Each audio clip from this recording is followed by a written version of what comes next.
Hey there, hi there, everybody. Hello, hello, hello. Welcome to my stream, my Friday stream. Happy Friday, first and foremost. You've survived another week, and your reward is video games. Hey there, Pescor, John F., Anawab, Cardivan, Luigi Head, Junt, Bailey, Atlas WW, Minimus Gluteus, Dirty Dirk.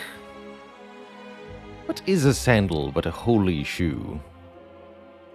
I mean, there's a reason they always depicted Jesus wearing sandals, let me tell you. That's not the reason, but there is a reason. Olivia 5K, how's it going? Hey, there's this vacation. Storm. Con Badger. NGAD. And everybody else. It's because he's got soul. Venom G, thanks for 2 months of support. It's a prime time to be subbing.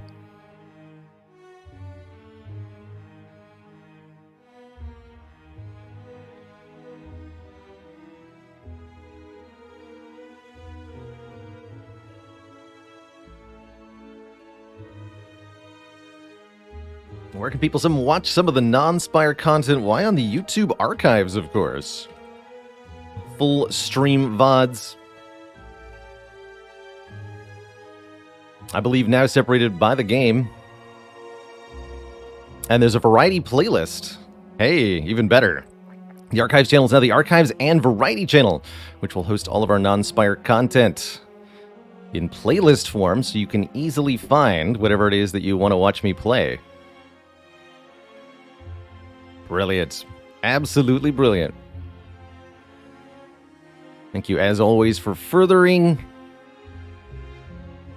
all the little odds and ends of the stream here and there. So dang helpful. Wowee.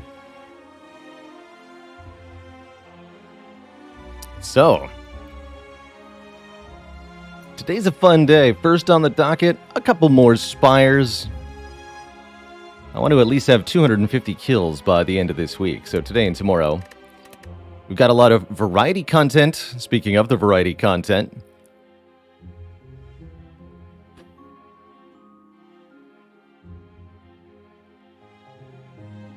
So, currently upping new XCOM 2 Legendary Playthrough videos on Wednesday, alternating Into the Breach and Vampire Survivors on Friday.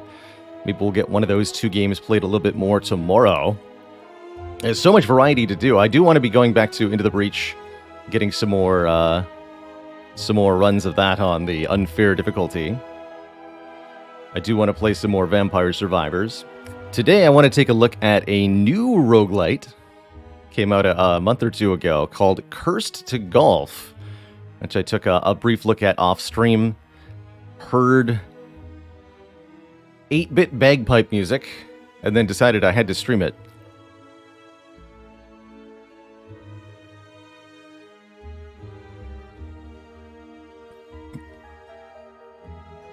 And tomorrow we're going to be playing the Stanley Parable Ultra Deluxe Edition. One of our runner-ups for a game-voted game the past couple of months. We've originally played the first iteration of the Stanley Parable on stream, I want to say about a year ago. But for the 10-year anniversary of the game, it got an Ultra Deluxe upgraded edition. We'll be checking that out tomorrow to start the stream. I'm not planning on doing any Slay the Spire tomorrow, as a heads up. It'll be an all-variety stream. Stanley Parable until I'm done with it, followed by something else until we're done with the stream. Hope I don't get teed off by the golf game.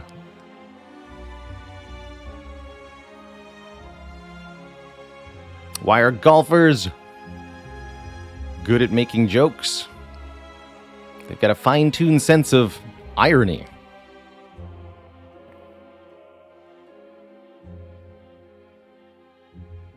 Sure, Pablo Drez, I wouldn't mind a quality of life tip for Cult of the Lamb.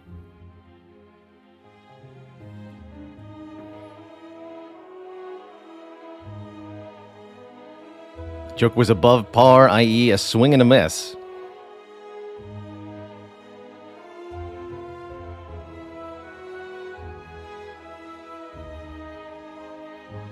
So hours of Spire under my belt. I think we've passed the 6,000 official mark on Steam. Yeah, where Steam says 6,300. I think that's probably closer to 6,000 real hours of Slay the Spire. Actually, a better question: how many hours of Slay the Spire have I streamed? Because that's the real question.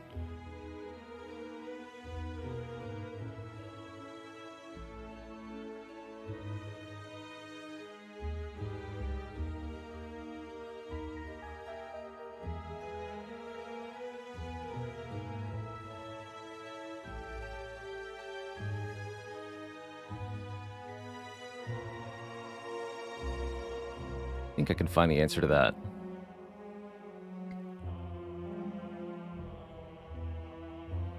The transitions to places where you get tarot cards seem to be hinted at, with things hanging close to them. Stars and moons near the pathways. Oh, cool. So a little visual indicator when there's two paths to pick. The game kind of hints you towards where the tarot card might be. I think I'd been starting to pick up on some of that. But not all of it. 4,932 hours streamed of Slay the Spire, apparently. That's a lot of hours of Spire.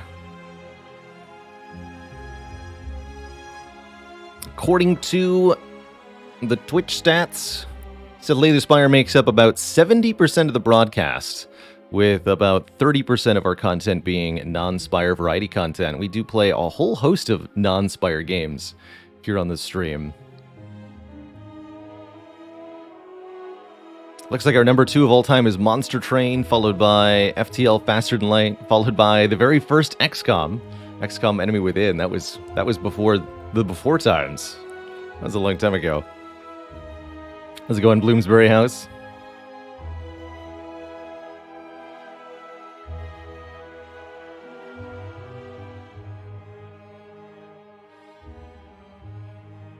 Before becoming a full-time streamer, I had I still have, technically, a degree in chemistry, which I used to secure employment at colleges in my area, working as a laboratory instructor, and in one case, I think the technical term was lab assistant, but essentially what I did was maintain the chemical stock room of the college. Organize, clean, restock, and prepare solutions from all of the different pure chemicals that they stored. That's right, if you're not part of the solution, you're part of the precipitate.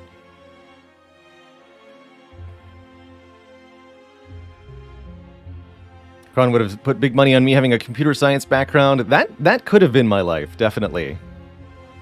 I studied a little bit of computer programming, starting even in high school, and found myself very much attuned to it.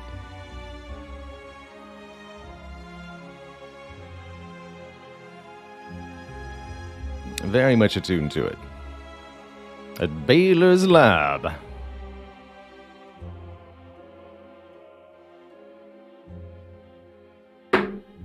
Oop.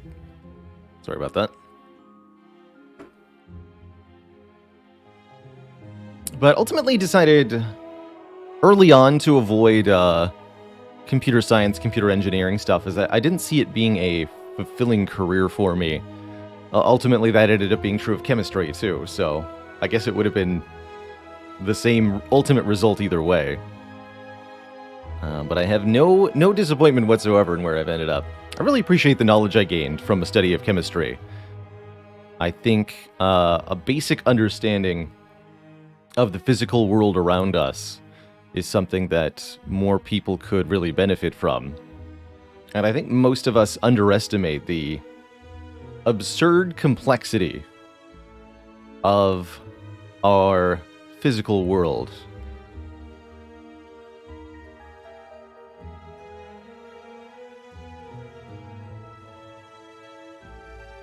The internal structure and forces at play within any hand-sized object are nearly infinite in their complexity, more so than any supercomputer could hope to simulate in detail. That's really crazy to me, that we then go on to make much bigger and much more complicated things out of things that are ultimately so complicated. But our minds are very good at looking at that complexity and seeing only something simple.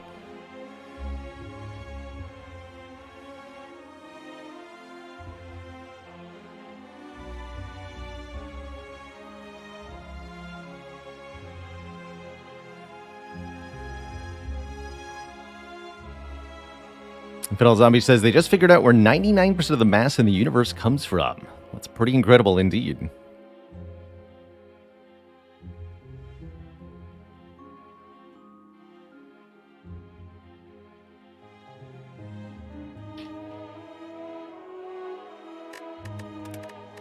It's time for Watcher, right? That's right. We had a narrow victory with the defect. We had a couple of weird runs yesterday. I feel like both of these runs almost died. Where did this one almost die?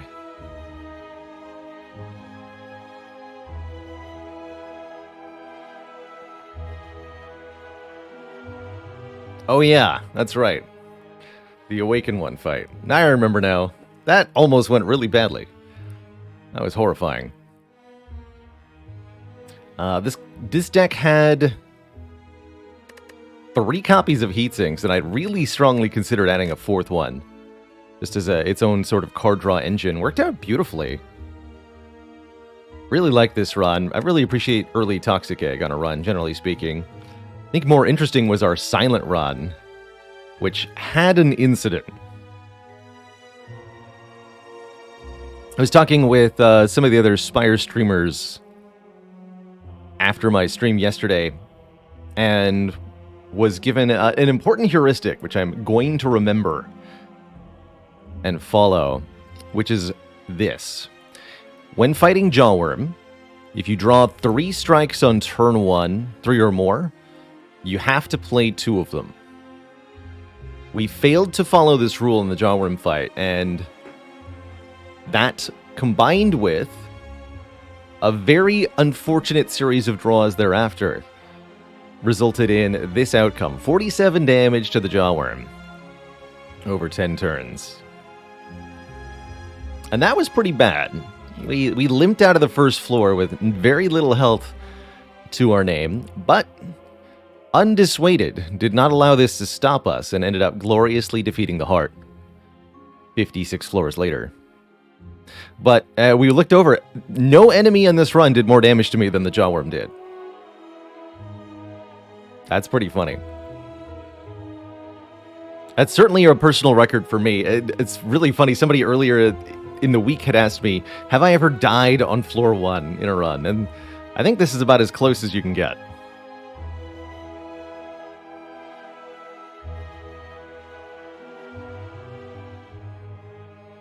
So again, the rule there is if you draw 3, and I think this is specifically applying to Silent, but it probably carries for some of the other characters as well.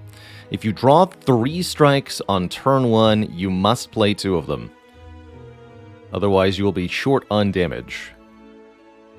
If you draw 2 strikes on turn 1, you don't have to play them both, because you'll have better strike draws future. But if you draw 3 on turn 1, you must play 2. That was the rule. And that I'll remember. Now, of course, that only applies with the starting deck. So if you've added a damage card, you may not need to follow that rule.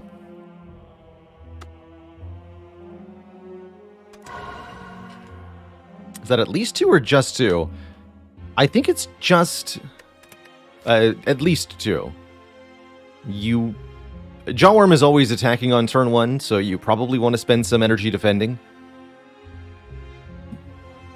But if you draw, say, 4 strikes or 5 strikes on turn 1, I imagine you might need to play 3. That's right, 3 strikes and you're out of damage. That's right. So, first on the docket today, the Watcher. Come to evaluate the Spire, whatever that means, lady. Seems like it's going to be awfully hard to do with your eyes closed, don't you think?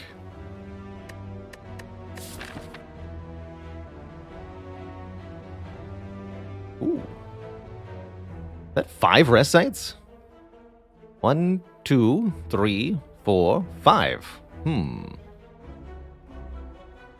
3 elites along the way. That's pretty powerful.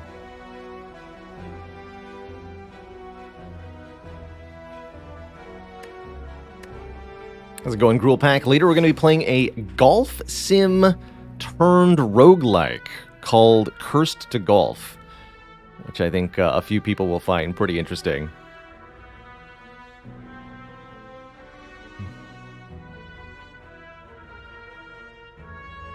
Searing Blow Run. Yeah, I'm down. Just give me one.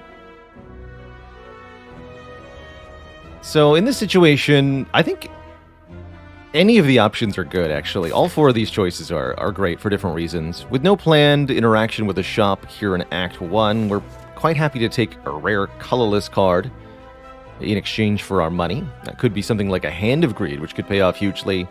Although it could also be, say, an Apotheosis, which would be good, but would kind of counteract 5 rest sites. Now, we could avoid a couple of them, but it would be a little awkward, to be sure. This entire climb is just a sleepwalking incident.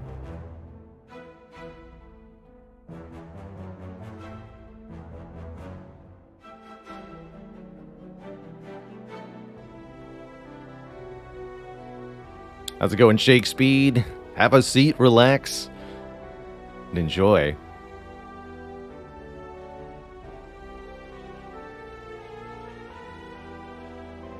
I actually appreciate that tip, MX Spokes. I'm gonna. I played right up until that point just to test the game out, but I wanted to show stream what it looks like from a fresh save. So knowing that you can do that right away is wonderful. Thank you.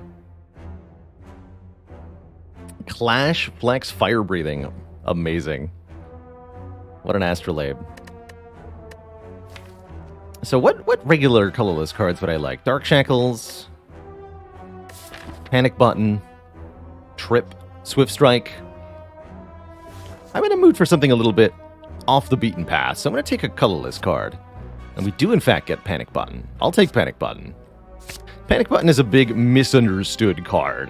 It says gain 30 block. You cannot gain block from cards for 2 turns.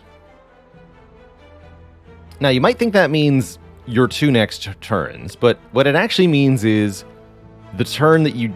This turn, aka the turn you just played Panic Button on, and next turn. There's only 1 turn of actual block downside. And if any character is in a position to take advantage of a lot of block very suddenly for 0 energy, it's going to be the Watcher. One of those 2. Could avoid this fire if I feel the need, but I probably won't. We're going to get a lot of upgrades here. So our goal this run, or this act, is going to be to grab a couple of damage cards, upgrade the Eruption, upgrade the damage cards, maybe upgrade the Panic Button. And if we're lucky, we can remove 1 defend, too.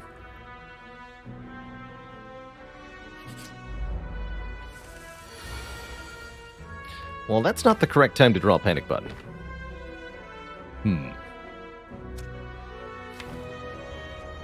Definitely going to take some damage next turn.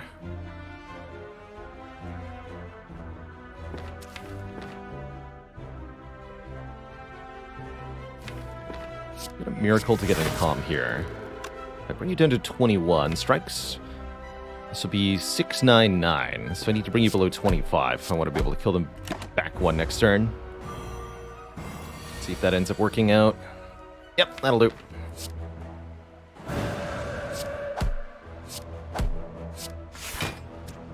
Take 5.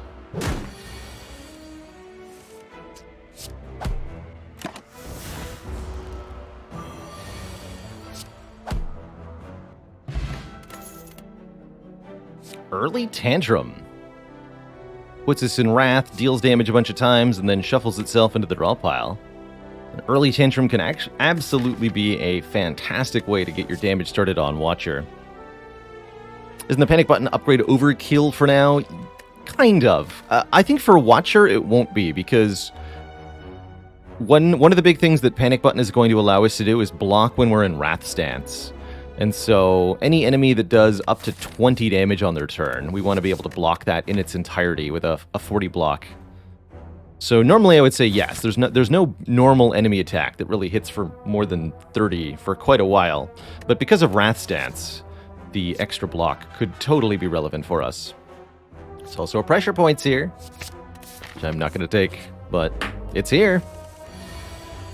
It's here. 24-4. Welcome back to the sub status. 4 months of Prime sub. Thank you for that. Ooh, here's a good attack to upgrade. As is Bowling Bash. Bowling Bash hitting multiple foes could actually be a really nice answer to Slime Boss. How much damage does Gremlin Wizard do? Base of 35 on Ascension 20. Ray Delbano, speaking of, thank you for 35 months of support. 1 more to 3 full years. When in doubt, I think personally Wheel Kick is incredible. 1, we have a 0-cost card to draw into. 2, it does big damage. And 3, it's got card draw. You gotta love card draw.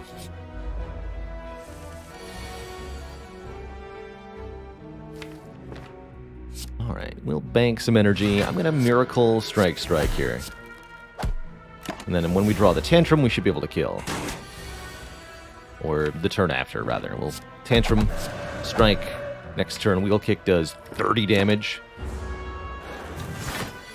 That, my friends, is a big bonk.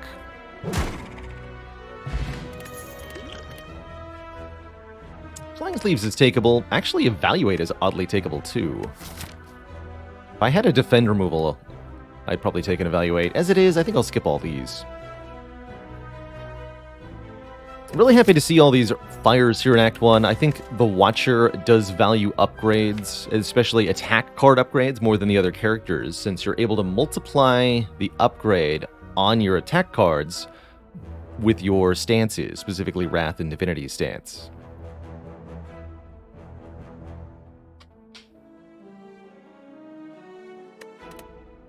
So Wheel Kick, for example, gets plus 5 damage when upgraded, but if you're in Wrath, that's plus 10. Goes from 30 to 40, and that is pretty dang enormous. Gold for a curse, with no shop coming up. At least none that I intend on visiting. Stinky Serpent, be gone.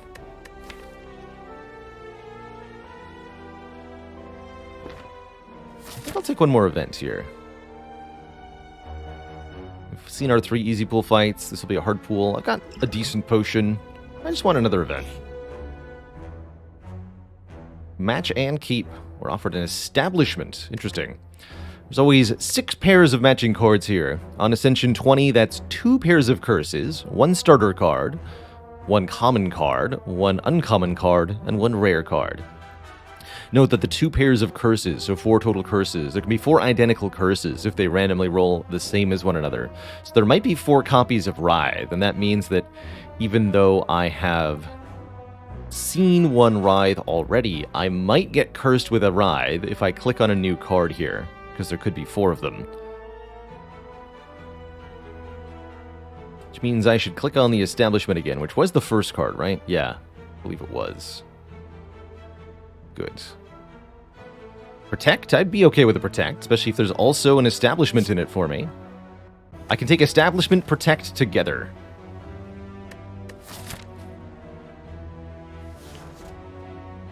That seems kind of cool. Let's do it. I don't know if that's actually helpful, but I like it. And a Nirvana. I don't want a Nirvana. He disappeared. So, you get 1 card, retain, gain 12 block. I think Protect's a pretty reasonable card overall, but when it comboed with Establishment, it can do some really interesting things. Establishment says, if a card is retained, reduce its cost by 1 for the whole combat. That means when you draw it again, it'll still be discounted. Yeah, somehow the deck got worse. It definitely got worse at beating Gremlin Knob, let me tell you. But that's what the wheel kick upgrade is for. Hollywood, thanks for 27 months of support. And we get the best of the elites, too. A Lagavulin will give us a couple turns to set up. That includes getting our Establishment in play, getting our Protect into hand.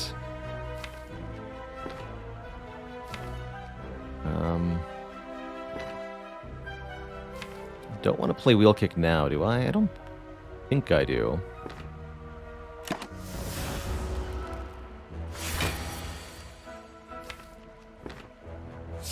So here's the thing. If I enter Wrath Stance, I might absolutely get bonked next turn. Although there's Panic Button. We'll be fine. Particularly one cost as well. Next to Establishment. Perfect. Just draw the Vigilance. Easy. Tantrum, Miracle, Vigilance, Protect. No problem.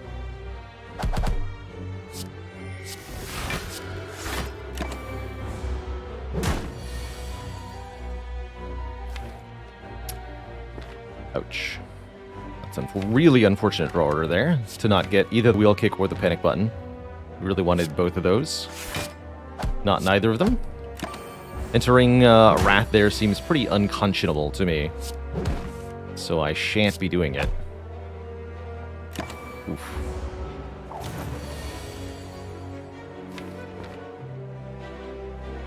I don't really want to draw the Tantrum again, huh? But I do want to deal double damage with Eruption. This would be 8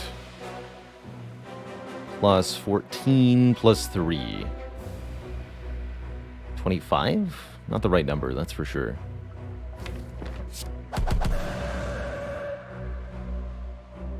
I can't even play it all. I want to get back into Calm. So we'll play the Eruption, the Vigilance, the Protect. This together kills next turn. Okay. Really unfortunate draw order, cost us some of our health here, but overall this turned out just fine. We get Cloak Clasp, further encouraging us to pick up cards that say Retain.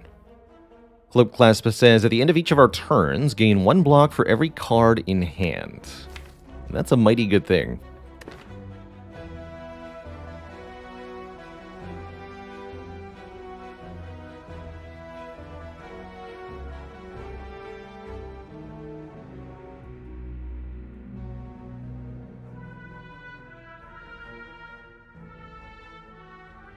That's right, Storm. Establishment will work with Well-Laid Plans or the defect card Equilibrium if you manage to get your hands on either of them. But it doesn't work with Runic Pyramid. Runic Pyramid is not Retain, even though you really feel like it ought to be. How does Cloak Class play with Orichalcum? The way you want it to.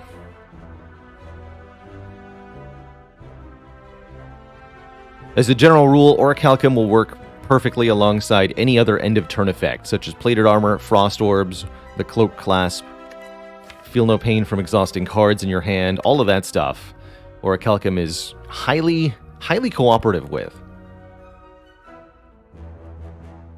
Could consider a Reach Heaven or an Indignation here. I think we just want to... I mean, Crescendo technically retains, but I don't think that's a good enough reason to pick it here. Already got a Tantrum. I'm going to skip all 3 of these. We're going to upgrade 2 more cards.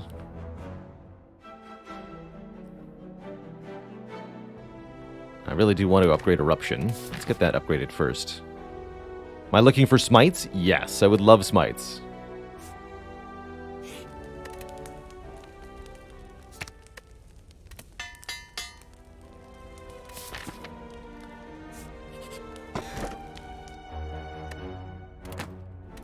We can now ignore paths when choosing the next room to travel to several times. That could allow me to visit this shop for 1 Wing Boots charge, or allows me to do many other silly things in the future.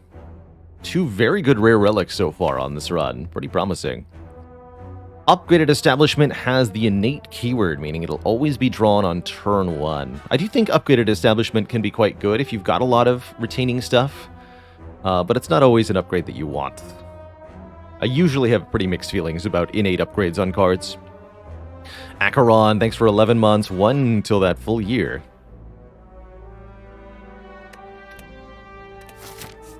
Let's see. Now we upgrade what? Tantrum? Tantrum upgrade looks pretty good. You can also consider upgrading our block card. The Protect upgrade is pretty good. Maybe we'll do that next.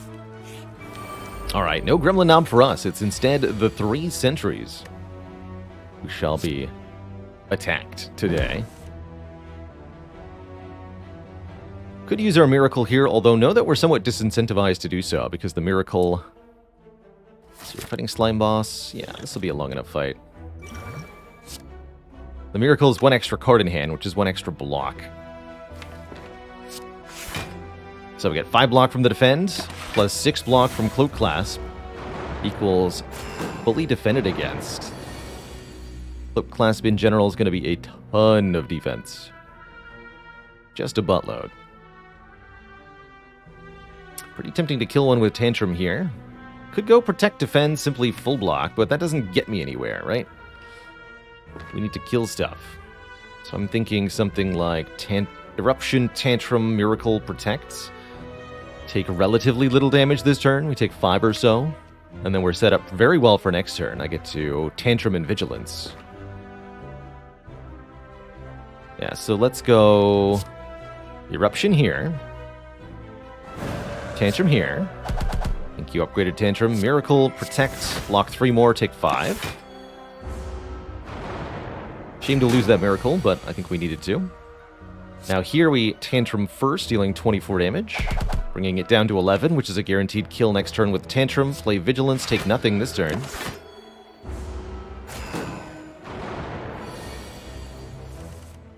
Then kill you. And hopefully we don't take 20 damage next turn. We don't, because guess what? We drew Panic Button. Gain 30 block. Can't gain block from cards for 2 turns. And note that phrasing, from cards. Cloak Clasp is not a card, and so it still gives us block. 5 on this turn as well. And note that this is the only turn where we're not able to block with the cards in hand. 2 turns after playing the Panic Button, we can block anew. So I can defend with Vigilance here if I want to. Works with orbs too, yes. Yes, it does. We get a Mob Bank, giving us money per floor we climb. I guess the shop is not on the menu. Energy Potion. And I'm pretty happy with a Fear No Evil to put us into Calm Stance here. It's no retaining card, but it is definitely nice with 2 Wrath sources. Works with Ironclad's Rage card as well, that's right. Any card that gives you block by virtue of adding a status effect on your character works with Panic Button. So any power that generates block is still going to work. After Image, Feel No Pain, Metallicize, Mental Fortress. All of that is going to work still. Tranquility does have Retain on it, which does give it a little bit of value. Don't think we have enough card draw for that to be worthwhile yet. I think we want another attack card. And that attack card is going to be Fear No Evil. I do think, however, that I'm going to upgrade my Protect now. Get this block card to be extra juicy, so that we have premium defense available when we wish it. And I think we're going to end up just keeping all 3 Wing Boots charges for now. We're going to continue along the intended path here.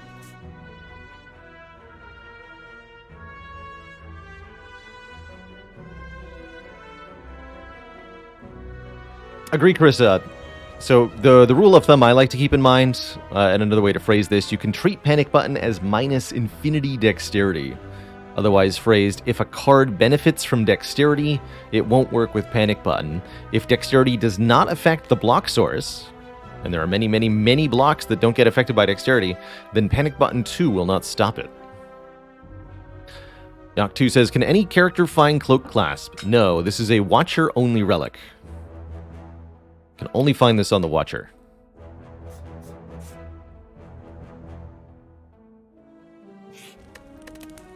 Alright, I'll upgrade Protect. Or we can upgrade Panic Button. Maybe I'll do that for Slime Boss. Or maybe I'll upgrade the card I get from this Elite.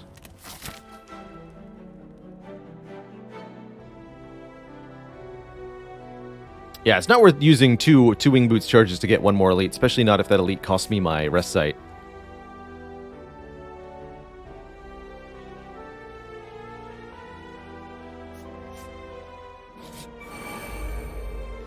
Greetings, Lice Nerds. It's an intimidating array of damage numbers you've got there.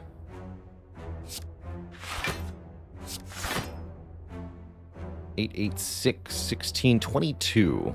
Okay, so with Cloak Class, we're full blocking. Could use the Miracle to break the curl up on one of them, and I think I should. Bring you to 9. So that Eruption will kill you in one hit. Again, missing out on that one block per turn of having the Miracle, but I think that's still worthwhile.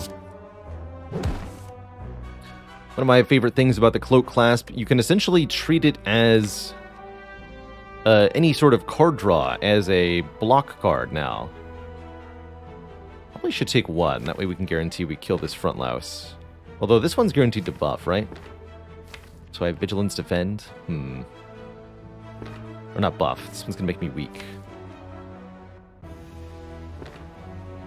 And basically, I'm debating whether I need to take 1 damage here. I actually don't think that I do. I've got Panic Button. Oh, you're right. I just do this, then.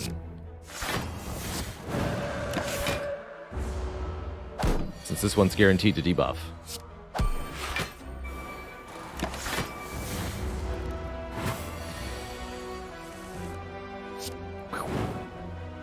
Definitely didn't need to take 1.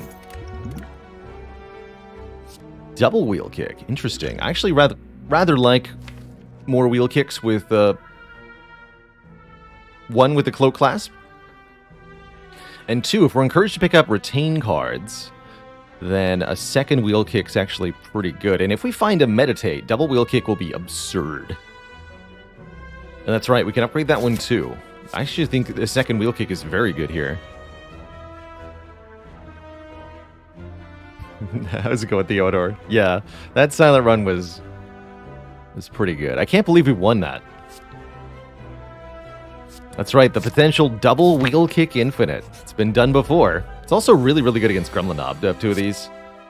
Bonk. Bonk. And yeah, I'll Miracle Strike you, fool. Don't think you're immune. Just because you're big and ab-colored.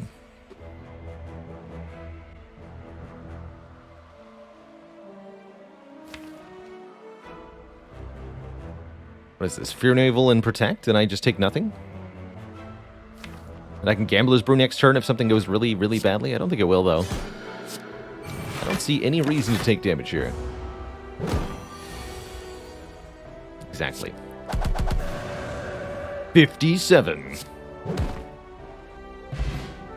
Get ourselves a Nunchaku. If we play 10 attacks, gain 1 energy. Flying Sleeves is a retaining attack. Interesting.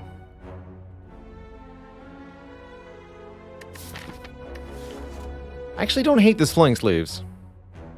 I would like it to say plus.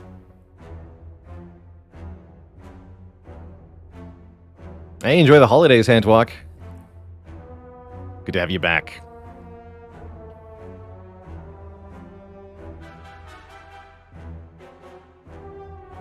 I am not at all worried about a bad split here. Not with two wheel kicks, we should be able to simply obliterate Slime Boss.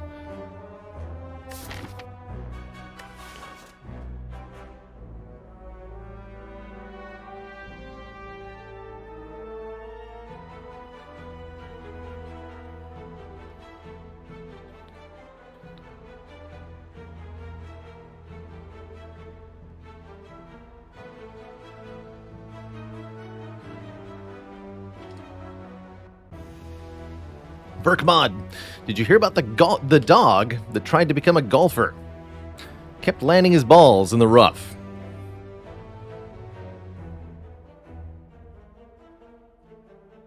Am I not a Judgment fan? I think Judgment can be really, really good in Watcher decks that have a bit of setup time.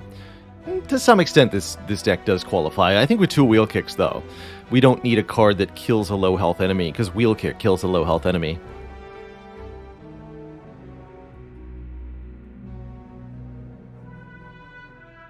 Mirrormorphic says the cloak class almost baits you to take the flying slaves, right? And with the establishment, remember, it's going to be 0 cost. Hit twice. I also like flying sleeves for interacting twice with Talk to the Hand, a card we already kind of want.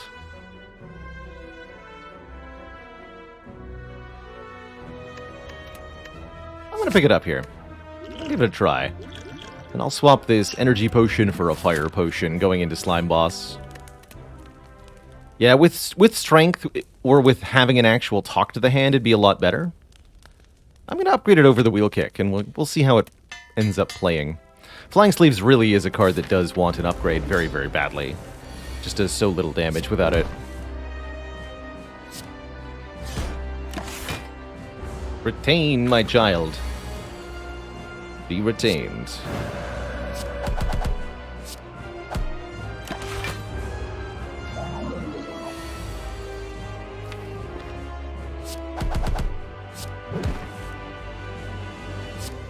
And thanks to Flying Sleeves, we get the kill. GG. Alright, that was a good split.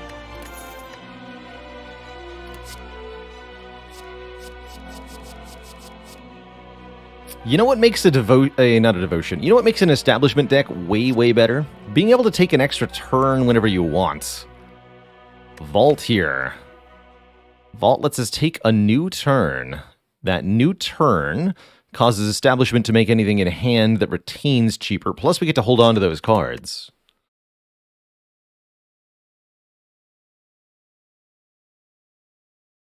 Could be a Snecko deck. Yeah, could be, definitely. With 2 wheel kicks, absolutely, we'd take a Snecko.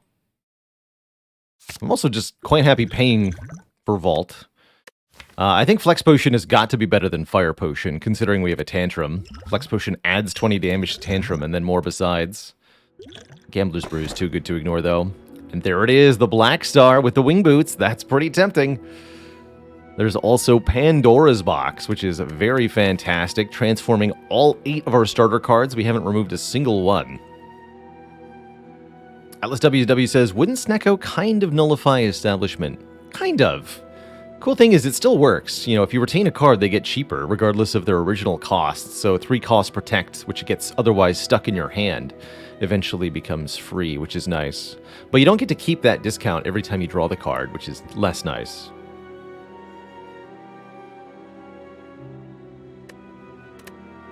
Energy is also pretty nice. I don't think we would mind a Philosopher's Stone at all. Although I suspect we wouldn't need it.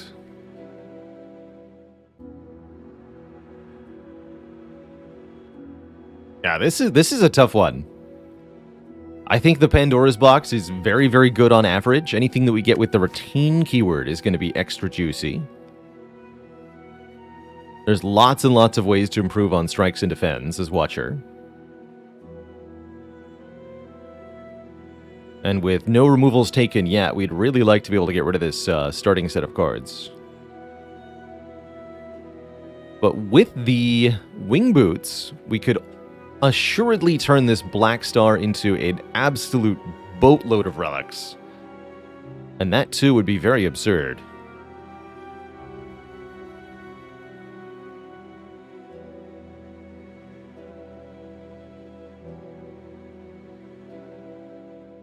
I don't think I could ignore the Black Star with Wing Boots interaction. This is easily going to be 5 additional relics in 1 act alone. Let's see what we get. Of course, we have to defeat those elites with what we have right now. And that could be challenging.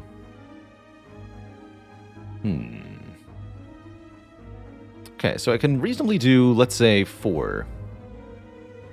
4 elite in this act. Starting something like this. Probably want that extra fire. And then we can jump here and here, use 2 Wing Boots charges, get 4 elites. Could also opt to fight this Burning Elite instead. I don't know that we're necessarily set for that.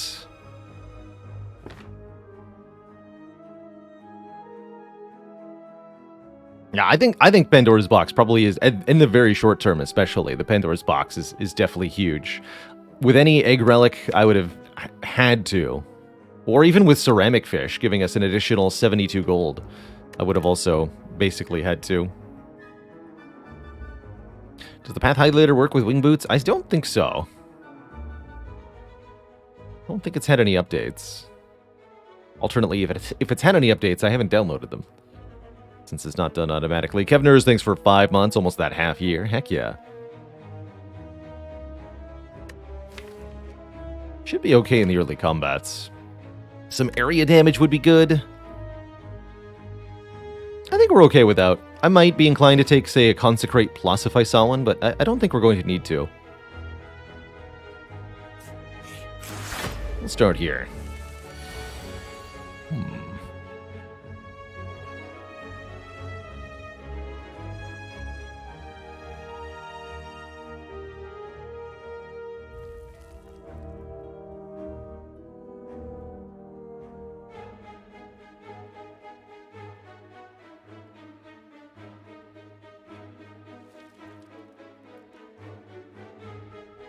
Now, there's a fun line.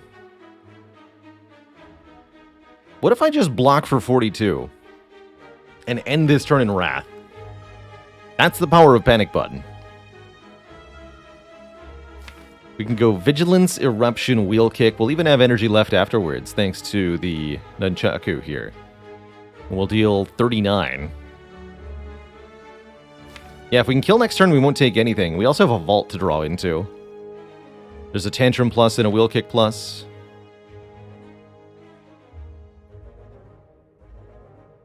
I think our odds are pretty good. And we even got a Fear No Evil. So let's just... when we're playing this one way or the other. This is what? 40 damage. So we bring the Parasite down to 7. I should be able to do that much damage. Seems pretty easy. 3 defends and a curse. It could happen.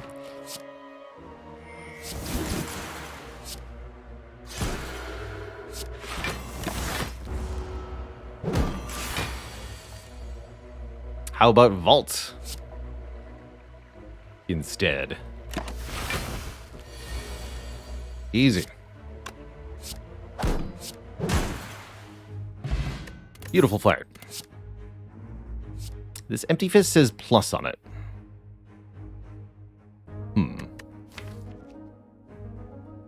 That's pretty good. No block stays with Vault. Yes, Vault and status effects for the player is a very strange interaction. There are some status effects that wear off at the end of your turn, like Strength up and Dexterity up. But there are others that don't. For example, Vulnerable won't go down by 1. You get to keep Wave of the Hand. You don't lose a no-block stack. It's a bit weird.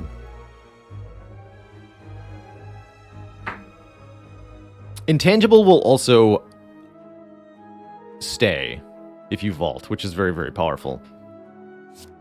I'm going to take this upgraded Empty Fist. I don't really like Power Potions that much on Watcher, so we'll keep the current potions. This is not ideal.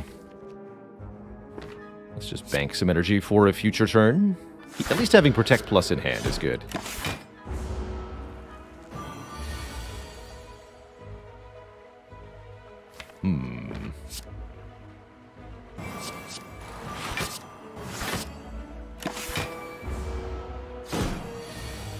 Okay, just a 9x2. No problem, no problem.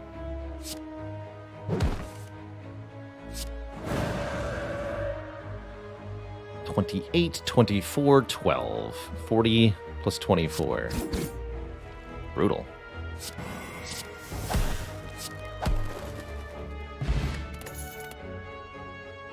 Just brutal.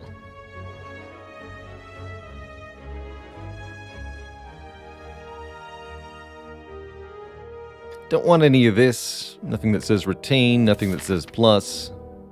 Let's just roll into our shop with 459 gold. And consider our options. Not often that I consider purchasing Peace Pipe. It's really expensive.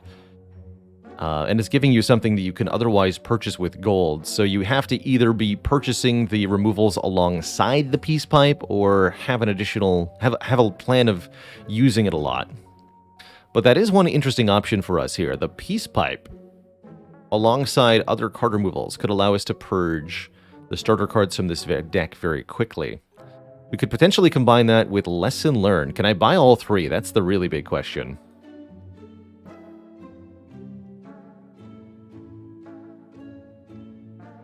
$316 plus 75 plus 87. Now, we're a little bit short of all three cards. Let's see then.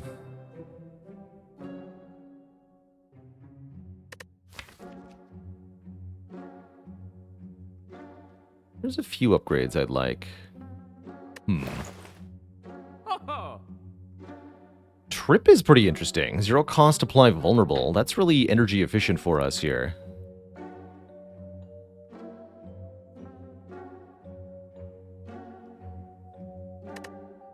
Actually really like Trip currently.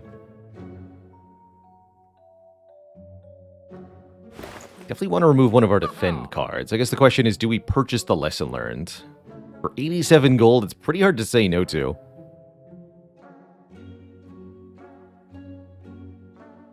So I don't think I'm buying Peace Pipe. I think it's just too much money to pay for.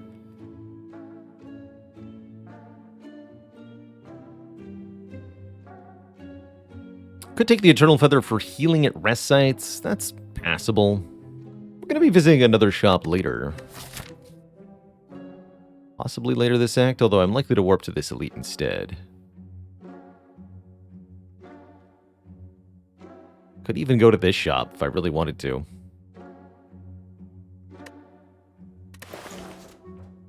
So yeah, I'm thinking, yeah, Lesson Learned Trip card remove feels right to me. Lesson Learned may be somewhat difficult to land initially, but once it gets us a few upgrades, it's going to do a ton of work. Note that this will eventually upgrade our establishment to be drawn on turn 1, which might not be something that we want, but is going to happen one way or the other. Alright, pretty easy combat from these two. Don't do it like that.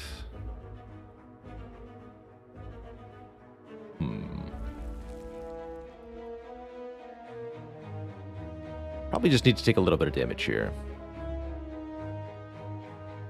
Could do Fruitful Eruption, then Wheel Kick. That seems kind of suicidal, though.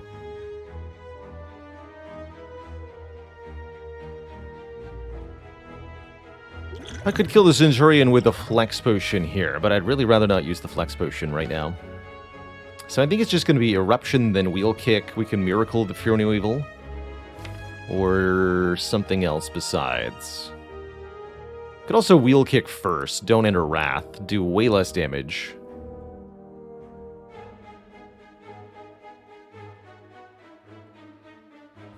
But probably block for more. I agree, yeah. The Flex Potion has 3 Slavers' name on it. It sure does. It's got Red Slaver written right on it, actually. It's for him and him alone. So possible things we could draw into that would be good. Trip, Panic Button. Actually, Empty Fist, too. Could also just end up Wheel Kick, Defend.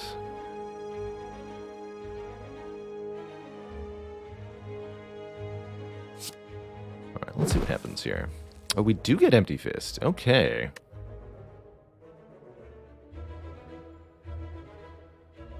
How much damage is that now? We can do 8 plus 9 plus 28. That's quite a bit. And I could even defend afterwards. I'll take it.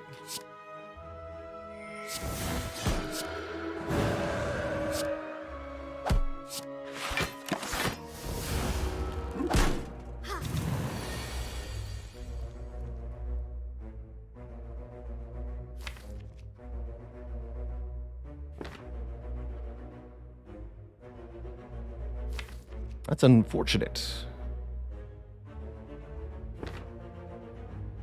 Mystic will have to heal again next turn. Centurion could block again. I don't need to do anything excessive here. We got Vault coming up as well. Yeah, exactly. They don't do jack. They don't do diddly.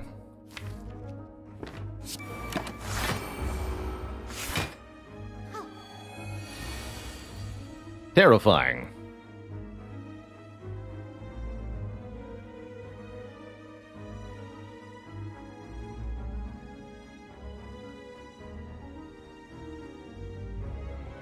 Be 26, so we can do this.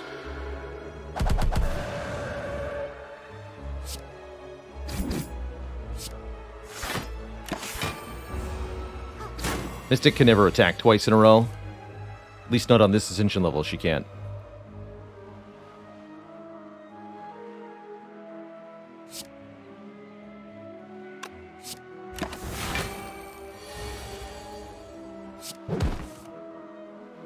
Now we want to be able to lesson learn her.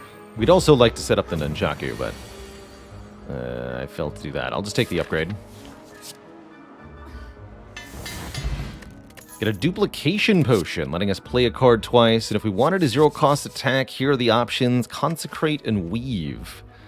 I suppose I'm pretty okay with a Consecrate, especially since we have Lesson Learned to potentially upgrade it. And I have a Nunchaku. Yeah, I'll take a Consecrate here.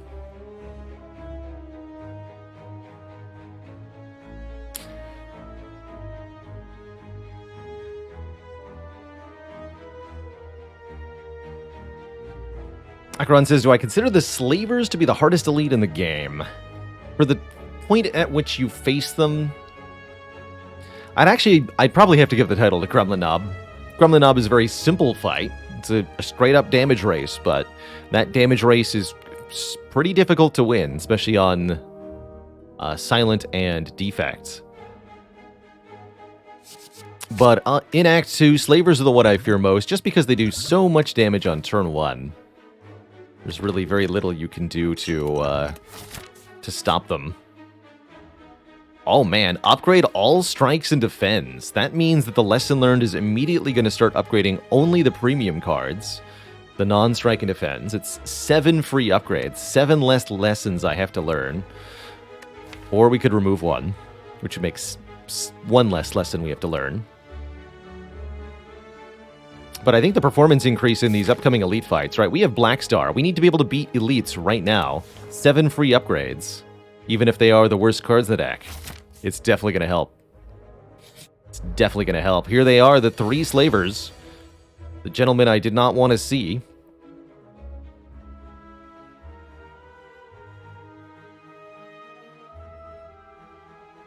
Not exactly an ideal turn 1, but I think with the Flex Potion, this is still enough to kill our nemesis, Red Slaver.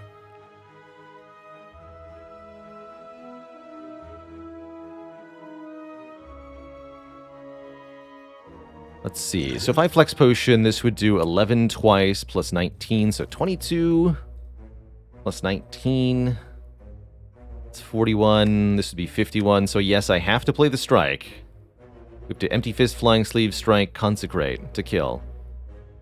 But it works.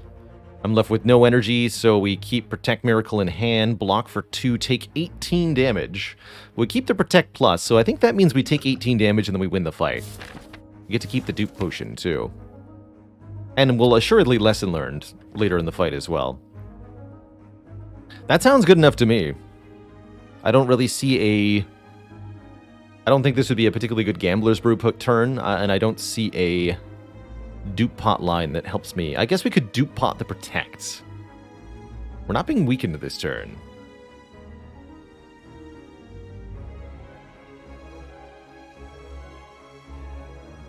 Wait, do I need to play the Strike? Let me redo the math. So 22 plus 19... Oh yeah, plus 10. Yes, 51. Actually, no, we do kill. We do kill the Red Slaver. I think what I was doing is looking at the Blue Slaver's health and thinking that's how much health the Red Slaver had. We don't kill the Blue Slaver. We'd be 1 short, but we do kill the Red Slaver, which means I can then Miracle and Protect. If I Consecrate Empty Fist, Flying Sleeves, Miracle Protects. Then we kill Red Slaver and take basically no damage this turn. That seems like the best of both worlds.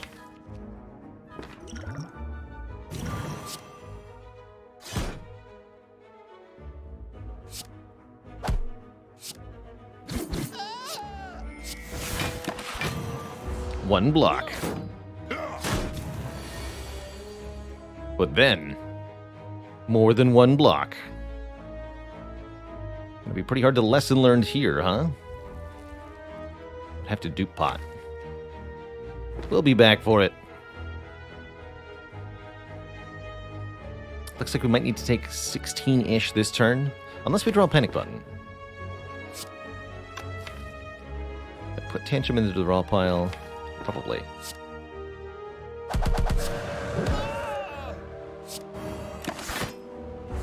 $12 more. Less okay with that, but here we are.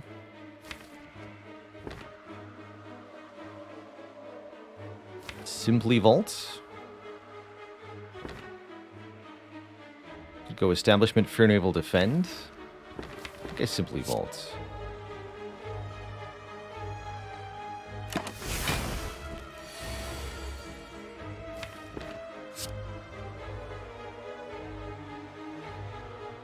It's a lot of damage.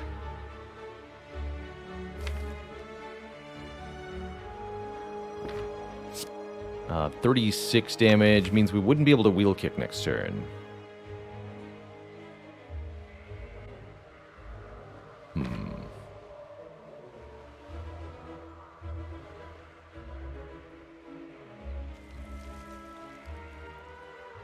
If I play no damage, then I might have to take some more. I guess I'm okay resting at this rest site.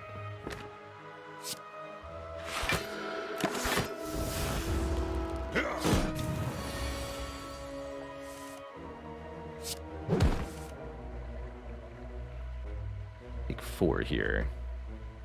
Actually, no, take 5. We can bring him close to lesson learn range here. Okay, now Flying Sleeves will always kill if we need it to. And we'll have Nunchaku on 9 for the next fight.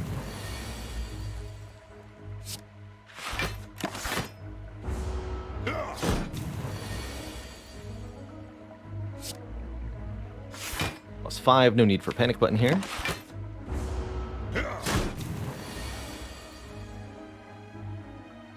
Vigilance +5. We'll take 1, and then we get our lesson. Cloak Class really made that bearable. Shame on you for being on the bottom of the deck, lesson learned. But thanks for upgrading Trip. If we fight Gremlin Leader, I'll be very happy with that. I'm also very happy with Captain's Boat thingy, giving us 18 block on the 3rd turn. Ink Bottle to draw us a card whenever we play 10. Yeah, we could jump straight to the Burning Elite. Knowing it's not Burning Slavers, I'd be more tempted, but I'm still kind of afraid of that. And a useful potion, as well as Wave of the Hand Plus, which is insane with Cloak Class, let me tell you. Guaranteed to apply 2 weaken to all enemies at minimum. Works great with Vault. Already has an upgrade on it. That's pretty good.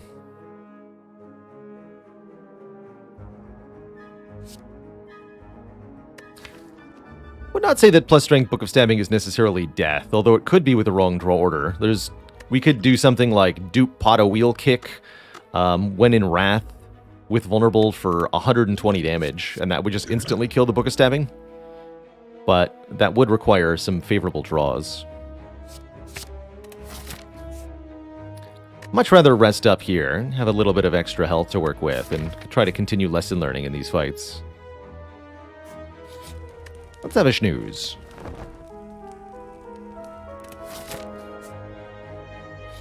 I think I'd actually be more afraid of plus health Book of Stabbing. In any case, it's actually the Gremlin Leader that we must face with the Gremlin Minions, who could give us some trouble here. Get this in play. I want to kill the Shield Gremlin.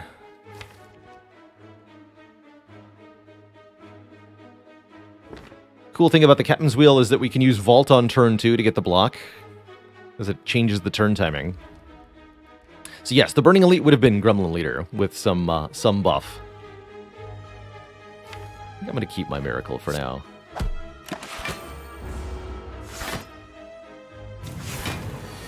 Don't get attacked. Good.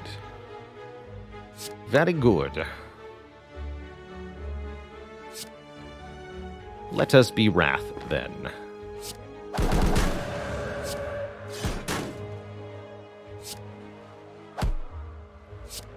That Frank bottle. Keep the flying sleeves until we have the trip down. It's free after all. Don't get attacked. Good.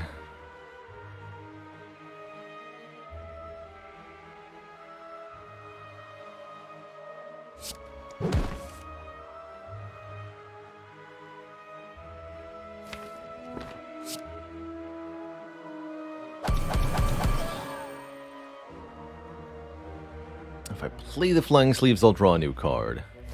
I suppose that's okay, too. It was Vault. That's less okay.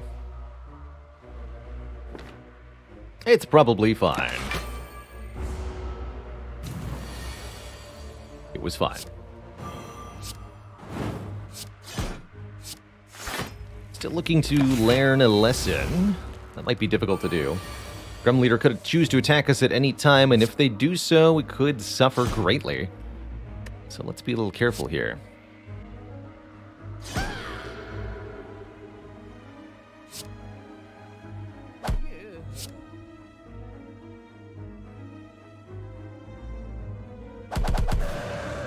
Okay, could kill, but again, don't want to. We want to learn our lesson.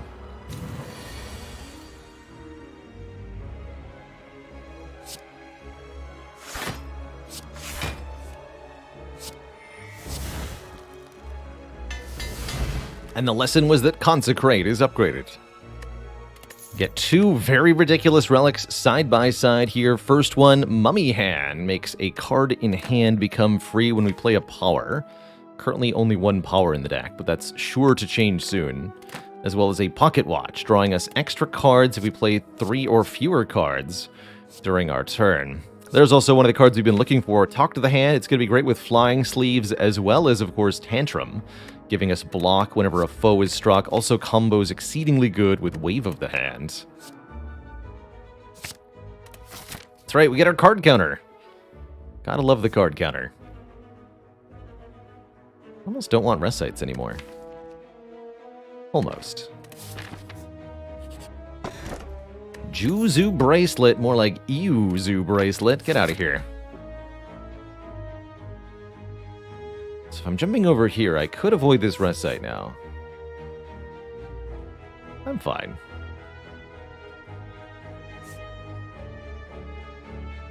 So we'll use 2 Wing Boots charges to get 1 extra elite here. Can't use 1 for 1. It's gotta be 2. I'll do it.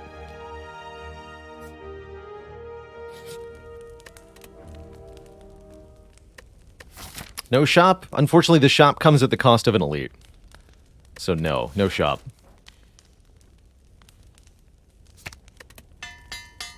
Gonna make the vault cheaper.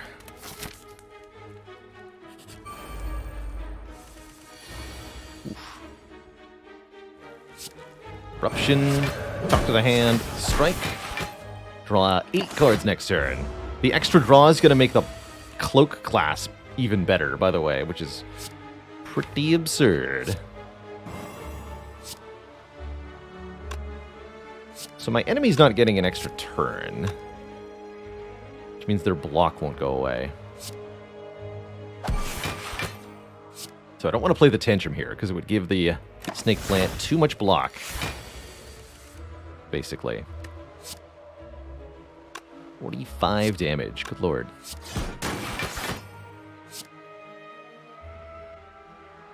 That's the worst setup on Nunchaku Ink Bottle ever? Dang it.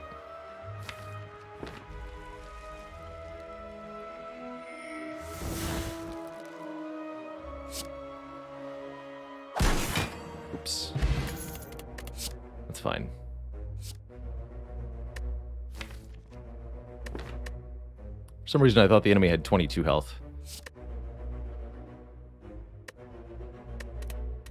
Actually, do I want a Foresight? Start of our turn, Scry 3. Don't want to study. Although the insights are cute. Scry 3 lets us shuffle through attacks and such. Combos nicely with Vault. I think with Mummified Hand, it's probably worth considering. We'll pick it up. Alright. Next elite is... Yeah, I don't think that's going to cost me an upgrade in the long run.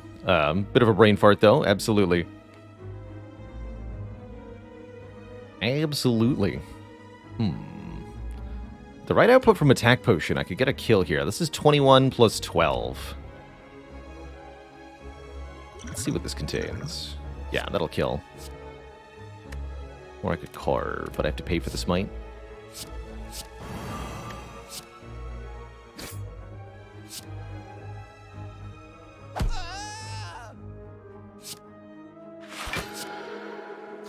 Me too, Red Slaver, me too. Take 2 damage to play the Establishment. Doesn't seem like a deal worth taking. Not today, friend. Not today. Can block with Panic Button this turn. We get block from Captain's Wheel next turn. That's not affected by the no block debuff. So I have no downside, you fool. Also, you're dead. We get another boat thingy. Now we get block on turn 2 as well as turn 3. And a Dreamcatcher, giving us card reward when we rest. And a Sands of Time Plus, which is pretty sweet with Establishment, quite frankly. Already got the Establishment. Let's do it. Alright, we'll take one event at the end of the act. So here is our 4th elite this act. The Book of Stabbing Return. Let's go Establishment, Wave, Defend. Which applies not 1, not 2, but 4 turns of weakness. Simply glorious.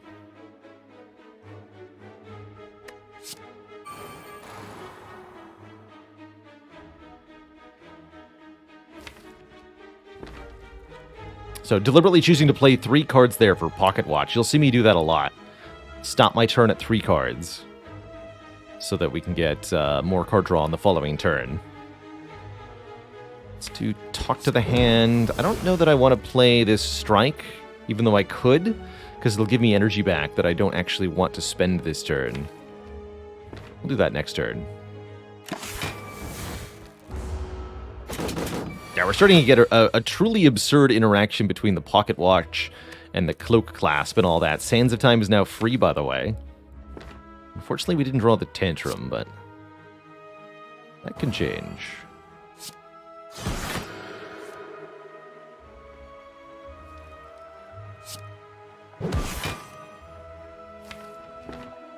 Dang.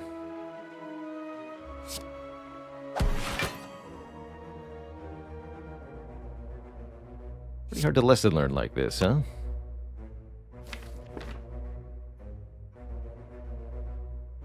If I duped the Sands of Time, I could.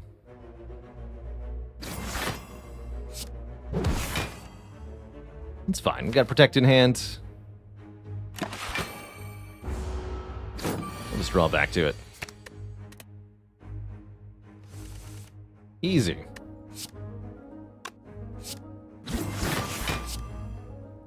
Oh, wait.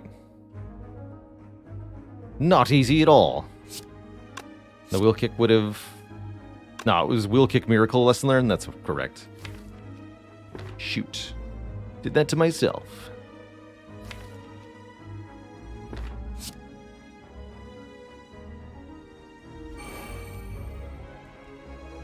That might make it pretty difficult to actually learn the lesson here.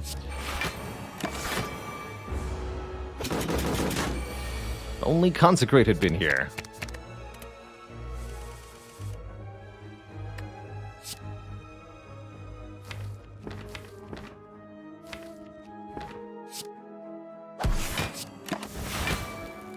But they underestimated just how many cards I could draw in one turn.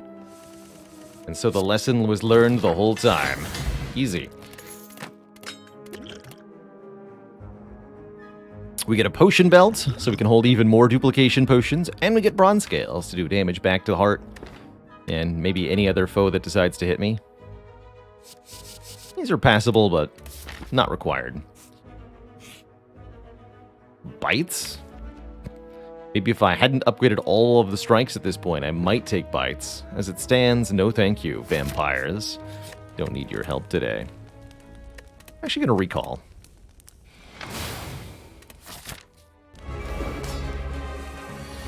So we have more freedom in the final act. Against Champ, the plan is pretty straightforward and simple. We want to play the powers, get our retaining cards to 0 cost, and then do a whole bunch of damage to Champ all at once. Shouldn't be too bad.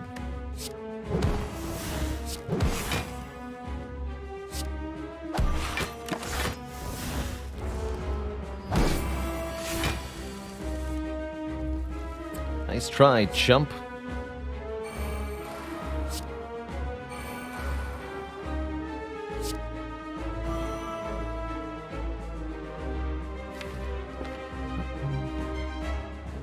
Tempting to wave Tantrum? Let's do it.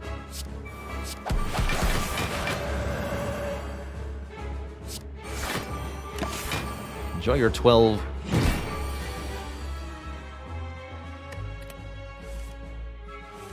Turns of being stinky.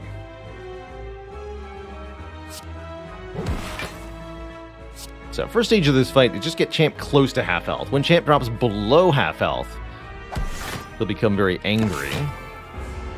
But we can hurt him right up until that point, with no consequence whatsoever.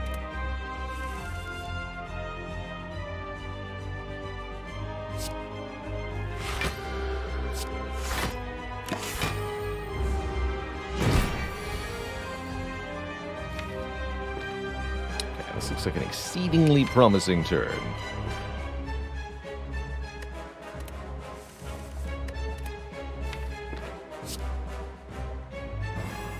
Just a shame that we're weakened.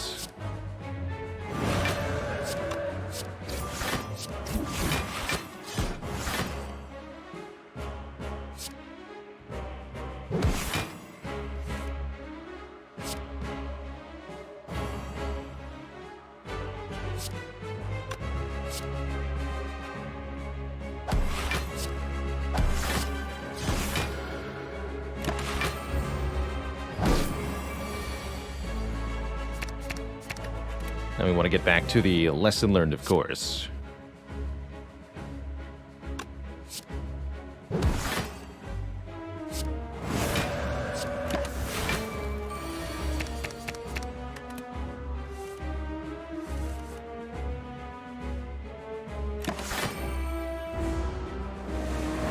We've done it now. Glorious.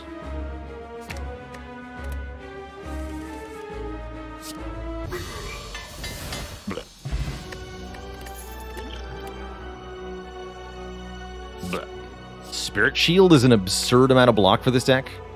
So that's worth thinking about. This is like 40 block.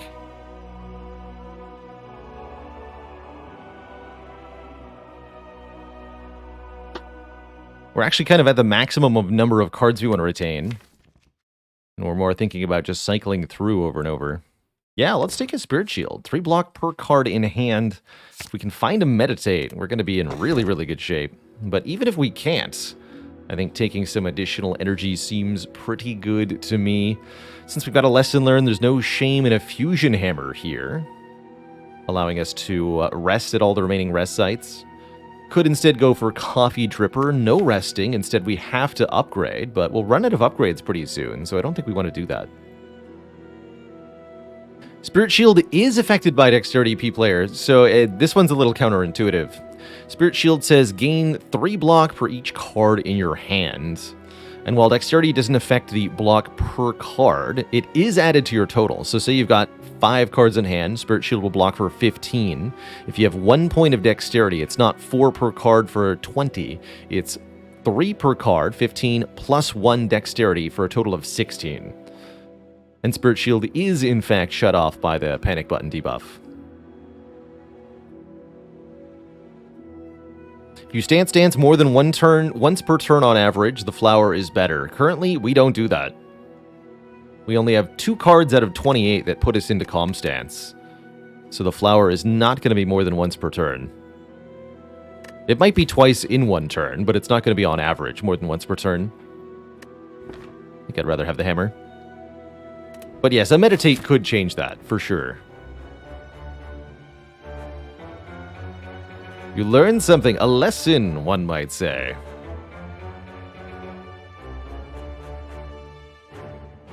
We should have saved all of our Wing Boots charges for this act.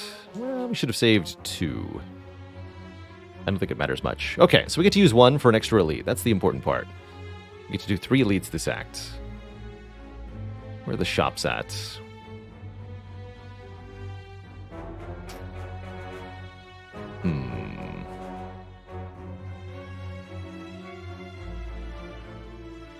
I guess we don't need rest sites, actually.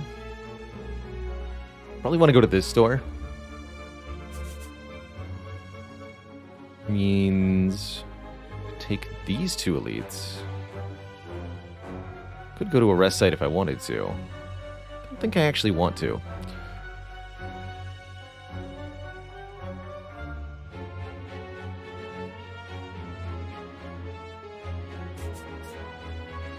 So we do this. Jump with Wing Boots here. Can rest here if we want to. That should work well. We'll get all of our deck upgraded. We'll get to look at a bunch more cards. We'll get a bunch more money. We get to kick butt. All good. In my book.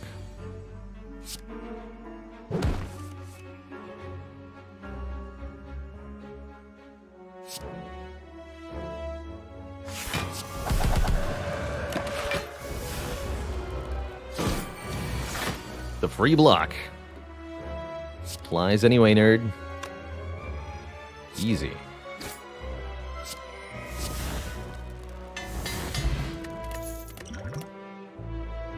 Bit late for Mantra in this deck, I think. Cut Through Fate's reasonable. Not required, but reasonable. I'll pass. Halt, I believe, applies all of... Halt only activates Wave of the Hand one time. That I know. So it's block all... It must be block all at once.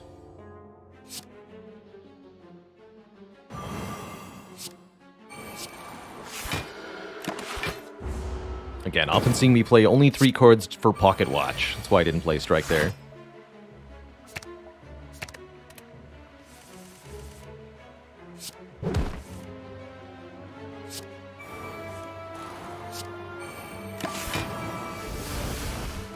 Just have so much card draw on this deck. Truly absurd.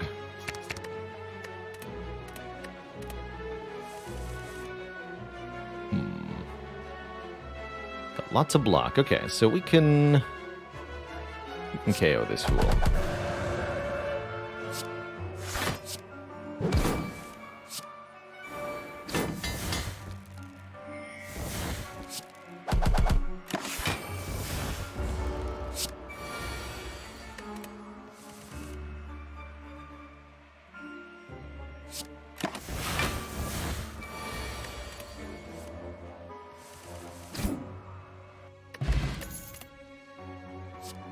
Probably do want a second Talk to the Hand. That way we don't necessarily need something like a Mental Fortress. Upgrade all cards, you say? See, the thing is, they're already upgraded. I could take money for a curse, but actually, normalities aren't that bad with Pocket Watch, quite frankly, but I don't have any real use for the money. Guess we could try going here. But I'll have to fight the Burning Elite with 1 normality at least? That's pretty scary.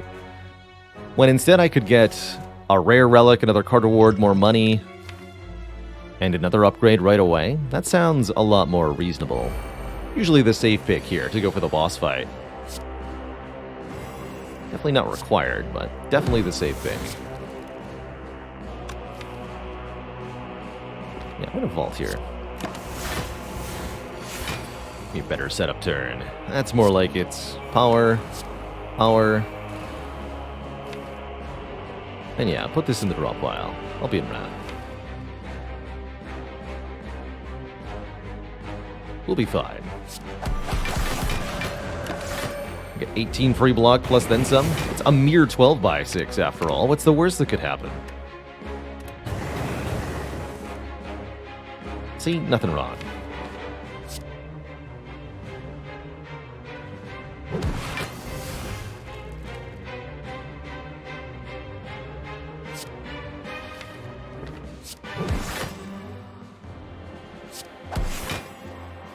Don't even need to play panic button. Tragic.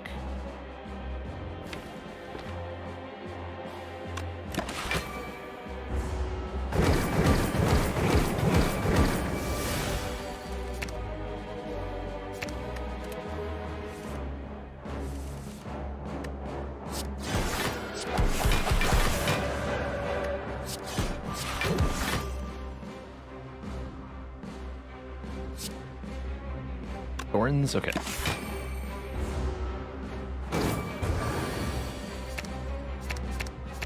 Really, really appreciating our Scry 4 per turn power. That's been actually a lot better than I thought it would be.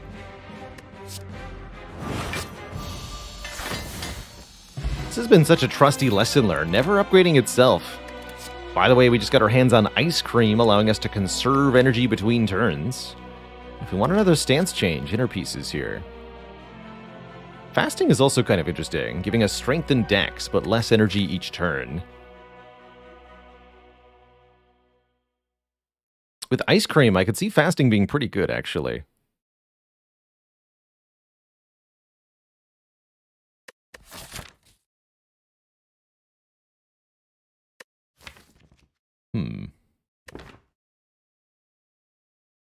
Although we're already able to do so much damage. I'll take the inner piece instead.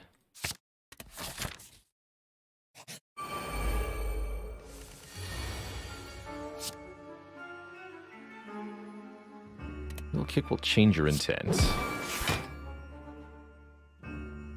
Better.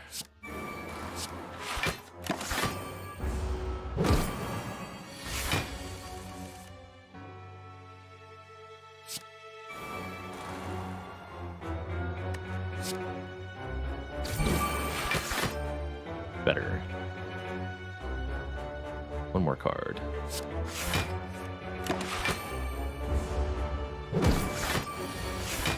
Probably want to play the Miracle early now, although the extra card in hand is an interesting dilemma. Sometimes I want it, sometimes I don't.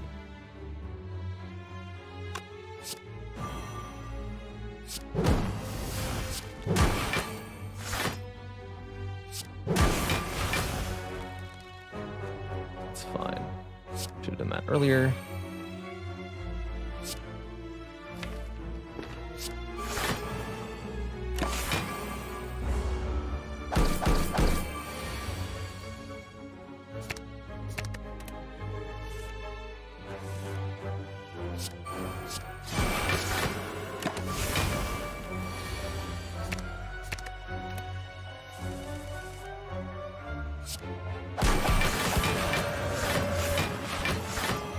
The blocketing.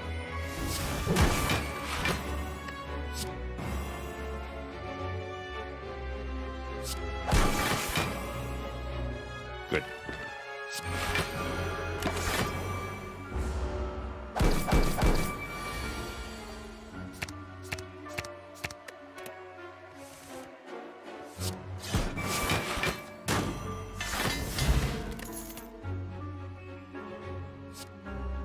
I took the fasting, right? No, I didn't. Okay. No need for halt then.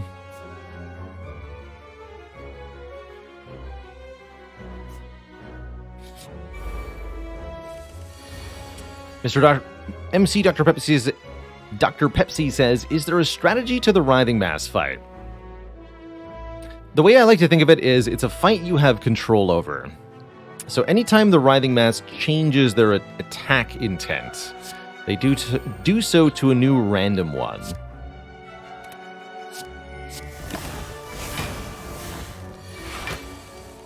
There are 5 different attacks. Lowest damage one inflicts vulnerable and weakness. There's a 16 damage one that gives block to the parasite. There's a ×3 attack that does pretty big damage, a single big hit for 38 that does the most damage, and lastly, the big swirling debuff that looks like this inflicts a curse upon you. Anytime you strike the Writhing Mass for attack damage, you reroll the current one to one of the other 4 at random. The odds aren't quite equal for all 4 outcomes, but the gist of it is, my usual strategy for Writhing Mass is leave one attack in hand unplayed. You want to play your attacks to deal damage, but you don't want to get stuck on an attack intent you can't deal with. So attacks are to be used to reroll the Writhing Mass's intent, basically whenever possible. Since the Writhing Mass never increases strength or anything like that, the fight is in your favor, the player's favor, the longer it goes on. So there's no shame in even outright skipping your turn or just playing no damage on a turn in order to get the Writhing Mass to perform the attack that you want.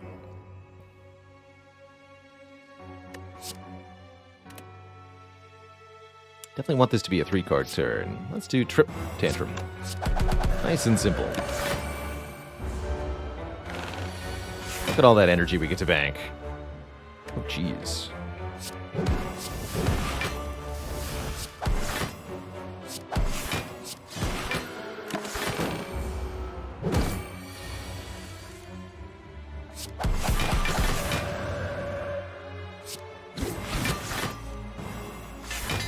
Finally, the lesson learned is upgraded. Yeah, another way to phrase, as soon as you can handle what it's doing, stop attacking. 3rd upgraded wheel kick. I actually kind of dig that. It's card draw. With the ice cream, this deck really likes card draw. Take one more. Last one. Having trouble thinking of any X-Cost Watcher cards. That's because they're all terrible. Collect, Conjure Blade. I think those are the only 2.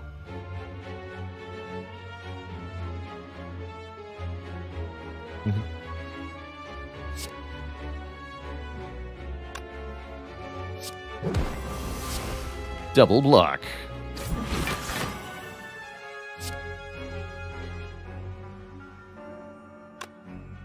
I guess I'll take a little bit of damage here. 4 is acceptable. Within acceptable parameters.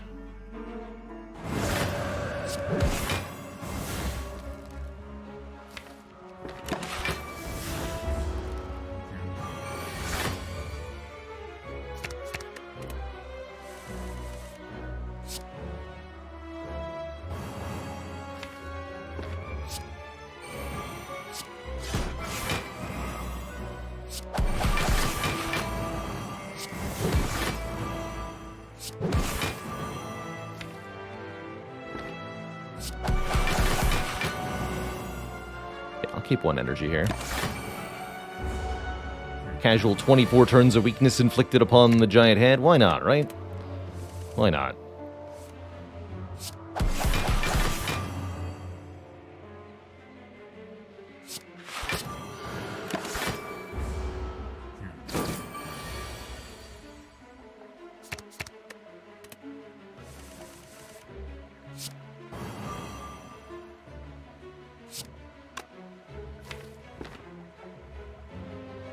I'm gonna go Trip Bolt. Should be able to kill on this turn pretty easily. Is there anything left unupgraded in the deck, actually? Establishment. Wait, Establishment was the last card? Amazing. We have every card upgraded except Establishment. So I could choose to stop here if I want. Oh, and Panic Button. Alright, well, we have to find out. Quick, remove the lesson learned. Yeah, no. We gotta give it a chance to upgrade Panic Button. To show its loyalty to us.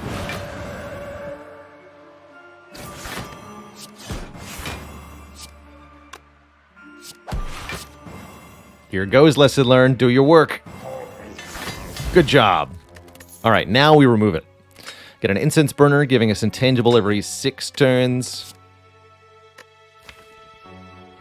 Ragnarok is pretty sweet.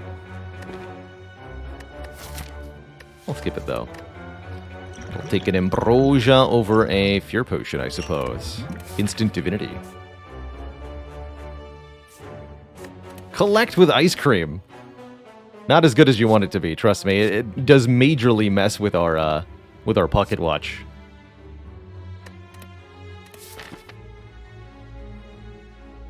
It's not actually necessarily a bad thing to have the establishment upgraded. It's partially for meme value that I wanted it alone to be excluded here. Just too good, man. Madnesses. What about Madness wheel kicks? Actually, Madness sounds really good here. All right, Madness, you're in. Lesson learned is back on duty.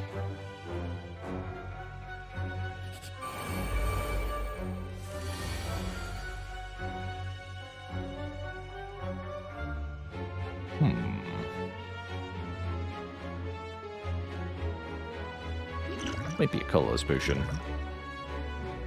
And a Greed is cute. Just does good damage this turn. That's all I need it to be. It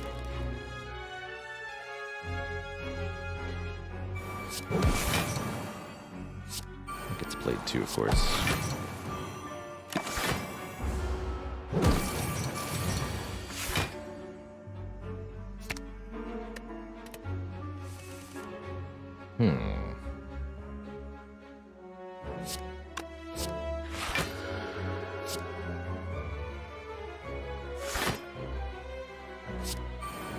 Could play this, but we're actually full blocking. Maybe should have played Trip, though. You know, food for thought.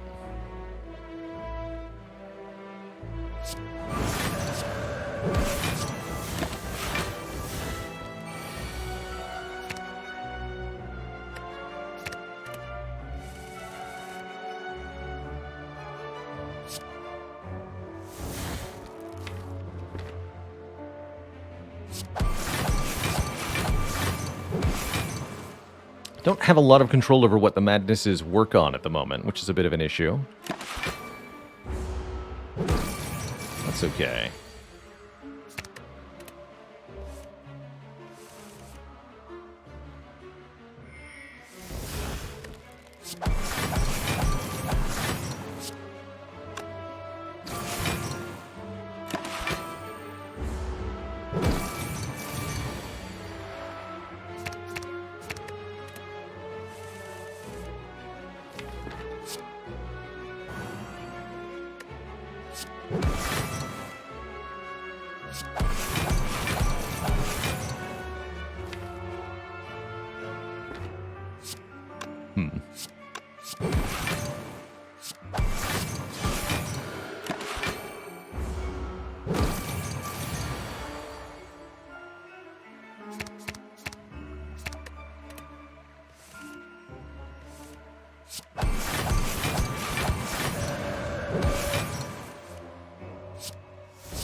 Fight.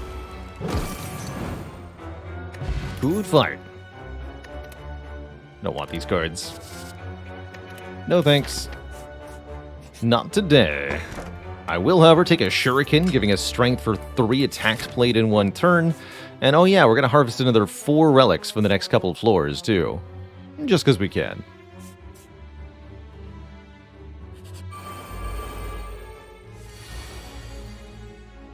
Daddy OBC says, how much health loss against, how much damage dealt to Transient indicates that your deck is ready for Heart.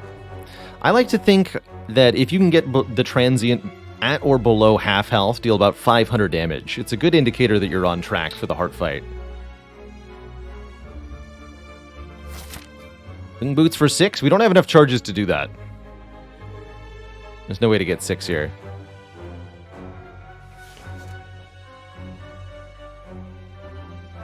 Only got 1 use left, and if we use it wrong and don't go to the Burning Elite, we will perish.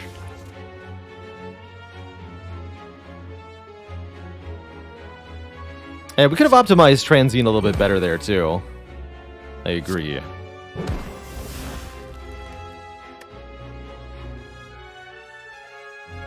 Take the strength, take the strength.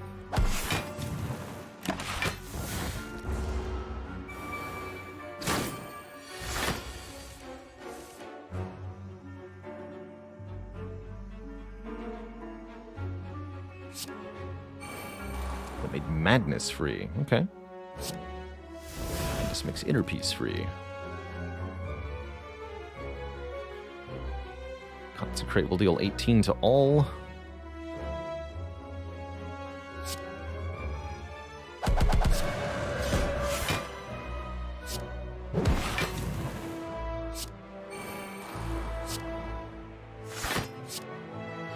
You died of Thorns. Let's lose this Sands of Time and this Madness for now. We need cards to do stuff right now. These cards don't do stuff right now. But blocking does. I'll take it.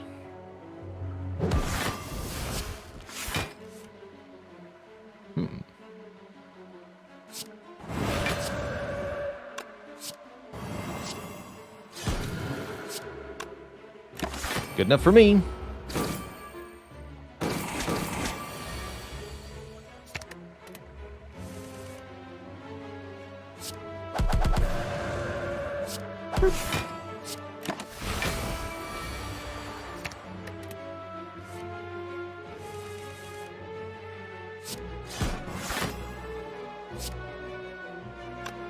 This does 36. Got it.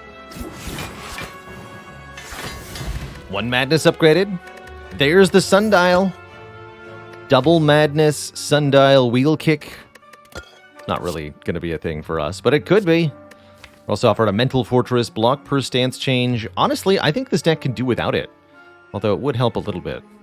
I'm going to say no to a Mental Fortress.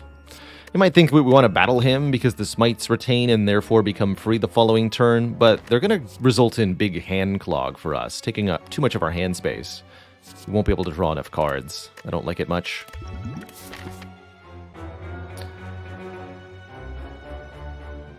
Okay, so do I need this rest site? I'd like for this run to last less time, so I'll rest here. You even get a card reward. Who are you and what have you done with Baylor? How dare you turn down a Mental Fortress? It's true. Normally a card I'm all about as a watcher block strategy, but here and now, I'm actually not thoroughly convinced.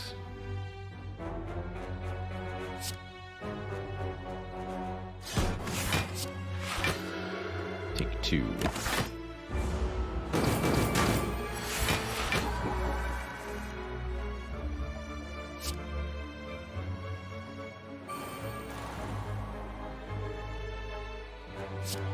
Alright, block this way. No need to vault here. Let's draw first, though.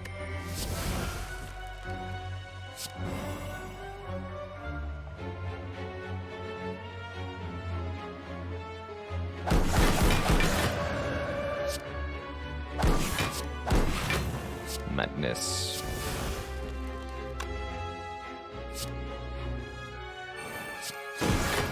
Madness this. Cool.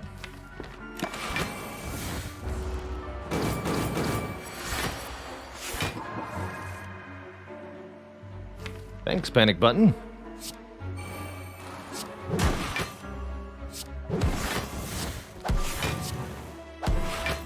Actually, don't even need you.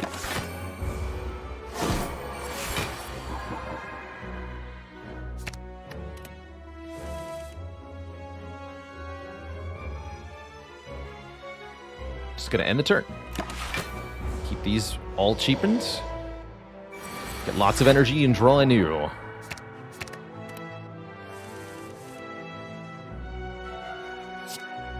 .36 block. And a vault. You'd love to see it.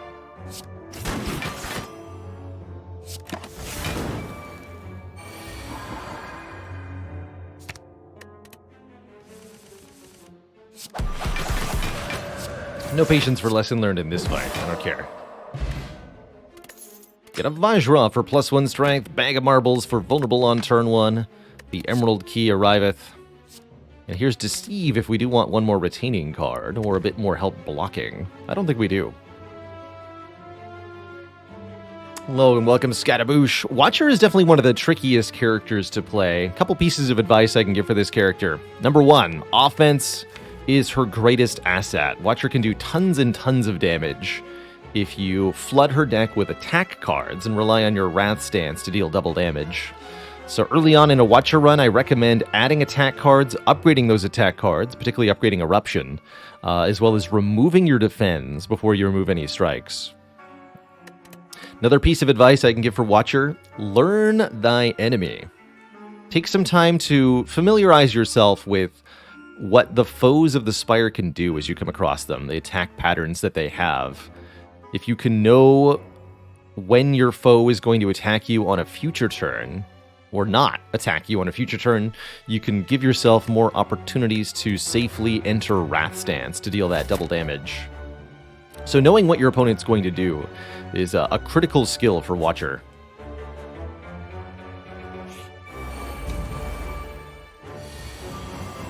Especially for the bosses. Can make such a big difference for her. Nice Akabeko there.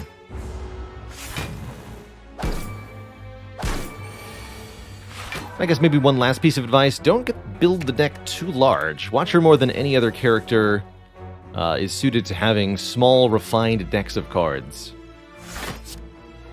that are really all about doing one thing really, really well. And Watcher more than anyone else excels at this.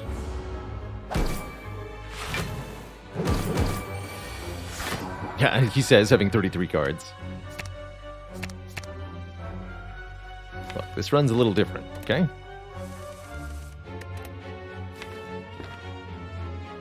Just trust me.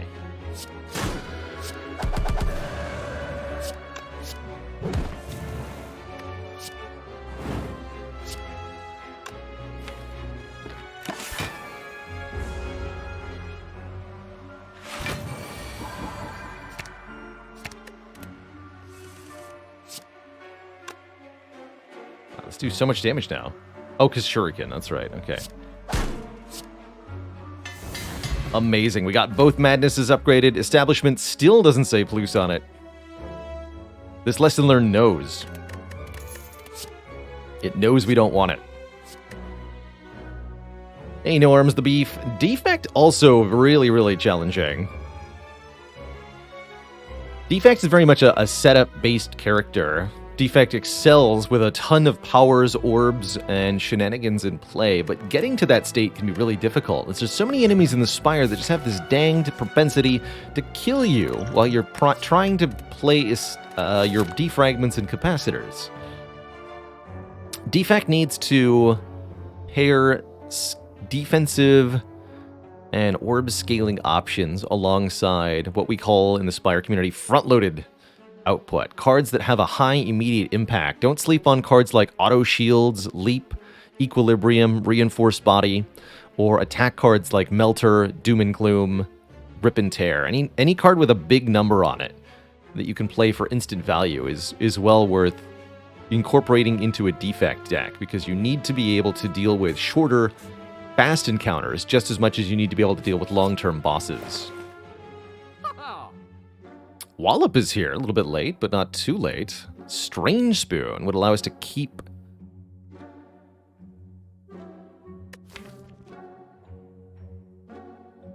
the Madnesses and the Talk to the Hands.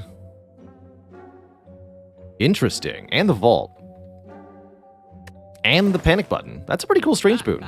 Cards that exhaust when played will instead discard half the time. I like it. I like it a lot.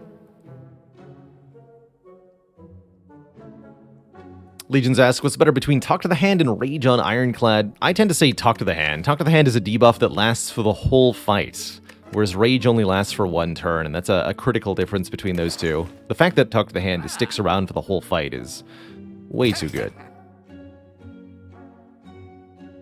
We are rich as heck. I'm going to buy the legendary Strike Remove.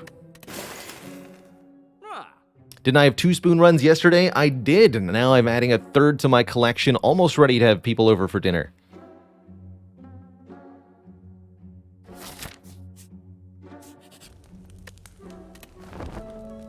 Keep the rest of that money since there is... Oh my, hello. Get in here. Since there is one more shop coming up. My spoon is too big.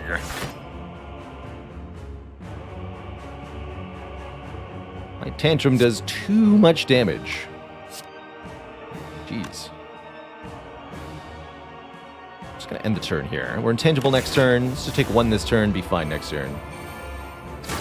It's so nice being able to keep all that energy with Ice Cream. Right, we'll play the Establishment.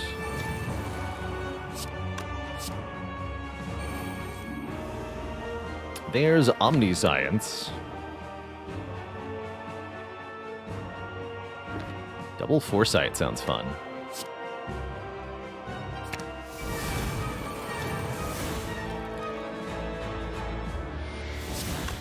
Stay intangible when you fall, right? That's right.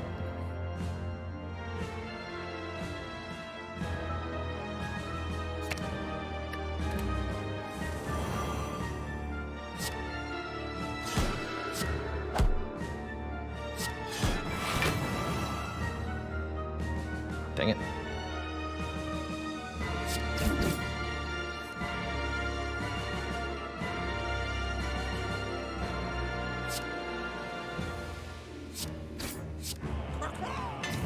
Alright, Establishment got upgraded. Alas.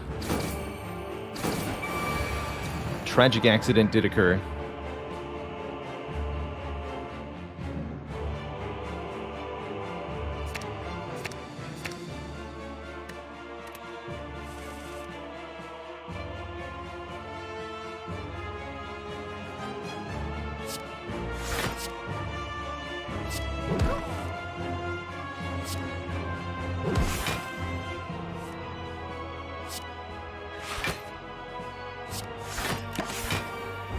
Probably should have played the trip there.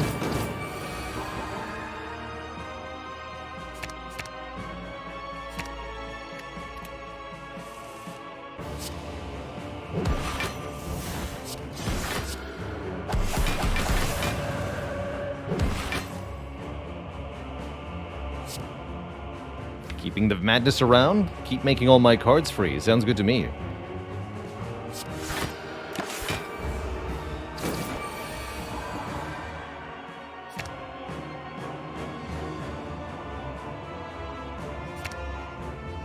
One, two, three, four, five with the Tantrum. Go talk to the hand, Tantrum. Play a million turns a weekend, leave Wrath. End the turn. Draw 8.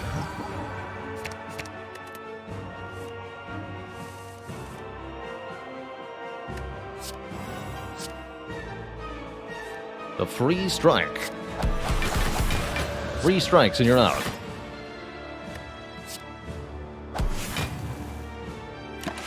We're intangible for the big hit.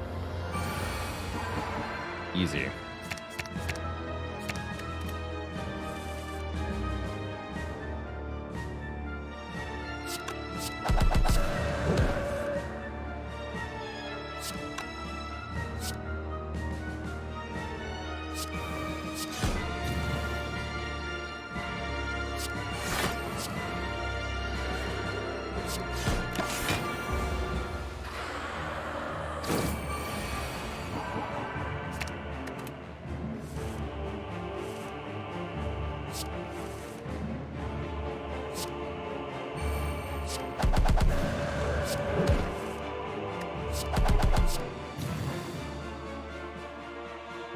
Bonk. I'll set up Incense Burner for Act 4. I don't think it's going to matter for this fight. We're just going to crush these nerds. Attention, nerds. Prepare to be crushed.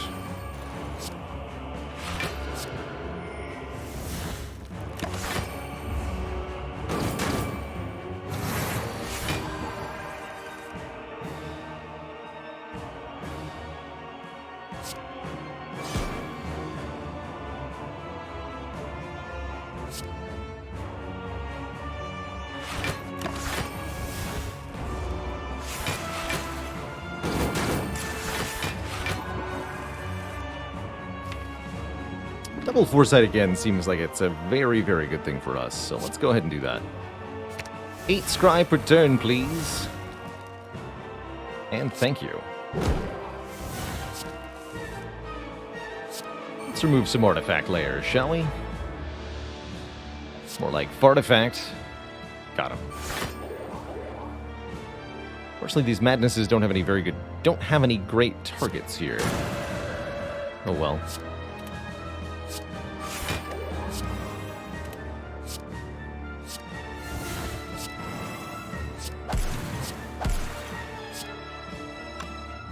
Also my face. Good.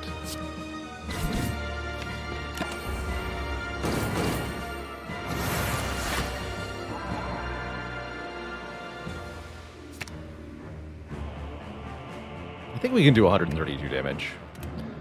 Right? Absolutely. Easily, in fact. Jeez, we do tons of damage with every attack. Alright, Omniscience has been upped.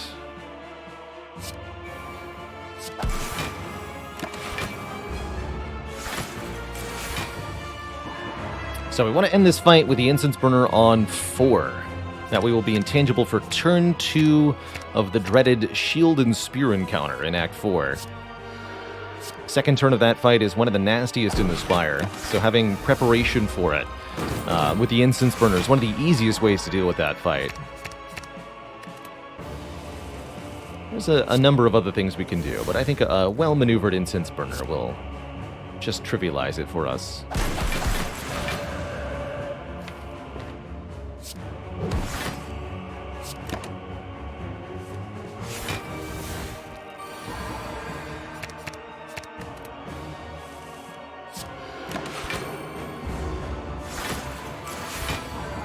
So not this turn, but next turn we want to kill. Spoon.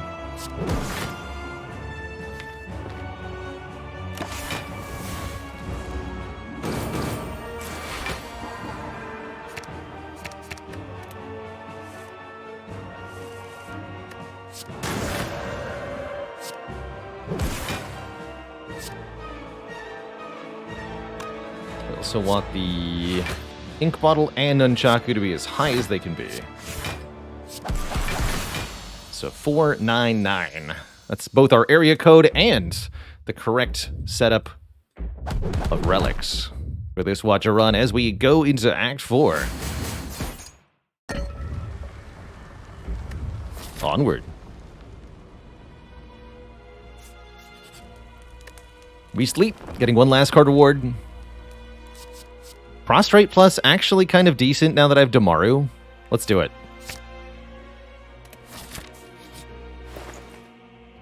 And one final shop at which to spend our money. Art of War could give us additional energy if we choose not to play any attacks on our turn.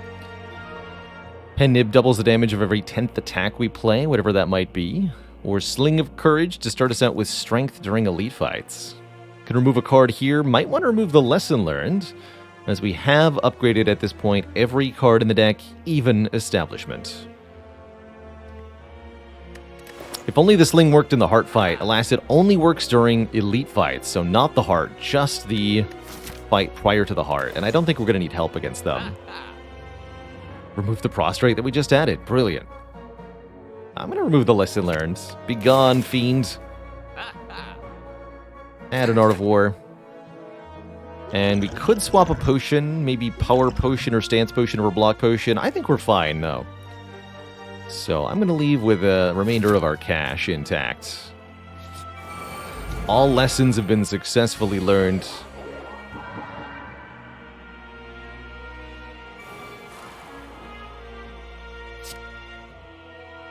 This is what we wanted, not getting attacked by shield on turn 1. We simply block this. Next turn we're intangible, who cares?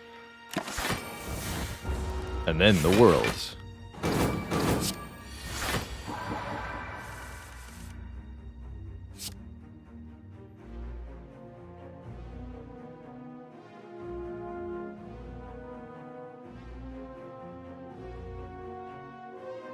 Go Foresight. Trip. Wave. Talk to the hand over here. Since the shield is what we have to deal with next turn. Weaken them both. Maybe should have played that earlier in the turn. Doesn't matter.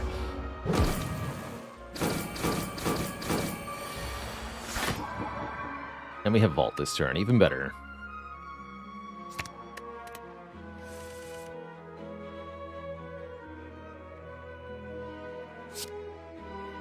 Perfect.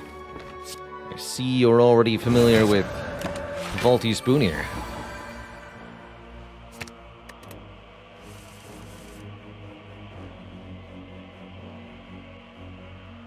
Very well.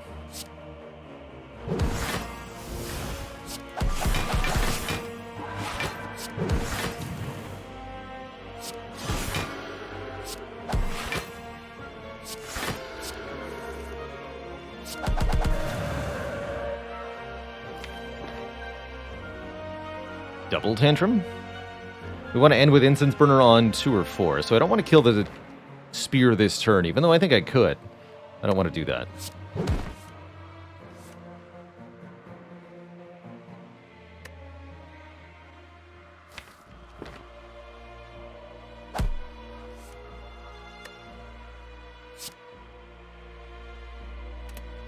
That helps, though.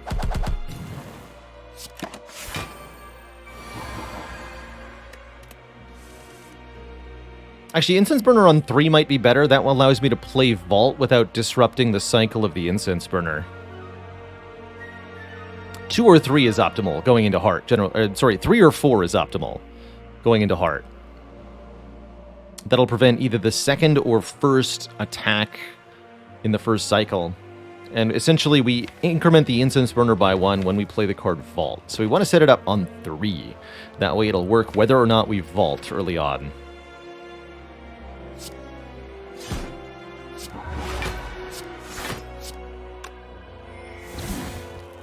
Dander, thanks for 33 months. We got a Mango and a Kunai. It's a pretty absurd pair of last relics. This Blackstar was crazy, crazy good. We got so many very good relics.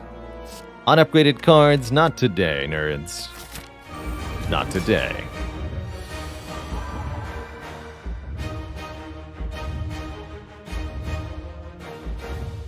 Not much of a turn 1, huh?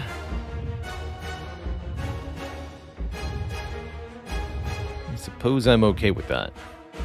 I think even with a really bad draw, we're completely fine in this fight. I have 2 duplication potions.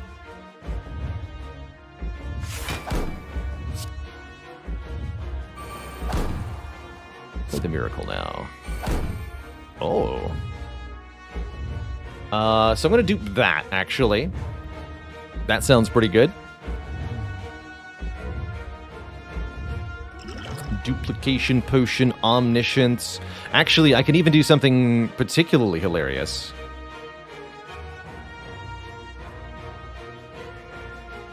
Yeah, we can also indeed dupe what's duped. If I drink not 1, but 2 Duplication Potions, our next 2 cards are played twice this turn.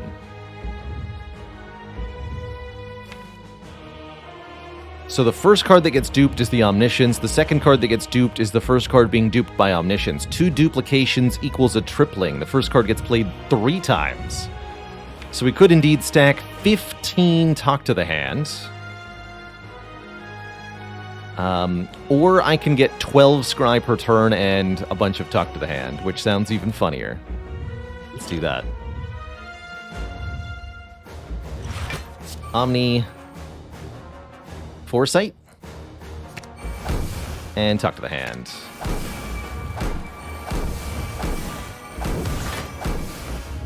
And might as well play these.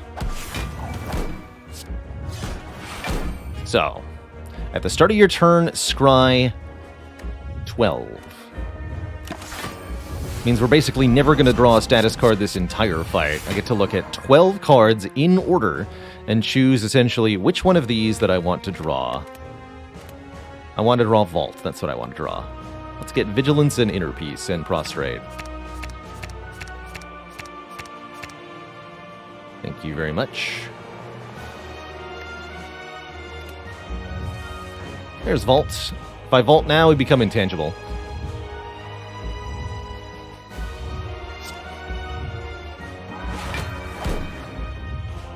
So I could Inner Peace Vault. Let's just Inner Peace Vault. Get Pocket Watch. Fear Naval Vault, excuse me. Keep the Vault, too. There's Incense Burner lined up successfully. Lose this. Keep the Sands of Time. Go Tantrum, Madness, Wheel Kick, Talk to the Hand, Trip. And some other stuff. Ooh, and Wave of the Hands. So go Wave. Trip. Talk. Madness now. Hits the Wheel Kick. Good.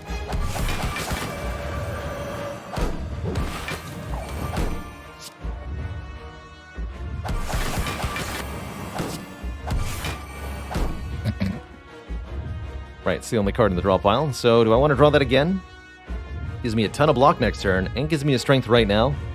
I'll do it. Although it ruins my scry. No, I don't want one card in the draw pile, because if I put Tantrum in the draw pile, then I scry Tantrum. If I don't put Tantrum in the draw pile, I get to scry the top 12 cards of the deck. So definitely don't play it. Because I want to scry 12 here. Prostrate is back. Are we Divine already? We are. Nice. Give me Talk to the Hand again. Wheel Kick. Don't need the Madness this turn. So just 1, 2, 3, 4, and a mystery 5th card. Cool.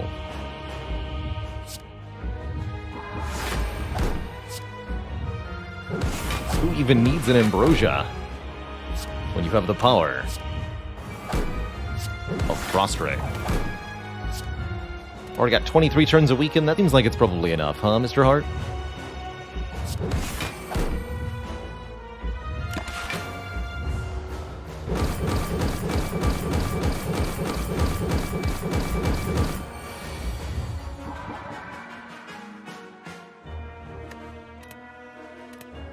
If I vault again, our intangibility is not going to be useful. We're not going to last that long anyway. Okay, that's fine.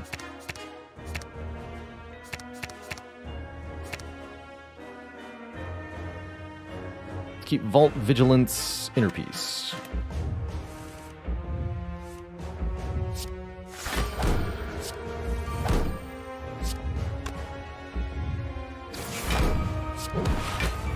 My hand is full. There's actually no use to vaulting because we've capped on damage, so when you vault, the Heart's damage cap does not reset. There's no benefit to doing that. I think we'll just go ahead and kill it. Keep Wheel Kick, and nothing else. So much effective card draw. GG. Goodbye, Mr. Hart. Goodbye. GG. Perfect heart fight, too. Ridiculous. Simply ridiculous. Be free, my Ambrosia friend. Hey, Horncleat, get out of here. Be free. GG.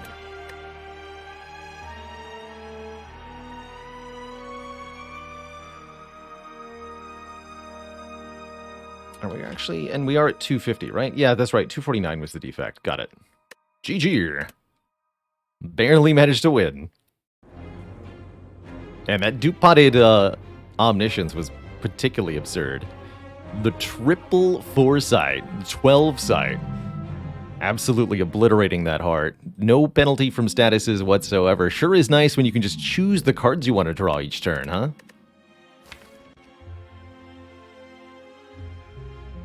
Why did I start the challenge with a defect? I think that's just where we ended up being in the rotation when I decided to start the challenge. And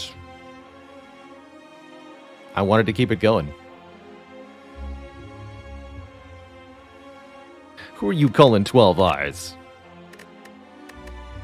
Look at that. Fusion Hammer plus a fully upgraded deck plus no reasonable explanation for how it managed to happen. Don't worry about that. 0 damage Corrupt Heart, 0 damage Shield and Spear. Very good. Oh, it even tells me what I lesson learned, thanks to Run History Plus. That's pretty cool.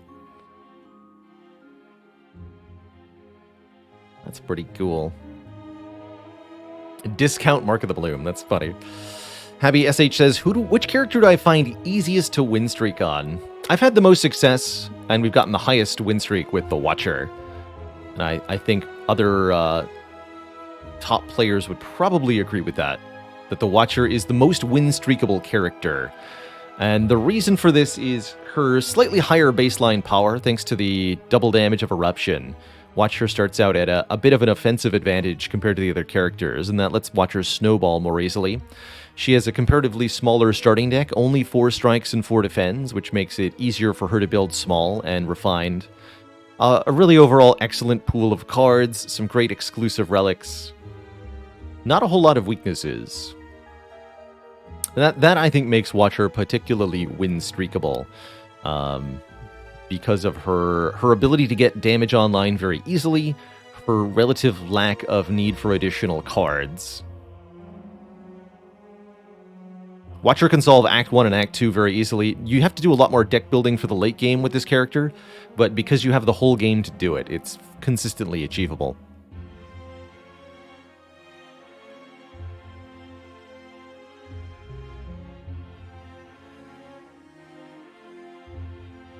Is Watcher's easier time going infinite also notable for streaks? I think so, yes. I don't personally try to go infinite on Watcher very often, as I don't think it makes for all that good content, but it absolutely is a reliable way to win with this character. A victory condition you should keep in mind, and a heavy incentive for players to pick a remove 2 card or transform 2 card starting bonus with this character as well.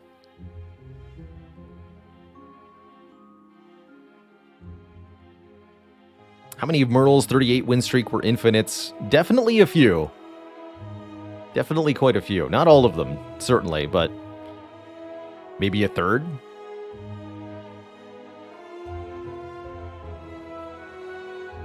If you go into a Watcher run intending to create an infinite combo from the very beginning, you might be able to get there about half the time.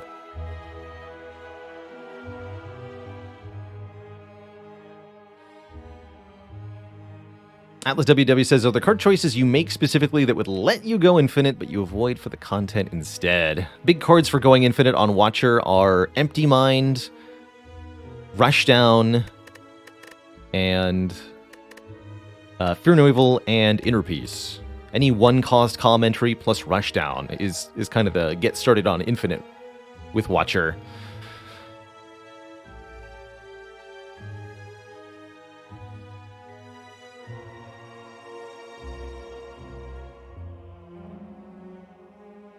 By the way, speaking of, if you're, let's say, hundreds of hours into Slay the Spire and you're still lacking the Kill a Boss on turn 1 achievement, an infinite combo might be the answer you're looking for. A deck that can play its cards an arbitrary number of times on turn 1 so that you can do as much damage as required. And that's what it means to go infinite there. So an infinite combo is any set of cards that can be played indefinitely to produce some numeric output. The simplest infinite you can demonstrate in Slay the Spire is something like 2 copies of Flash of Steel. For 0 energy, deal 3 damage, draw a card. If the card you draw is another Flash of Steel, then you can play that, draw another Flash of Steel, so on and so forth. So the simplest way to achieve this is 2 copies of a card. Note that a card can't draw itself. And then a deck that has sufficiently few cards in it that you can hold them all in your hand at one time. Whenever you draw a card, you shuffle the discard pile back into the draw pile. So if there's only 1 card in the discard pile, you know exactly what you're going to draw. So Flash of Steel, Flash of Steel, Flash of Steel. In fact, let me demonstrate this in practice real quick. Let's switch accounts here.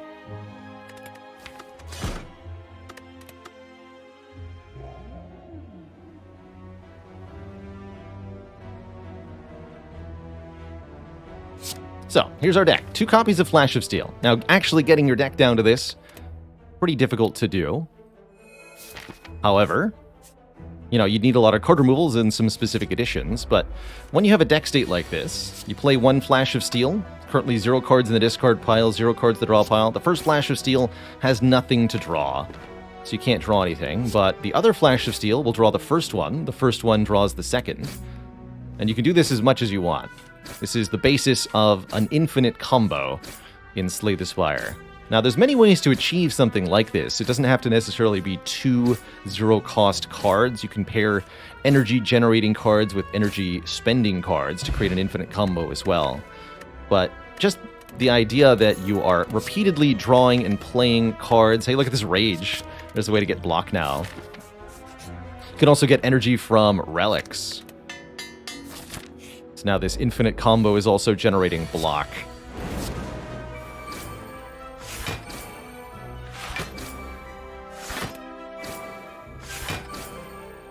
So on and so forth. You could even maybe use this deck alone to beat the endgame bosses. For example, put us up against Donu and Deka. We'll win that fight too. It's just going to take a lot of clicks. Alright. I'm just kind of demonstrating the basic of an infinite there. Time Eater would definitely beat that, yes. It doesn't do enough damage per card played to beat the Time Eater. I think the 5 statuses added from Heart would be a problem, but you might be able to survive with enough hit points.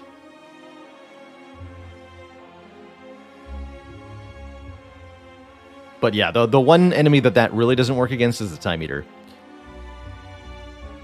You would need a Shuriken or some way to improve your damage beyond 3 per card for that to work. Spikers would also be a little terrifying. Not too bad.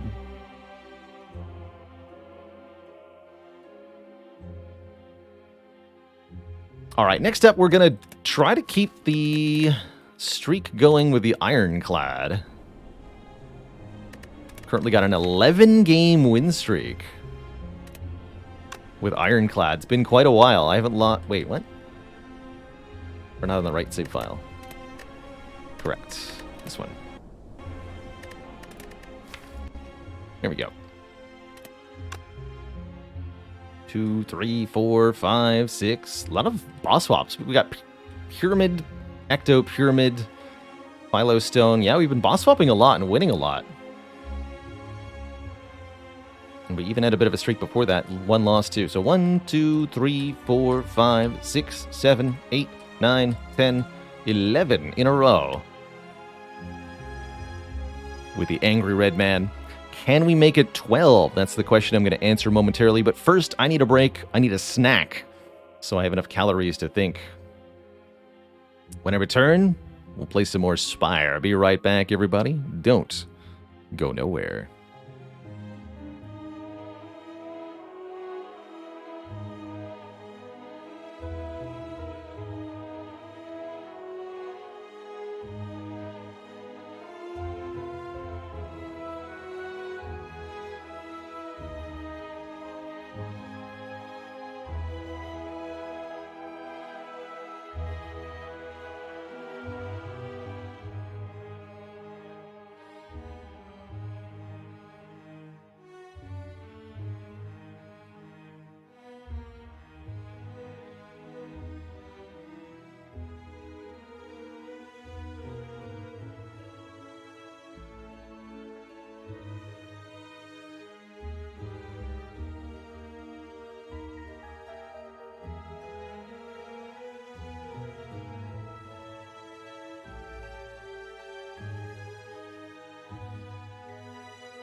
Alrighty, folks. We're back.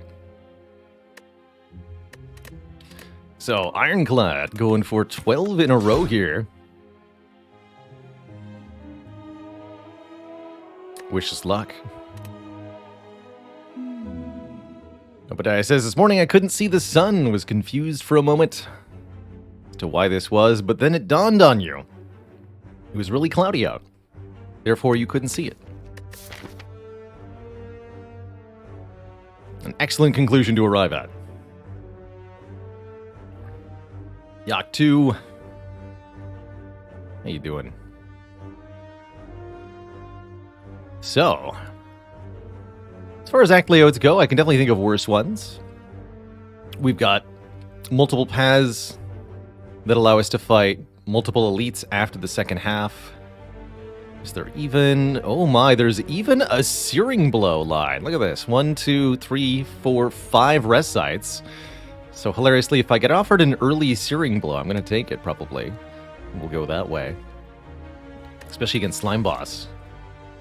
Our starting options, choose a card, common relic, transform to, or yield boss swap. I have to say the Ironclad boss swaps have really been working for me. I'm sure that if I continue to click on them, we'll eventually lose a run. That's just inevitable. But overall, the success has been quite high.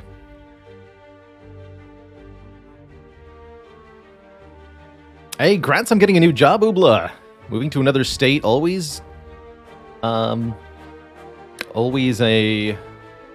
challenge, but I wish you best of luck on your journey. I hope it's a good one for you.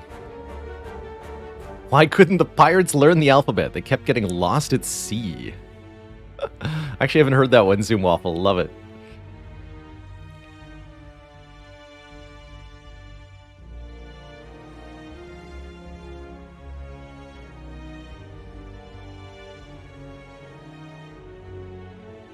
And I don't know why this alternate setup for it happened. Why did the pirates keep forgetting which level of the parking garage they parked on? Because they kept getting lost at sea.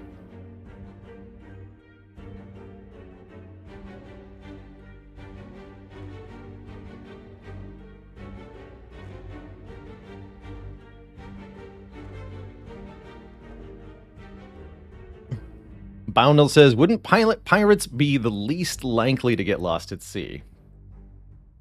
Counter question. How many farmers have you heard of that got lost at sea?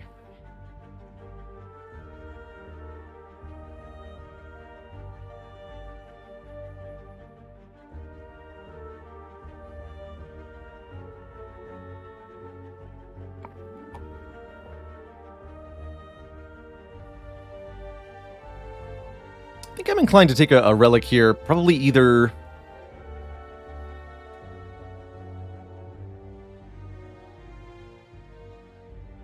common or boss swap. It's actually a very takeable boss swap. Because this pathing is so flexible here in Act 1...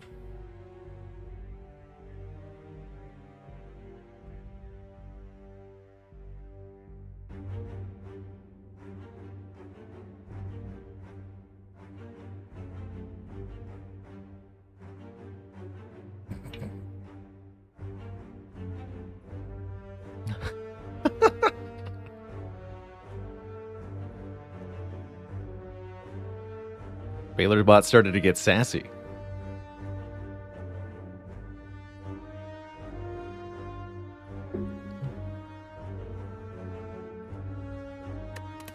Glorious.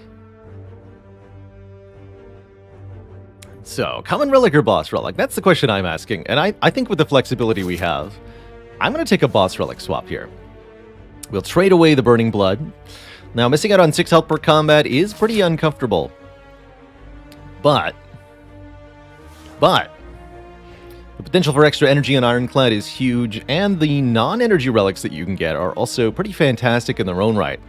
This could be a Snecko swap, a Pyramid swap, or... oh, it is a Snecko swap. Alrighty. Well, that makes things pretty interesting. Snecko Eye at the very beginning of the run is quite a joy, especially on this character. Ironclad loves 2 and 3 cost cards. They're all over his card pool, and some of them are pretty dang powerful. Even in the commons, you have stuff like Clothesline, Heavy Blade. Is there any other 2-cost Ironclad common? Great self-test. Don't think so. But many 2-cost uncommons like Sever Soul, Uppercut. X-cost Whirlwind's pretty good. Perfected Strike, I knew there was another one. So yeah, 3 2-cost cards just in the commons alone. Means Ironclad can very easily find great stuff to add to a Snecko deco. And it is a great relic to build around. I personally tend to feel like, for me, everybody's got their own random experiences, right? This is a highly random relic. And note that when you take a large number of things that are randomly selected, you may expect a even distribution of those things. Just because something is the most probable outcome doesn't mean that it's actually all that likely. So generally speaking, when you take a Snecko Eye, it's going to be somewhere off the expected number. You'll get more of one of the costs than the others just by the sheer luck of the draw, generally speaking. Just like if you roll 2 6-sided dice, even though the most likely outcome is 7, you're absolutely not guaranteed to get a 7 every time you roll them. So too does the Snecko Eye do. You have to be able to deal with whatever gets thrown your way, and that might be a little bit variable. Kitsu Carl says, does Orange Pellets clear confusion? It does, meaning that you will no longer randomize cards when drawing them. Note, however, that any card you've already drawn is going to have been assigned a random cost, and that cost will stay once the confusion is removed. So clearing confusion may or may not be a good thing. If you clear the confusion, which is the only way to get rid of it, there's no way to block the confusion in the first place in Slay the Spire. You still get to keep the 2 draw per turn. That part of the Snecko Eye is not affected. They are 2 separate effects, in fact. So it's important when talking about the Snecko Eye to distinguish the confused effect, the random amount of card costs, from the additional 2 draw per turn. And that's the real secret powerful upside of the Snecko Eye. 2 extra draw every turn lets you get a whole heck of a lot done. I think we want to start out something like this here. We want the option to go to a shop. A shoption, if you will. We want the option to fight no elites. We want the option to fight many elites. What we want is the ability to either lean into strength that we get immediately. With Snecko Eye, it's really all going to depend on the card rewards. We might have to skip card after card, or we could end up with uppercut and bludgeon in just a few combats and be smashing everything to death.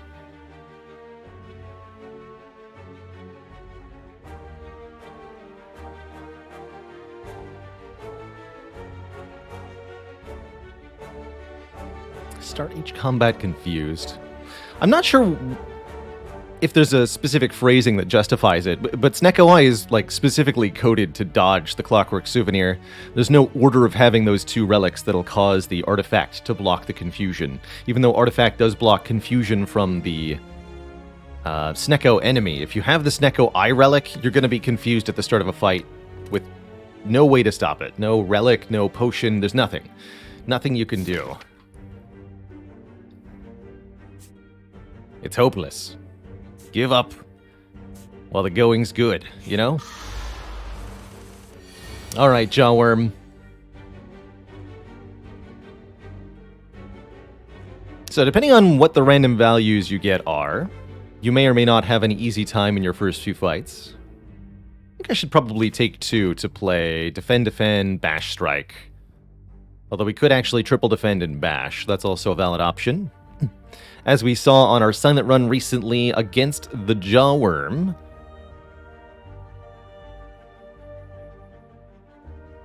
You can have a really bad time if you play too defensively. And my usual rule of thumb is if your block card doesn't block for the full 5, you probably shouldn't be playing it. So if you're only saving 2 out of 5 health by playing a defend, you should be spending your energy on a strike.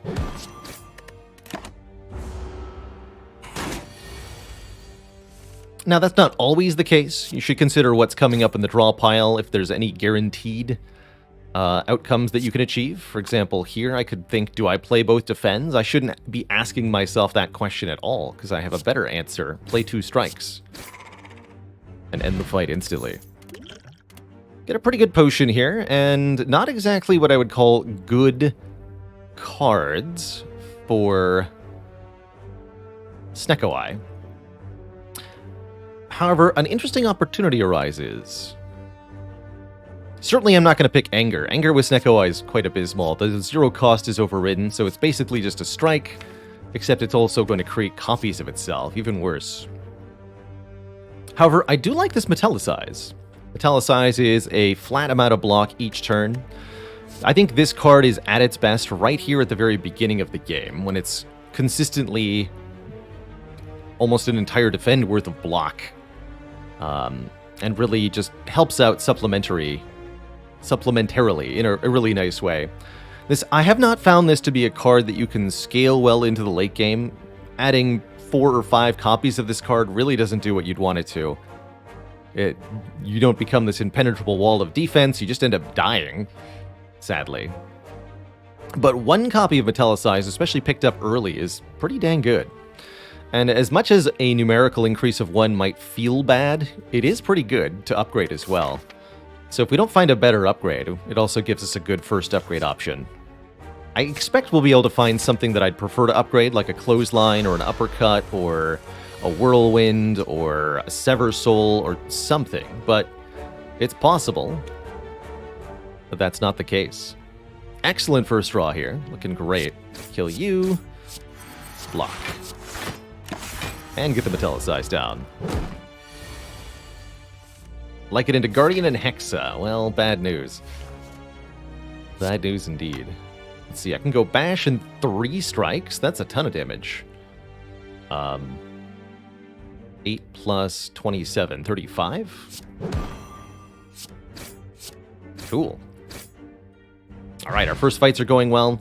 The Snecko Eye very much could be punishing us. There's the Whirlwind. Punishing us with bad random draws, but hasn't happened. Whirlwind is exceptional here. Great with Flex Potion. It's an X-cost card, which overrides the Confusion effect. An X-cost card is essentially unaffected by Confusion, so it's going to cost all of our energy and apply its effects 1 time per energy that we had. We're definitely going to want that to be upgraded to be 8 per energy, so that it's better than a strike. And then it'll be a reliable source of area damage for this run. It's also going to get drawn very frequently. With 7 draw per turn, we have a better than 50-50 odd of seeing it in our opening hand currently. Scrap Ooze. I'm happy to trade some health for a relic here. We can take a more defensive path. I certainly don't feel like we're capable of fighting the Burning Elite, even if I just pass here and keep all of our 66 health. So I think we should be getting some relics early. I usually do like this event. You're trading on average 13, 19 health for a relic. You're pretty likely to get it in the first 3 clicks. Now, there is a very small chance that the Scrap Ooze is just a never-ceasing torrent of pain that doesn't give you a relic. And that can be very, very, very sad. Clicking this too many times can definitely result in a lost run. So you have to weigh it a little carefully, but I think clicking once or twice is always reasonable. I'm pretty happy clicking at least 3 times, since we can easily rest once or even twice if needed. And with the Snecko Eye, I'm not as worried about being too aggressive early in the game. We can very easily turn this into a winning run, even if we limp through the acts. So let's start with 3. Ouch! All you find is corroded metal and a bit of burning pain.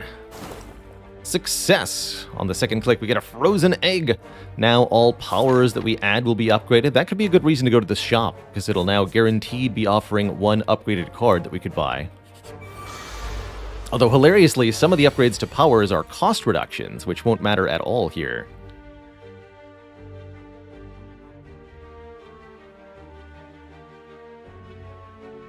So, I see we found one of the awkward draws. Actually, not that bad, right? Bash, strike, strike. 0, +1, +2. We can afford that. And if we put all of that into the front louse, we can kill it. So we should do that.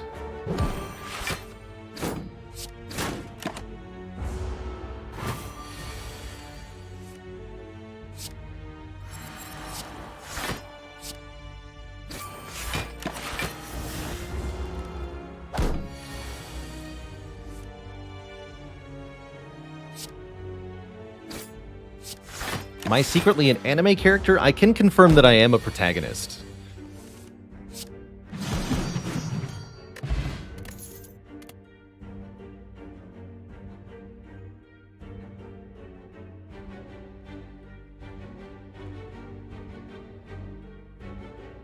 Sometimes also an antagonist.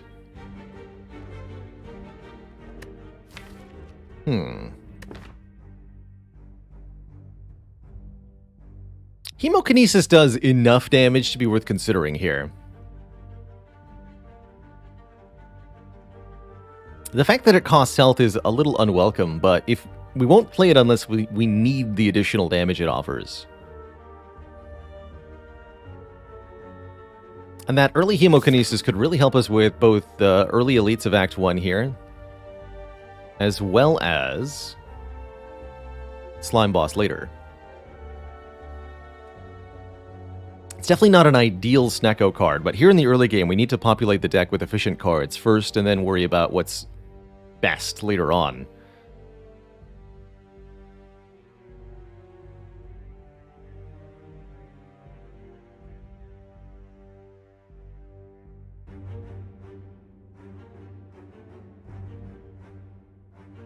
Getting very close to being able to take on that Burning Elite, actually.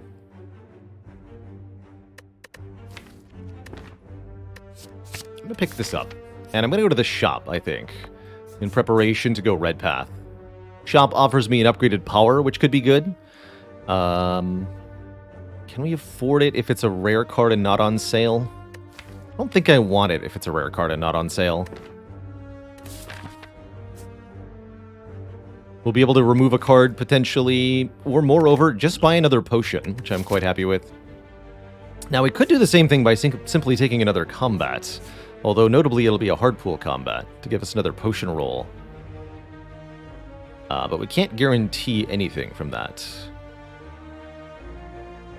As the card on sale determined, 1 out of 5 cards picked at random, the sale is half price. So there's a 1 in 5 chance the power will be on sale. No, I think we'll go here.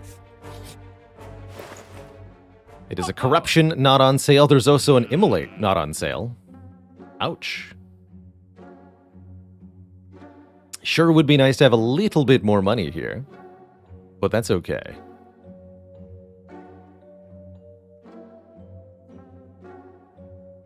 Could pick up a Headbutt for additional damage. I'm thinking just the Upgrade Potion and a card remove.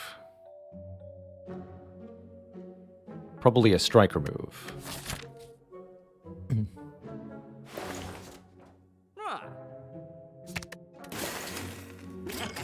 That sounds completely perfect. We're going to upgrade the Whirlwind. This is the most important upgrade right now. Guaranteed damage to all foes. Helps us with the sentries especially. Can do 13 times 3 with the Flex Potion. So we'd need a little bit of extra oomph to kill sentries, if that's what we end up fighting here. We're committed to 2 elites once I do this. I think we're going to be okay. This is pretty good. It is sentries, and they have additional hit points. Can't say that I'm too worried here. This looks like a pretty solid turn to use the Upgrade Potion if I wanted to think about it. Probably get to save the Flex Potion if I do that. We get to upgrade the Metallicize, saving us 1 health per turn. We get to full block with the Defend Plus. And we get to upgrade 2 strikes that we're playing. 3 strikes that we're playing, rather. So we get an additional 9 damage to one of them here. We're guaranteed to see the Whirlwind next turn. Actually, if I instead keep the upgrade potion... We said the flex potion would make us deal... 39 to each of them, right? 13 by 3. So can I get the front and back one below 39? If I play all 4 strikes, I totally can, and I'm still allowed to defend alongside that. So I could take 5, use the flex potion, and basically decisively win the fight. And then I get to keep what might frankly be a better upgrade, a better potion for the other elites. The upgrade potion, especially since I'm likely to draw those cards again. Okay, let's do that. Let's spend the flex potion and make this our line here. Bring you below 39. Bring you below 39.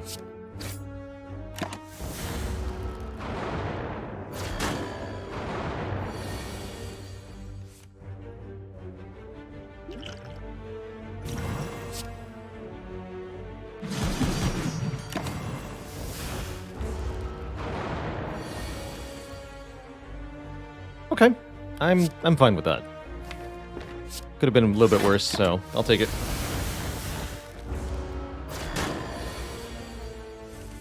I'll take it. And as far as burning elites go, yeah, we do get the potion back too. As far as burning elites go, that wasn't too bad at all.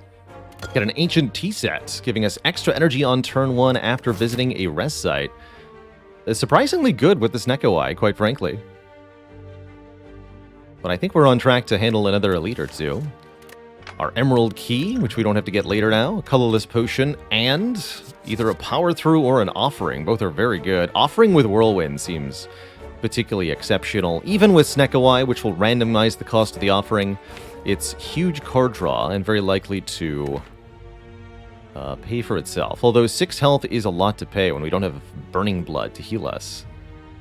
So maybe take the power through. Just very, very big block. The wounds aren't as much of a problem because we draw so many cards per turn.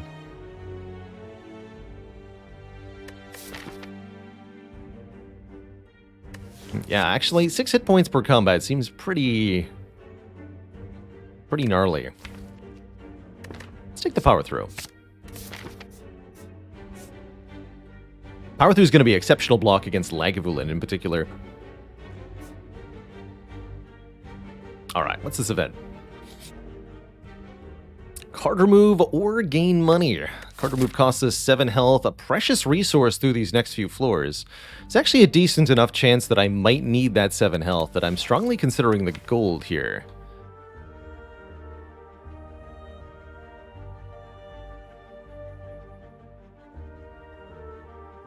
Yeah, I think I might need that health. Let's take money. Rarely do I actually opt for the cash here. I think that the card removal is far more valuable in long term, but because I'm not willing to lose health right now, it's money for me. We also get one more relic. A molten egg. Any and all attacks added from here. 2 eggs and a Neko Eye. We gotta stay alive just for a little bit longer.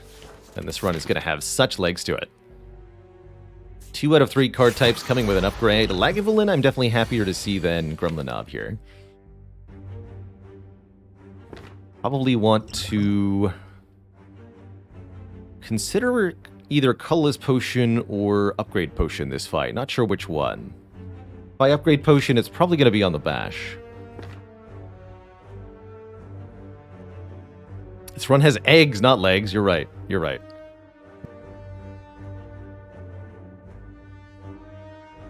Ironclad skips leg day anyway.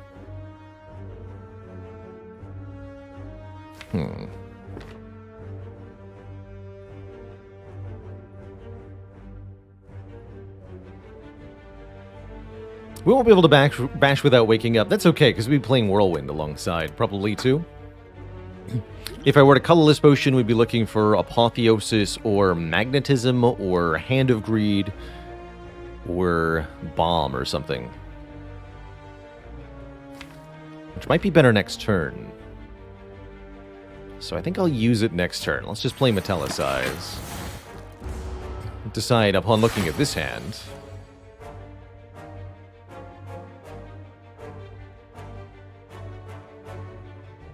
That'd be a pretty good Bash Whirlwind, quite frankly. We get to upgrade all 3 defends, too.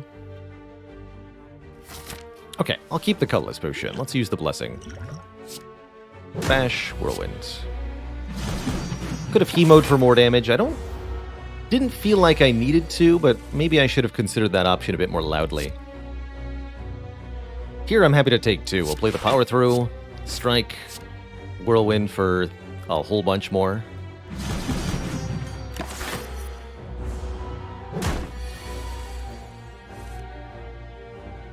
Now we may want to consider Hemokinesis, because I think it lets us kill this turn.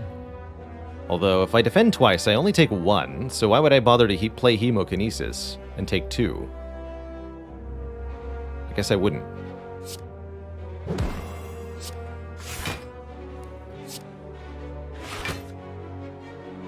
Right? Take 2 and win, or take 1 and then win.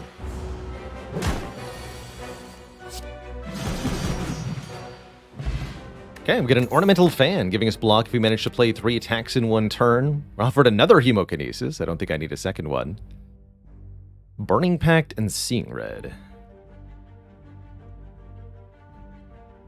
Seeing Red with Snecko Eye is kind of fun. Sometimes it's energy.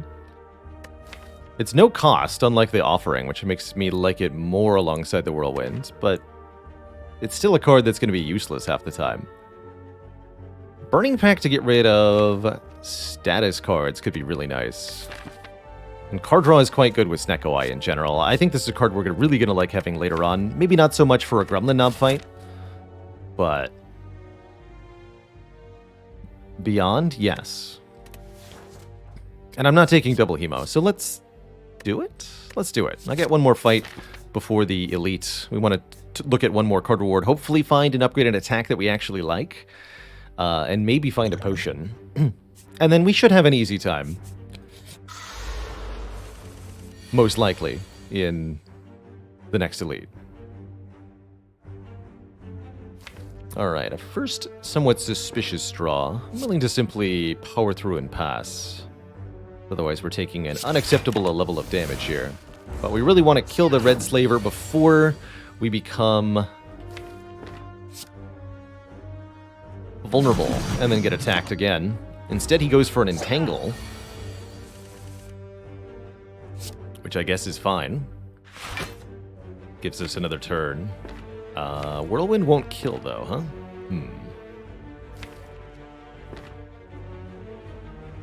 Spooky.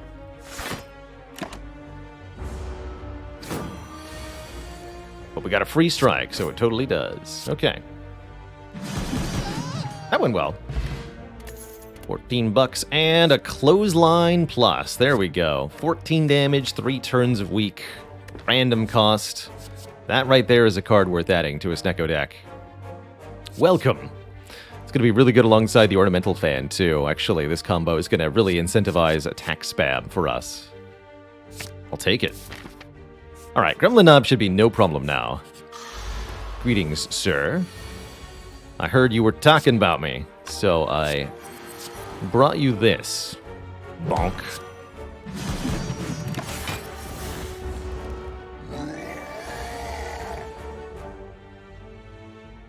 Does an Ornamental Fan ever work with a Snecko Eye? Yes.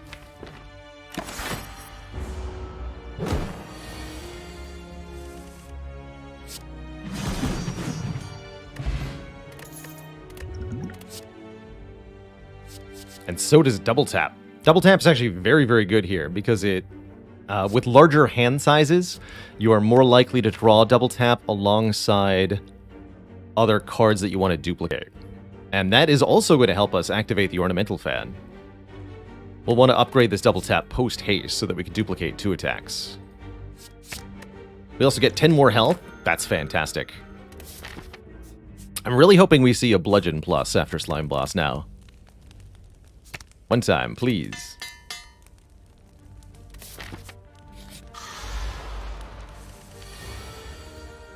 Another thing we can do is play Whirlwind for 0 to also sort of count as to help with the Ornamental Fan.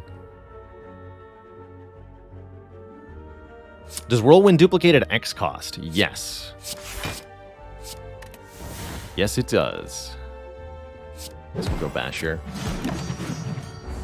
Since I'm likely to draw a double tap Clothesline this turn.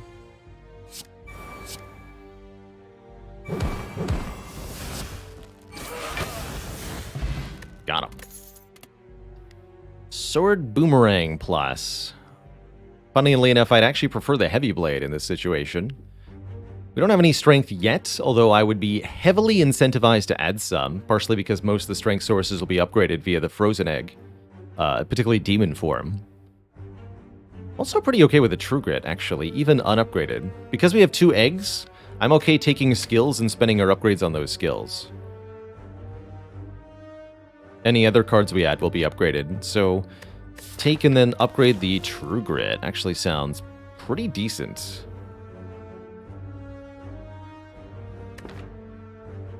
Not so interested in Flex here. Norbert Noodle, thanks for 2 months of support. Keeping it cozy with Prime. Armando asks, do I like max health on Snecko runs more than usual? Yes, max health is a resistance to variance. Snecko Eye absolutely can and occasionally will generate truly catastrophic hands where you have to pick 1 out of 7 cards to play. And in those situations, having max health is a nice way to not die. I think I am going to take this True Grit and upgrade it. Although, am I upgrading Bash first? I don't really care about the upgrade for double tap Bash, because if you're double tapping Bash, that's 4 vulnerable already. So you don't really care. I think I will upgrade True Grit. I don't think this Metallicize is going to end up upgraded. But you never know if we end up with an abundance of upgrades. Greetings, Slime Boss. Here's a fight where I'll happily play Hemokinesis for some bonus damage, although that's only if I determine that I'm not going to split this thing in 2 right now. Let's see, Whirlwind would do 32 damage. No, 48 damage. So 133 minus 48. Brings it down to 85. So no, I'm not going to play the Hemokinesis. We're just going to bring it to 85.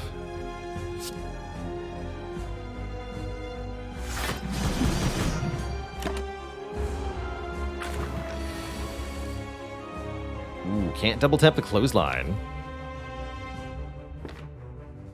So I can go Clothesline, Strike.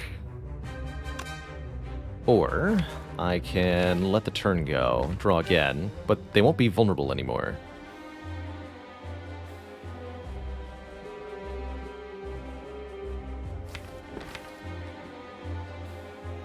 Pretty cool splitting here. 55 is pretty low. Let's get rid of one of these defends. We just want to draw the Whirlwind again.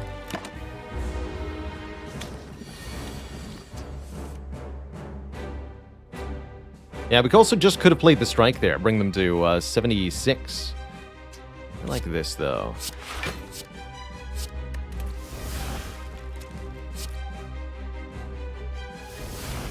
Alright, we'll have to take some damage here, since they're both attacking us.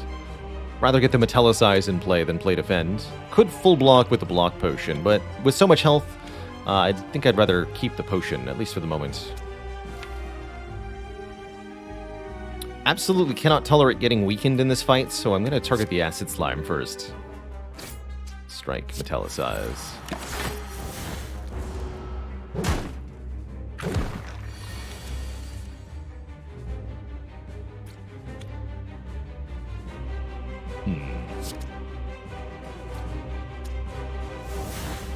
Double tap is not cooperating.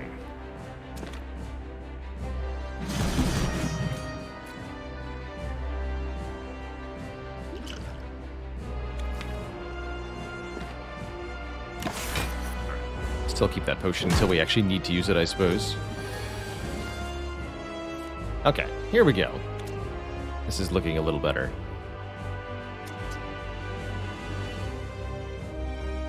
Bash and Clothesline will kill the attacking slime. I could also actually use it to... Let's see, it's 8 plus 21, 29, right? Wouldn't quite kill the gray slime. So let's just kill you. Get rid of another slime.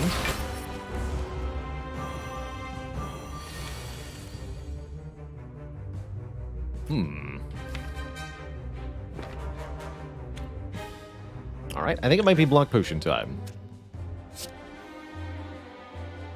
Blocks for 11, or I can do 4 and 3. Yeah, let's spend the block potion now. Nope.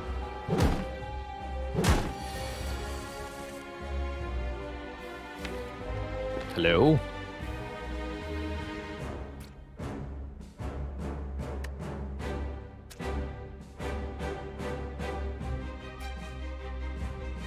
Quite the predicament indeed.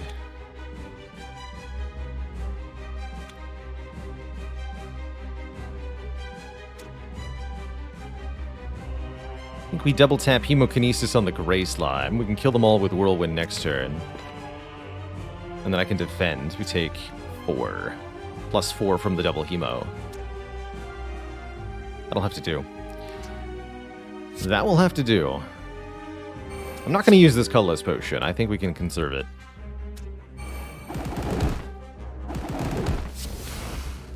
Or no, we take more than 4. We take 6.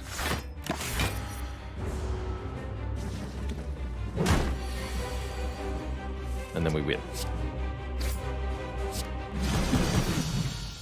Right, well that was a little uncomfortable. But we do prevail through the slime boss. Glad we had so many hit points. Talking about pair averting bad Snecko-Eye draws, it definitely happened there. So, glad we had it. Oh man, and we get our choice of upgraded super big attack. Do we take the Immolate Plus for 28 damage to all enemies, or do we take the Bludgeon for 42 damage, 1 card, with a double tap in the deck? I mean, we asked for the Bludgeon specifically. I think we got to take the Bludgeon specifically. 42 bonk power. From here, I think the best thing we can do to improve this deck's output is just add more energy to it. If we can spend more energy, we're more likely to be able to use the Ornamental Fan. We're more likely to be able to double tap something meaningfully. And there's more energy for us. Yeah, Fusion Hammer has like Pyramid. Very confused for a second. But yeah, you know, if my cards are all going to come upgraded anyway via these 2 eggs, then there's not much downside to the Fusion Hammer. We even managed to get that upgraded True Grit just in time. Had a feeling that might end up being a good decision. Confusion Hammer.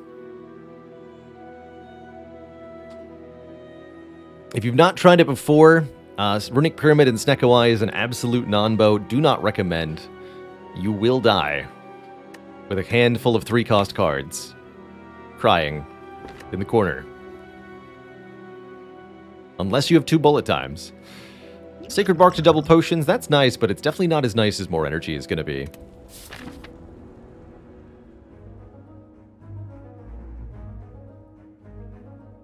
Don't know if I have a clip or link for that specific interaction. Alright. So we have a decent amount of money. We have a Snecko-Eye and 4 energy. We have 2 eggs and a Bludgeon Plus. I think that we can go Elite Farmin'. Oh, I think I like this path a lot. Spend the money after killing elites. We should be fine, right? We get to heal up after the first one. We get to collect many, many upgraded card rewards. And there's even a white path. If we end up losing a lot of health in the early fights, we can go this way and avoid the elites. So essentially we take... yeah, 1 event, 4 combats. Take it this way. Once we get here, we can decide, do we go for 3 elites? Or do we spend money immediately? Try to get back on the elite path or something.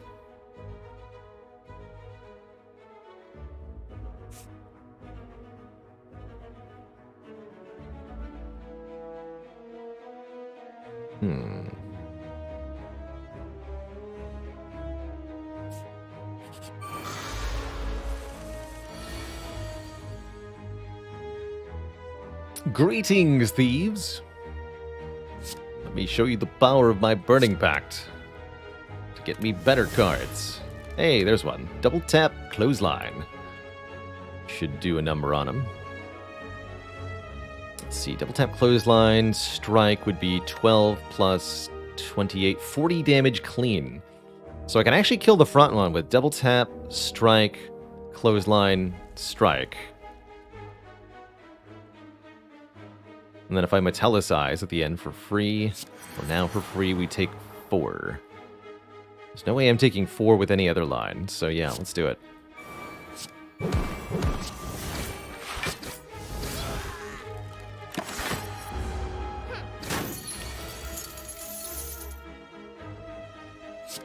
Bonk.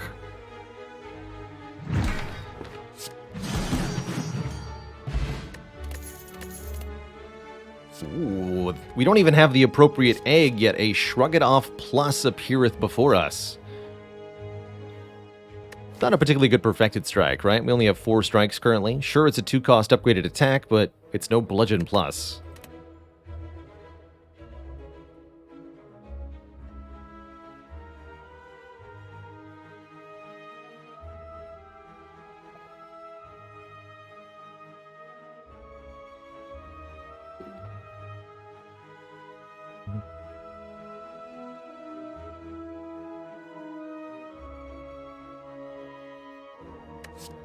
I'll take that shrug.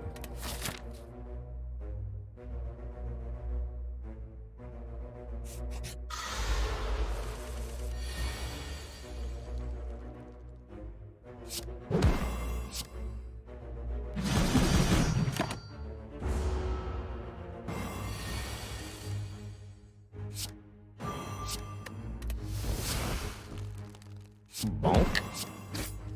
Could play Hemo here, but with Bludgeon guaranteed, absolutely no need for it. Kabonk. Strength Potion's gotta be... Ooh, Shockwave versus Inflame Plus.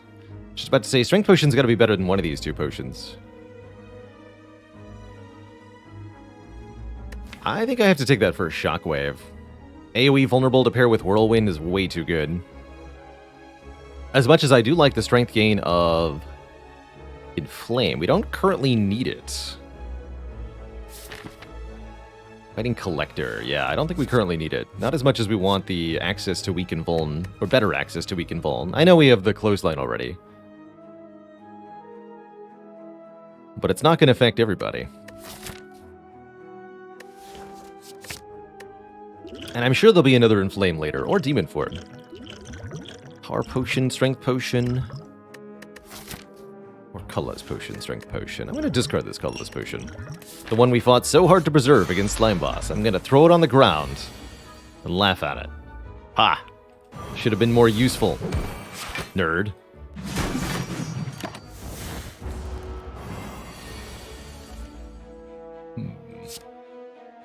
That's not enough damage. And the strike won't be enough either, right? This leaves it at 5 health, but it gained 3 blocks, so I can't kill with Bludgeon Strike here. As much as you'd want me to be able to. I could if I use the Strength Potion. Which is almost worth maybe thinking about.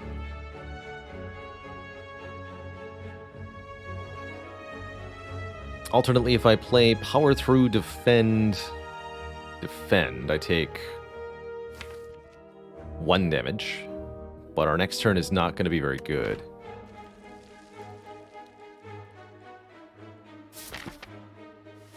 Yeah, I think that's got to be worth it. We do then 9 plus 49. Actually didn't do the math on it, whether that would make the difference, but I was pretty sure it would. And it does. Body Slam, a plus. We had an Impervious, I might think about it. Body Slam with Neko Eye, not the greatest, because it's going to be random cost. And one of the whole things that makes Body Slam so beautiful is being able to play it multiple times per turn, because it is free.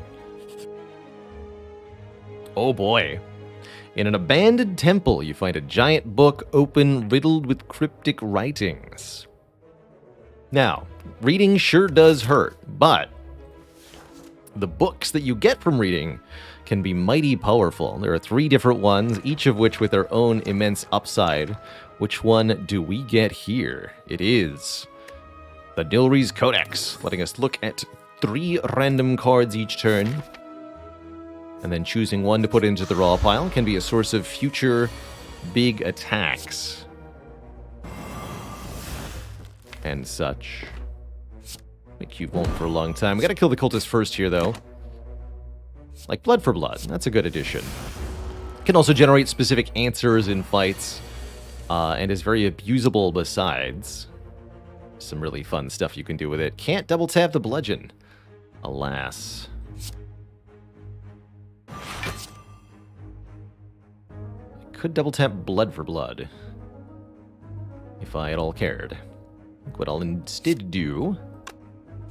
Kill the cultist. Actually, I can kill the Chosen outright. Let's do that.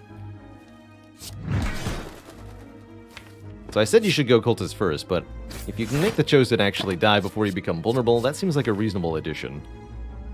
And Whirlwind will just kill, so don't add a card at all.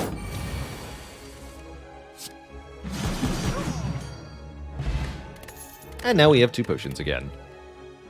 Searing Blow, you're late. I took a Fusion Hammer also, so that's definitely not happening.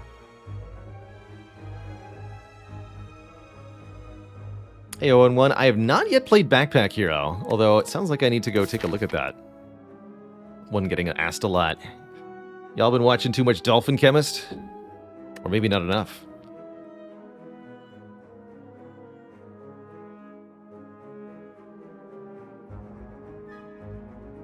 I think we're good for the 3 elite path here, by the way. We've got 2 good potions. The deck is in superb state.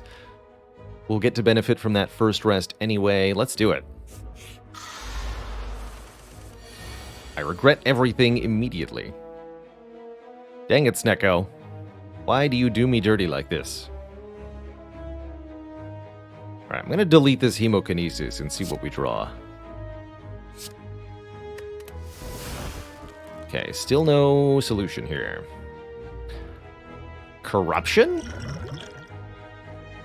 Probably should have done that if I was going to Power Potion. Should have done so before playing the Burning Pact, but still very much something I want to do, I think, at this point. A bit of extra strength could make a difference. We'd need more than just a bit, though.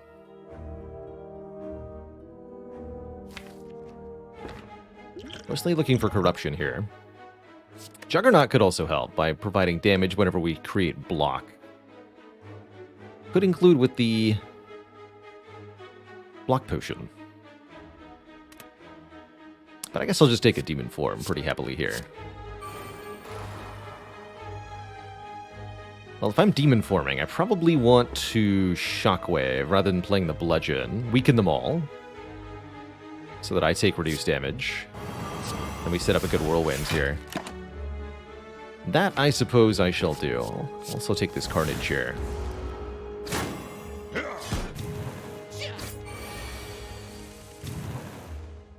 Okay, we cannot under any circumstances allow ourselves to become vulnerable, so if we can kill the Red Slaver this turn, that would be a very good thing.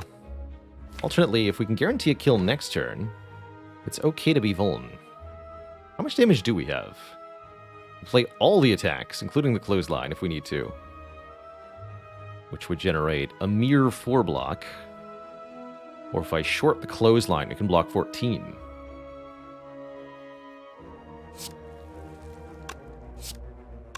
So I've got 24 plus 9 plus 9 plus 11. That sounds like a lot. That's 53. So yes, we can kill the front one in full block. Or we can kill the back one and take 1.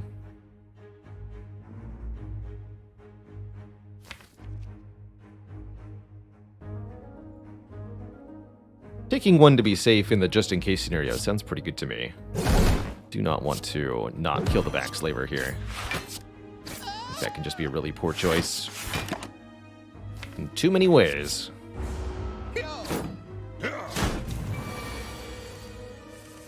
Easy.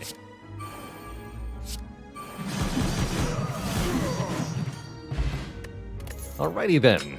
Blood Vial will help heal us up a little bit. We also get a Flex Potion, an Uppercut Plus. I took the Shockwave, so I don't think I need this Uppercut.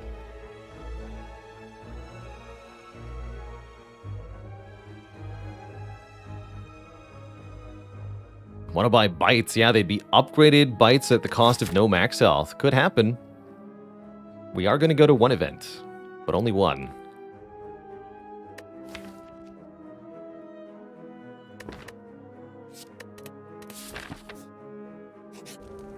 Get to heal for 25 here, back up to 49. Not the most comfortable amount of health, but it'll do. It also empowers us for this next elite fight with 2 more energy on turn 1. Just in case we wanted to spend some energy. Guess we'll have to Burning Pact. Burning Pacting the Ascender's Bane, because everything else is useful here. And we get Bludgeon, so we can double tap the Bludgeon. And Hemo. Is that enough to kill? Hold on. Bludgeon deals 63, Hemokinesis deals 22. Oh my gosh. Get him. And you all laughed when I took that Hemokinesis. Well, who's laughing now? The damage. Got a letter opener. If we play 3 skills in one turn, we'll deal 5 damage to all enemies. So whatever we're playing, as long as we play lots of it, stuff will happen. Here's an Inflame that we can reasonably take. This one's fine. Not amazing. I don't really want a Carnage Plus. I know I took a Carnage from Nilries in those last couple fights, but that's different from actually wanting a real one. Flip the Sapphire Key. And we'll fight these nerds again. Welcome back, Double Tap Bludgeon. Welcome back. Bonk.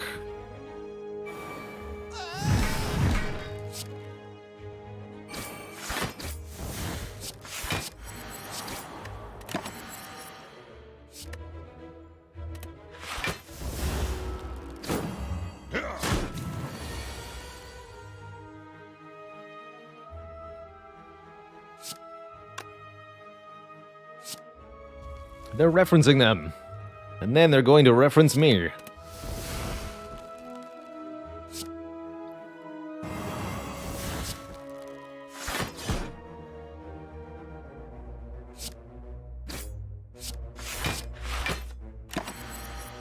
Yes, please.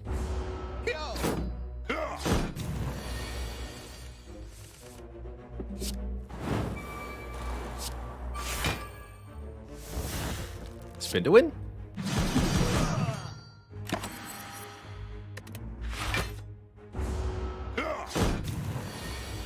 Yeah, Corruption very, very much a yes please with Neko Eye.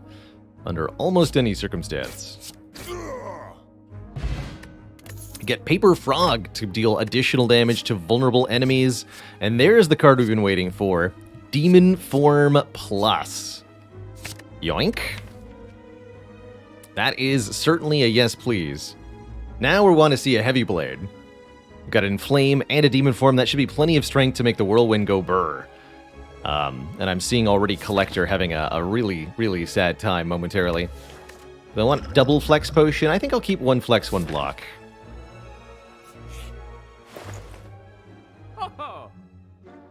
Brimstone. My. Brimstone is intriguing here. Brimstone gives us 2 strength each turn to kick the strength gain up to 11. Yes, there's another Whirlwind too. I see it.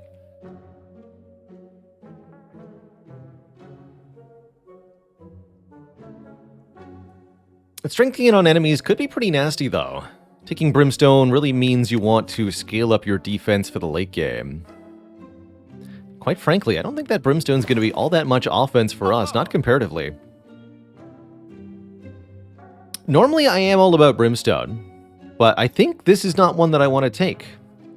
Instead, my proposition, with 2 Egg Relics on the bar here, and still 1 boss to beat, is that we take a fairly expensive, but pretty good question card to give us more options from card rewards. This won't affect our Nilries Codex, but it will show us a lot more upgraded cards, hopefully high-cost upgraded cards, in Act 2 and Act 3. well, for the rest of Act 2 and Act 3, particularly increasing our chance of finding a corruption or another demon form or various other things. Sambo Steel, thanks for 20 months of support, 2 metric years.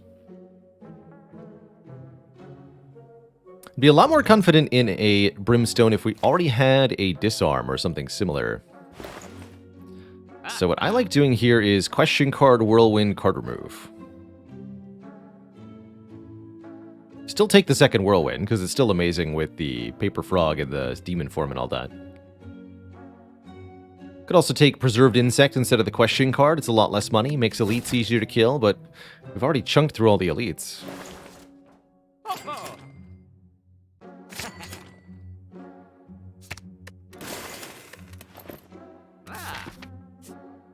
And what's our one event? The Knowing Skull. What is it you seek? What is it you offer? I seek money. But not that much money, just like some money. Thanks. Not confident. I'm not sufficiently confident against a collector that I'm willing to do more than that. There's the Heavy Blade Plus. Get in here. Yoink. Alright, that's the ultimate payoff for the Demon Form and Flame. Now we have kind of the core offensive heart of the deck. I'd even take one more Heavy Blade, actually, which is Inflame, Demon Form, the Whirlwinds, and the Heavy Blade, with the Bludgeon for early damage, and then our mitigation cards serving where they do. Probably going to be skipping a lot more cards from here on out, or am I? The Question card knows all.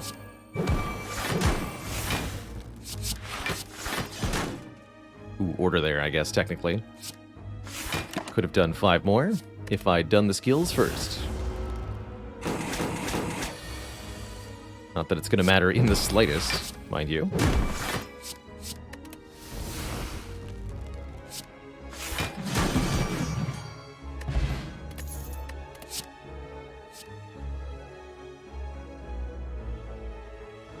I guess I could be convinced to take another Bludgeon Plus.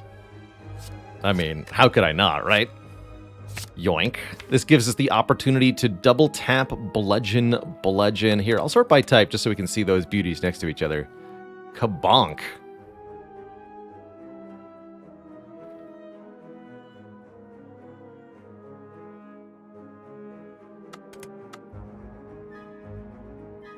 Really do like sorting by obtain.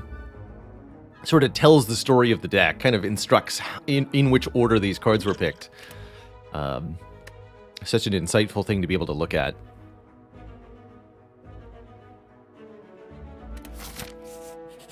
Plus, I'm so used to it, it's really hard to do anything else at this point. Would I take a Pandora's box here? Yeah. Yeah, for sure.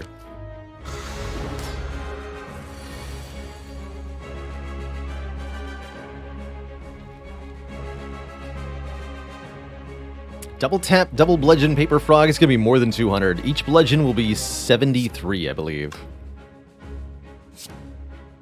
Like 300. It'd be a nice way to kill Collector turn 1. Didn't happen here, but I can still do a ton of damage. Bonk. Even with what might be considered a fairly subpar draw. We've almost brought Collector to half health with that. Zoom, Disarm, Second Wind. I'll take a Second Wind.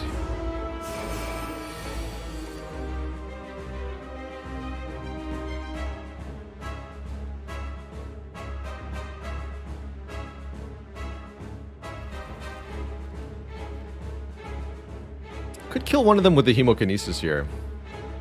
Definitely want to play Demon Form.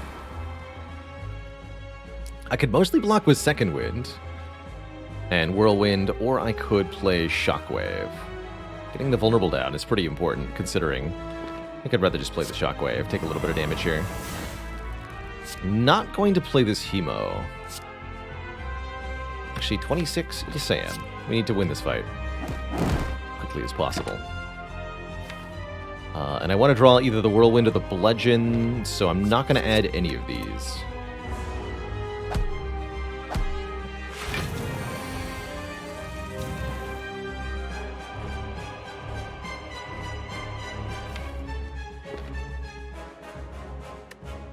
Alright, we did not get the Whirlwind. That might be a good thing.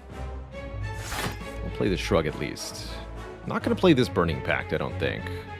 Flame.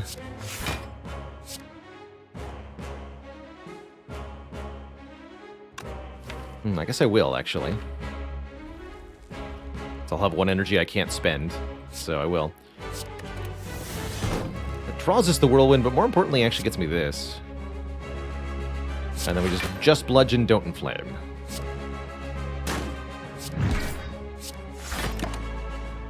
Barricade. Sure. Probably won't need it, but sure.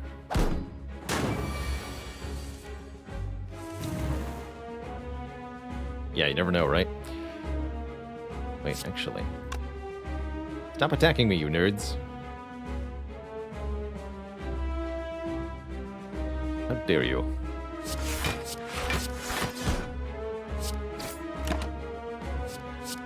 Alright, I would like to win the fight now.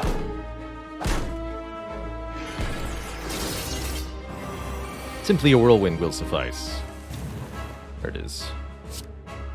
Bonk. GG.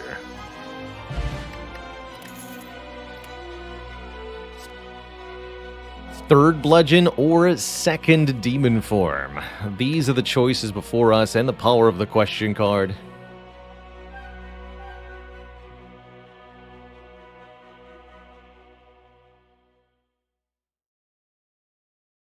I like the two of each approach. Two Demon Forms, 2 Whirlwinds, 2 Bludgeons, 2 Heavy Blades. Let's go double Demon Form. Who need? And this is why I didn't take the Brimstone either, by the way. I was like, if we're going to gain something like 6 strength per turn, who needs 2 more to give enemies extra strength when we can just have our own additional strength and not give a heck?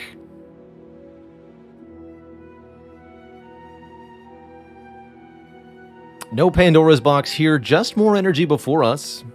You could take Runic Dome to be unable to see enemy intents, Sozu to be unable to gain more potions, or Cursed Key to be cursed if we open a chest. My good rule of thumb is, if you've got the blue key already, then Cursed Key is a very low downside energy relic.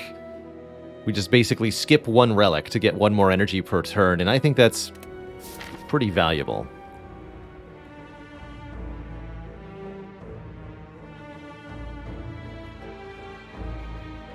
Max of 2 elites. Interesting act layout.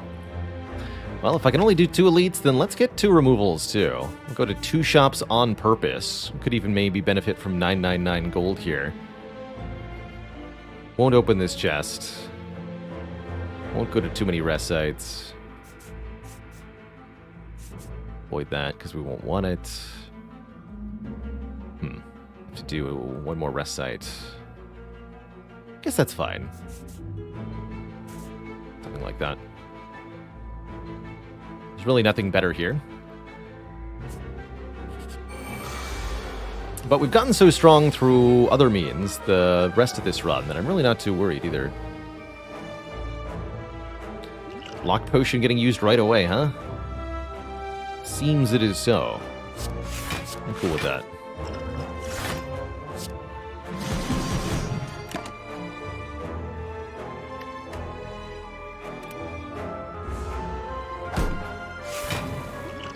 I'd rather keep the Flex Potion.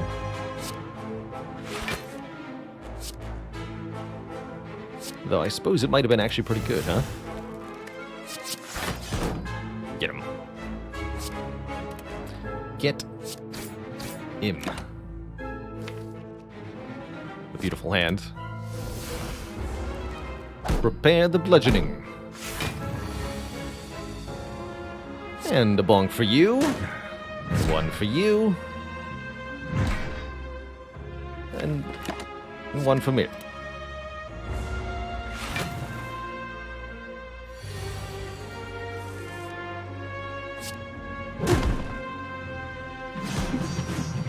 Everybody gets a bonk. And we get the second Heavy Blade. I'm taking it. I'm taking it. Pop quiz. How much strength do we need for Heavy Blade and Bludgeon to do the same damage? It's 9. With 10 strength, Heavy Blade does 64. No, not 9. 54 is at 8 strength, which is bludgeon, puts bludgeon to 50. So 7 strength. They're about the same. They both do 49. 7. That's quite a bit of strength, actually. Dolly's Mirror allows us to duplicate a card in the deck.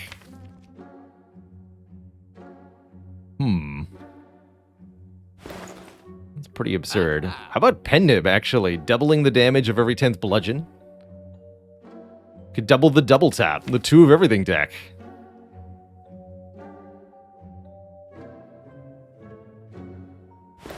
Pendib seems pretty absurd, though. Let's grab that, which means we can't get the Dolly's Mirror.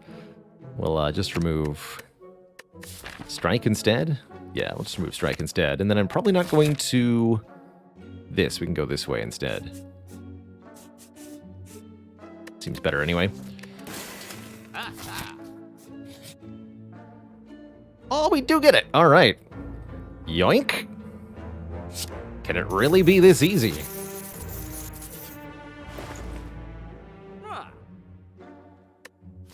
Can bottle one of our demon forms here.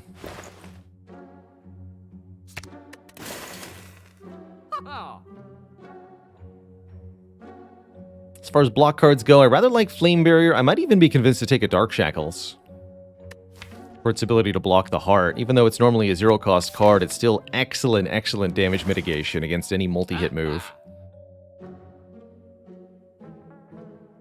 Shame we don't have a Corruption, but bottling a demon form seems pretty exceptional.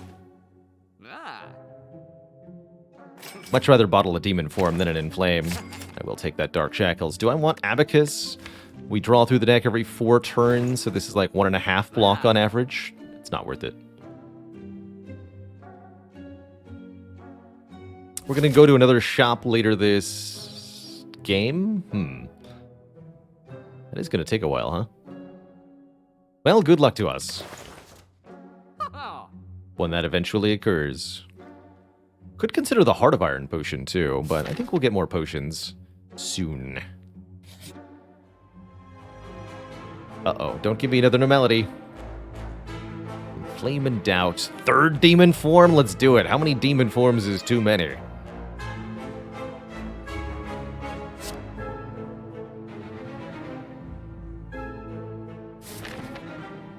Quademon form. He's gone mad with powers. Ow. Not gonna play either of these. I'm gonna go Inflame, Clothesline, Defend. Please don't hurt me. So the thing is, we're a little bit short on the blocking game at the moment.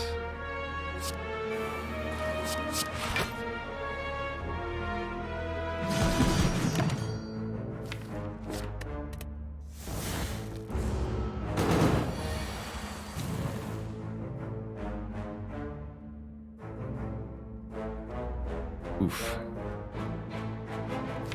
It's not enough.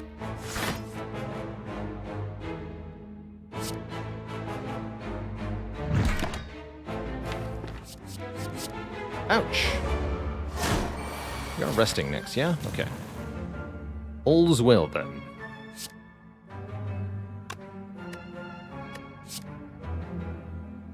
I'm just gonna play all these cards. Just get rid of it this way.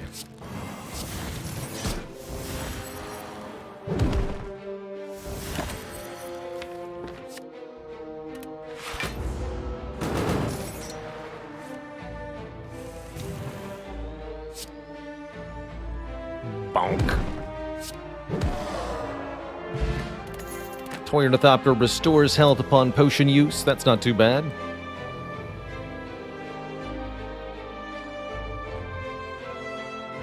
Yeah, it might have been correct to actually play both Demon Forms turn 1. Given the draws we had, I actually don't think that would have been sufficient for a kill on turn 3. But it might have been. Either way, I'm pretty okay with how that went. Please heal me.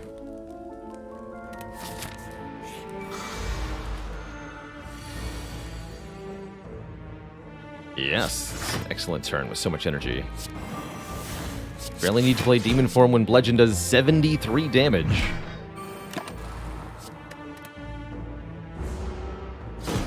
How about with a pen nib? 157 damage. Squish. Can add another heavy blade. Honestly, I don't think we want any more heavy blades at the moment. What we want are defensive cards. Maybe Second Wind is an important one. Don't have a real Second Wind. Let's take a Second Wind. That's a good way to get rid of status cards. And if we can find a Feel No Pain Plus or something, it'd be really good. This chest we won't be opening. We don't want to curse with the cursed key. We don't need the blue key, as we already have it. Man, we're getting 2 more rest sites anyway, so yeah, let's keep going this way. Transient. This should be a very easy fight for us. I think we can kill Transient pretty quickly with this deck. Should be extremely possible. Like, yeah, that card Impervious is a card I really like here.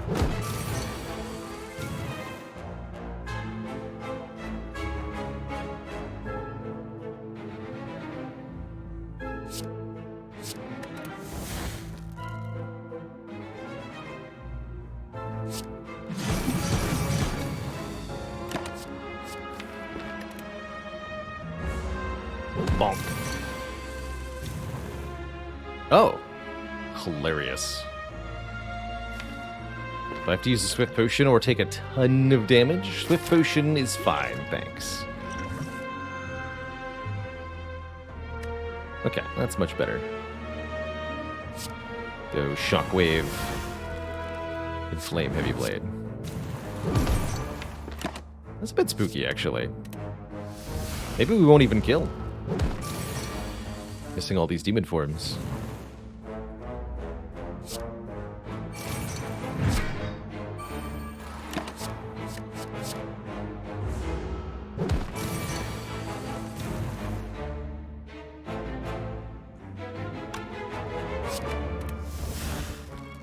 Here we go. Reform, double tap, bash. Double tap bludgeon, with the second bludgeon being Penib for 105 plus 210. Kabonk. And we have 27 strength on this last turn, meaning heavy blades do 260. Kabonk. The strongening. More ways to deal damage. We got plenty of that. Like I said, we need block now, so please give me block. Kim Bong Gil, thank you so much for the Prime sub. Welcome to the Cozy Sub Club. Welcome.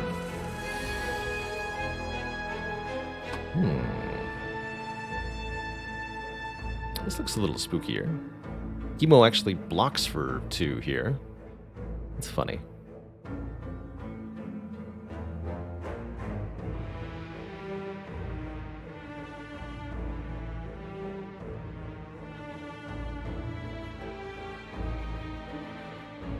Can I Shockwave, defend, and kill? Yeah, because that'll also be a letter opener.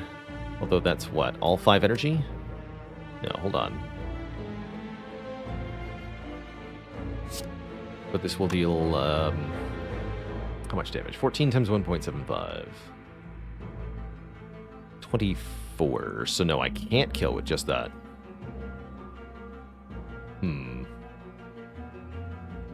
Probably means we don't play this defend, which means we don't get letter opener. It's 26, so it has to be 2 attacks to kill any of them. Might as well make it all 3. Yeah, and then defend. That's basically good enough. Good enough.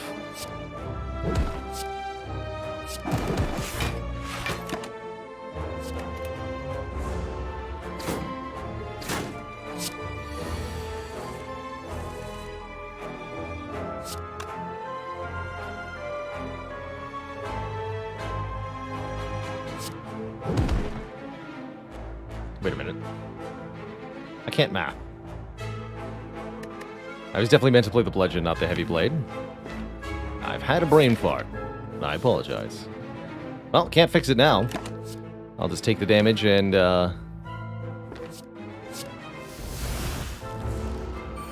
call that my bad. The Snecko tax, we'll call it. Definitely thought I had a positive strength value in that moment. It's all good.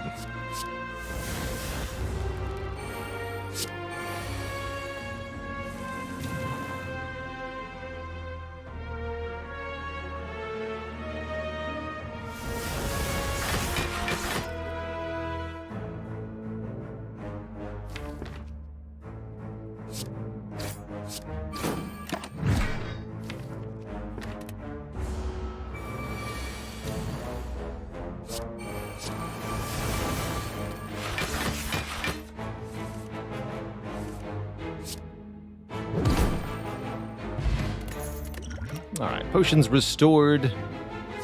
Funnily enough, that's the first Pommel Strike I feel like we've seen this run. But with a Snecko Eye, I haven't really wanted them anyway, so good. No need for a Rupture nor a Berserk, although 6 energy per turn would be fun. We really don't want more powers that don't directly generate block.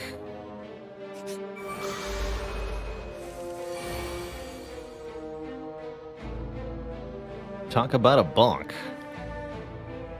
I think I want to kill both daggers, which means using Clothesline on one. Actually, no, Heavy Blade. I can only play 3, of course. I've got Normality in hand, so it's got to be, yeah, 2 attacks and Demon Form. Plain and simple. So yeah, let's just kill both daggers here. Could have Pendant Bludgeon the Reptomancer, but leaving daggers alive is a bit of a scary thing. Ultimately, I'm glad that we drew the Normality on turn 1 here. I don't think I'm going to add any of these. I think we just want to get our damage out as quickly as we can.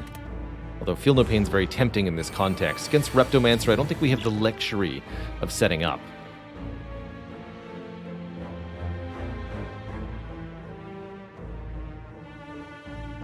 Alright, now I think we do want to damage the Reptomancer. Double-tapped Bludgeon on her. Try to kill next turn. Is that going to be reasonable? That might not be reasonable.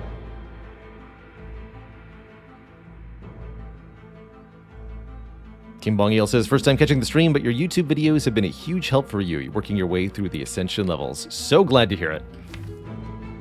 Strive to be educational in all times with the content. Even as I make my 5,000th way through the Spire, or what have you. No, I don't think we'll be able to kill next turn. Reptomancer is guaranteed to attack us next turn. It's a bit of a problem. Although, what? 6 strength? I could do double tap Bludgeon. Could double Hemo if I really felt like I needed the damage, but then I can't play the True Grit. I'm thinking double tap Bludgeon, True Grit this turn. I could again kill both daggers with double tap Hemo, Bludgeon.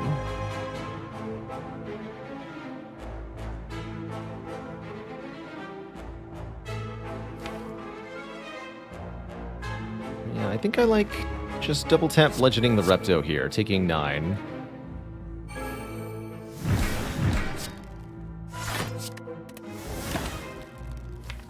And using the Distilled Chaos if we don't get a lethal draw next turn.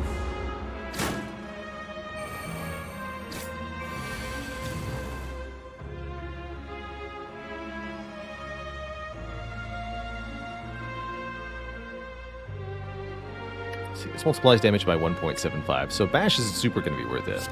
Let's just see if this is enough. 21 plus a little bit more than 21 times 3. That should be enough. Let me do the exact math. 14 times 1.75 is 24. 24 times 3 is 72 plus 21 is 93. So yes, we kill easily. Not so bad. Get the Centennial puzzle for even more card draw and a whole lot of nothing. I'm cool with that.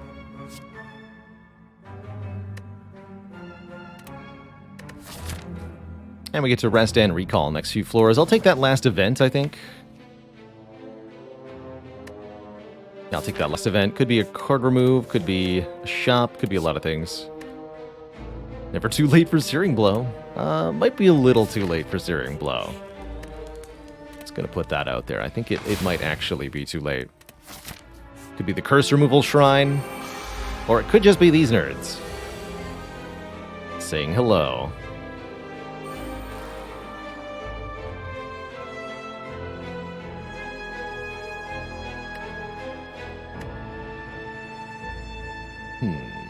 Oh, and the defends are free, so it might as well double tap the heavy blade too.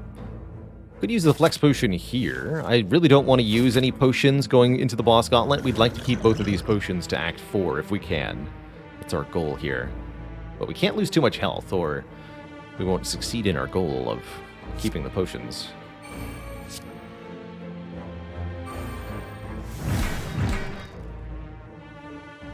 You can get dependent with one of them. Cute. Bonk?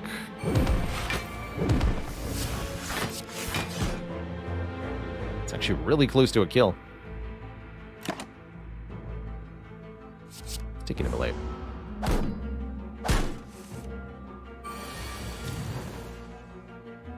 A bonk?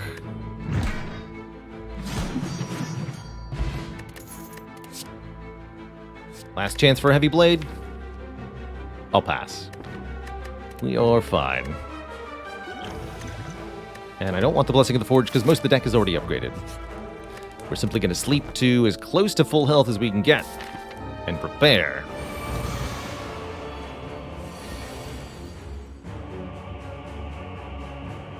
To die. Alright, good thing is we got lots of health for the boss gauntlet. I think these bosses are going to require a bit of a health sacrifice from us, with Awakened One definitely being first on the docket. I don't think we should play all of our offensive powers in this fight, but we're definitely going to need to play at least one demon form. And then kill this Awakened One pretty quickly. Unfortunately, the Normality in hand prevents me from really unloading here. But Clothesline and Demon Form, both are absolutely going to happen. Probably want to play the Defend over one of the Bludgeons. Although 40 more damage to the bird boss is actually a big deal here in this fight. Like I said, we need to kill it basically as quickly as we can. You know what? I am going to lose the 5 and deal the 40.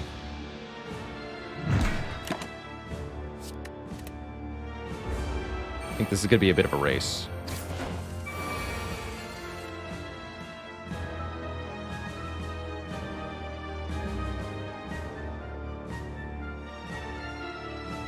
Alright, so let's get rid of some things we don't want.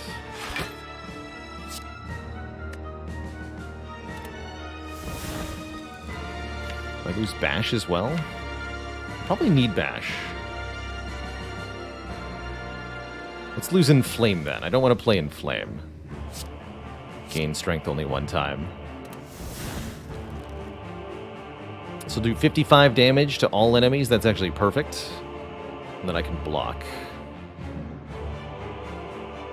Don't need to play the Shockwave. Okay, perfect.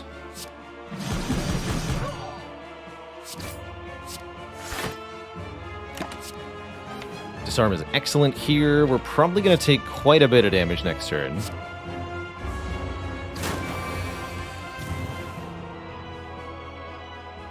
Definitely going to play both of those demon forms.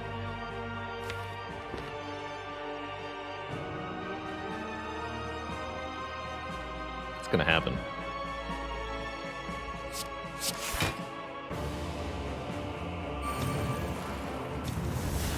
So 9 times 4 is what you'll do. Actually, I think 1 maybe is right. Take 20. Take 8 rather than taking 8 more. Feels more comfortable. Yeah, 6 a turn should be fine. We'll kill in a couple turns, and then we should be able to kill the second phase more or less immediately.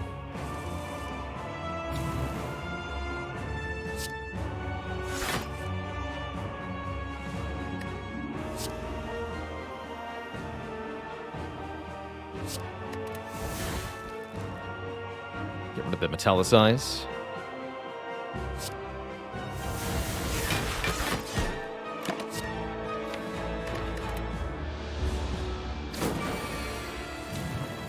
Okay, we realistically want to kill it next turn. Double tap Whirlwind would be 260. We could kill it right now. And then play the demon form afterwards? No, because normality will stop us. That also sets up Pen Nib on 9. Okay, I think I do that. Double tap Whirlwind.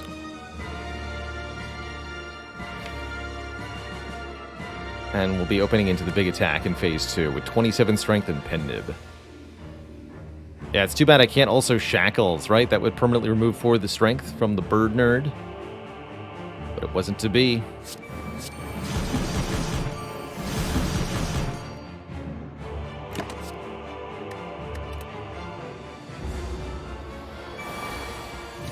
So Whirlwind does 64 times 5.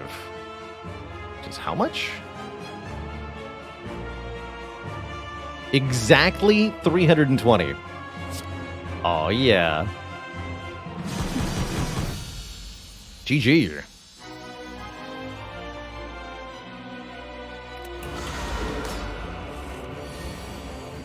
If that's not proof that we needed to play exactly 2 demon forms, I don't know what was. Pretty happy to see Time Eater here. Time Eater should be nice and easy. Gotta love it when a plan comes together, right? Truly. Although we could take an enormous amount of damage next turn, depending on what Time Eater chooses to do. That part's a bit spooky. 40, yeah, that's, ouch. That's my face, right there. Good news is, this will be a short fight.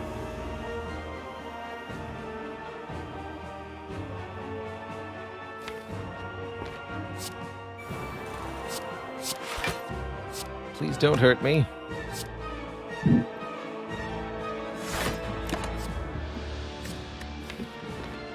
Wowee, that is some weather. Dang.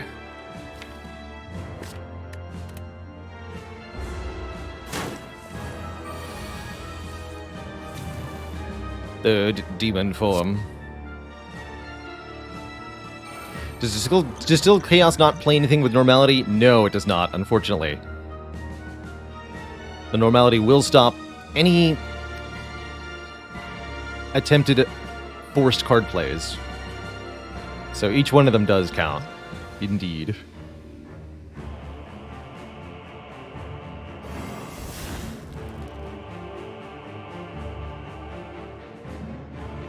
Three cards.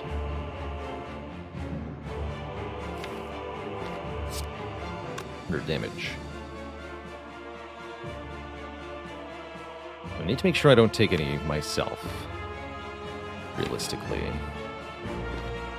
This turn looks tough. Oh yeah, and we're gonna gain strength too, so blocking with just Flame Barrier is suicidal. It's gotta be Shackles. I guess I'm allowed to play Hemokinesis. Or Metallicize. Would probably rather play the Metallicize. I don't want to draw it again. Or we could play Clothesline. So it's a question of, do I need the 40 damage? I'm going to not draw the power again. And we have Drawdown, so we're going to get exactly this hand next turn. Which is pretty tough. Although Double Tap Heavy Blade might actually be sufficient. Add Dual Wield to the mix, maybe I can make another Heavy Blade. That could be a way to kill.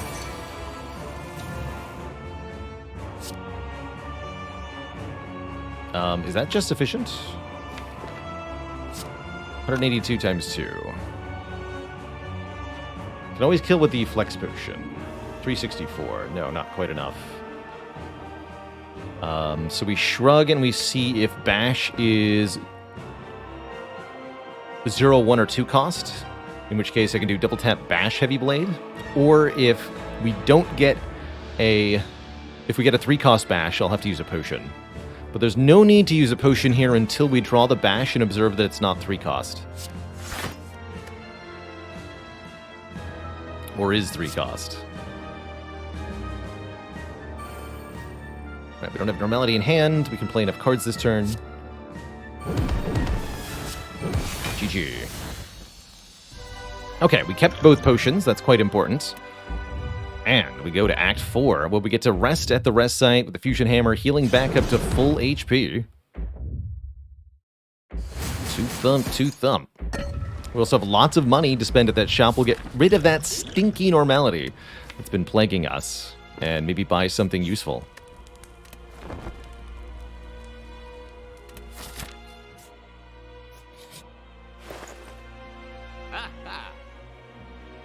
Like Tori.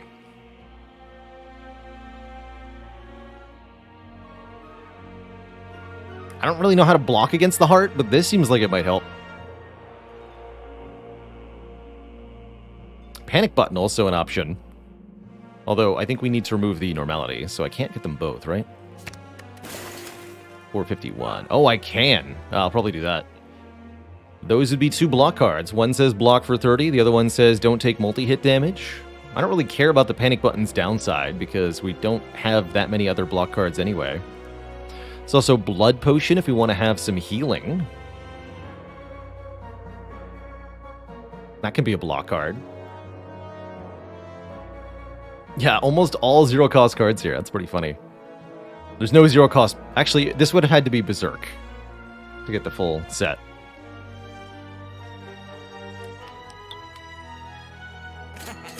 But yeah, I'll take Tori. And yeah, I'll take Panic Button. Gambler's Brew, also quite nice. Or Brutality, that's right. Good old Brutality.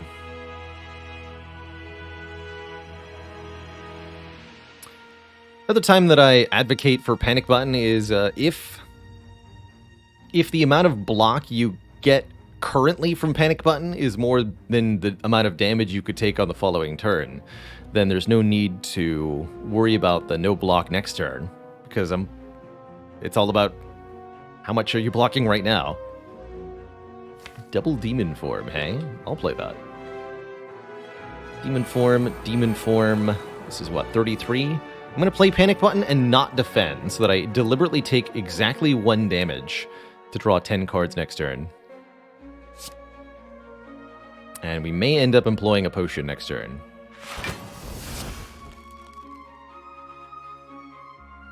Could Whirlwind for 1, or I can Dark Shackles to remove an artifact layer.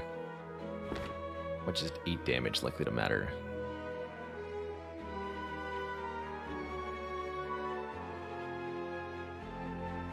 Oh yeah, now I can play the defend because it didn't work anyway. Okay, so we do this. That's right. We go Dark Shackles, then play the defend for 5 damage with a letter opener, then play Whirlwinds. I could take Disarm. That might help me next turn.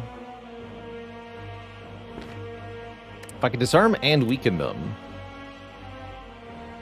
No, it's 10 by 4, right? So with Disarm and weaken, down to 8 and then down to 6. Still not in Tori range. Have to be an upgraded Disarm. It's not worth it. Dual wield? Sure.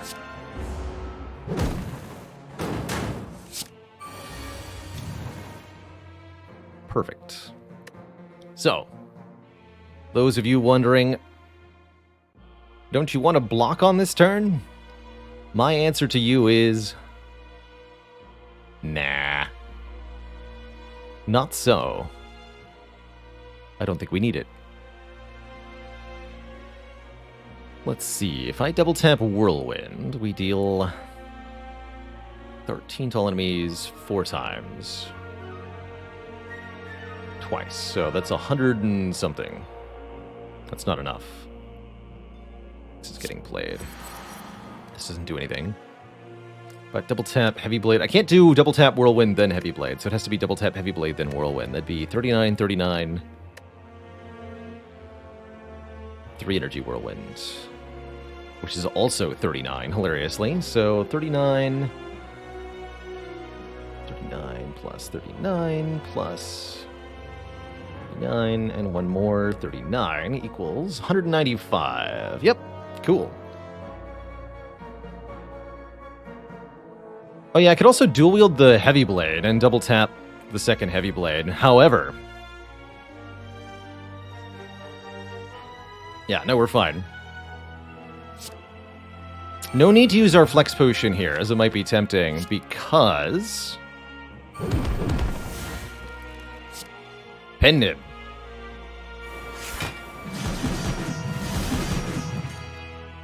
Doubles the last hit.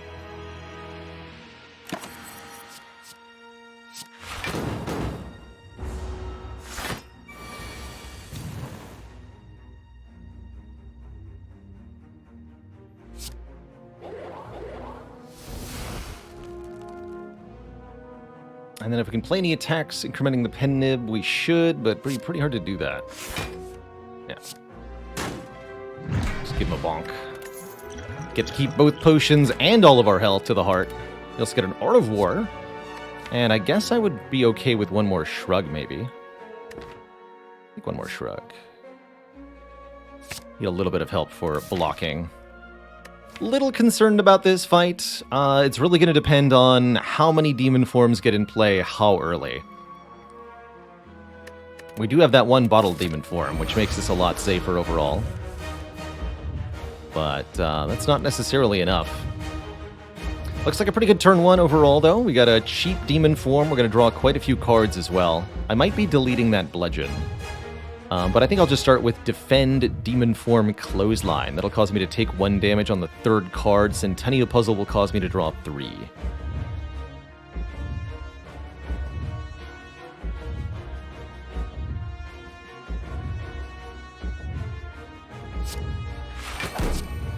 Weakening the heart for the first 3 turns is exceptional. One of the reasons I like Clothesline, especially Clothesline Plus, as a card on Ironclad, is this matchup specifically. Just having a way to weaken both of these early attacks. Just one Shockwave might not work if it's on the bottom, but if there's a backup source, it can be quite good. And we get both, actually. That's fine by me, too. Let's shrug. Then Pact. Yeah, I'll pack one of these 2 bludgeons. Sorry, bludgeon. Just looking for demon forms to play. Cool. We got 2 demon forms on turn 1. This should be good enough, especially with the Shockwave also appearing on turn 1.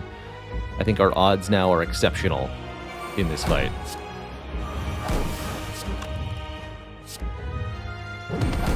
Yeah. And a Feel No Pain off the Nilries. I'll take it.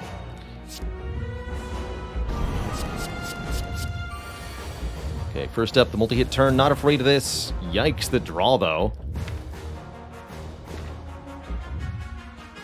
This would be a pretty acceptable time to consider playing the Distilled Chaos, because we could hit the Feel No Pain now to save a bunch of health, because we could do a bunch of damage if we hit attacks. Worst thing that could happen is hitting the panic button, I suppose, but we always live next turn no matter what.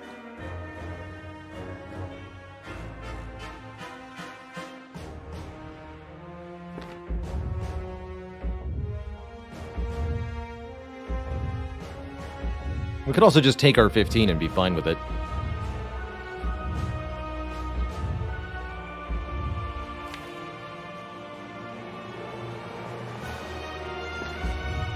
And then have the potion for next turn. That seems like a better trade, so we'll go Defend and Flame. Do I bother playing the Slimed? I think I should. Get rid of that, too. That'll even give us Art of War energy for not playing any attacks this turn, so that's even better.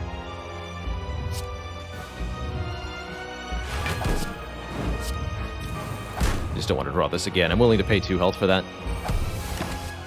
Another Feel No Pain. Sure.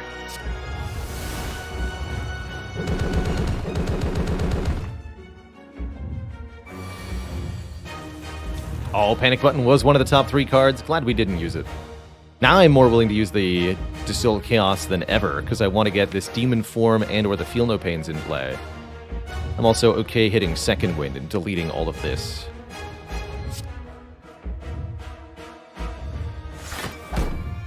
Oh, was the top card. Okay, so we can even play it at the end. Perfect. What do you got for me, Distilled Chaos? Feel No Pain, Strike, and True Grit.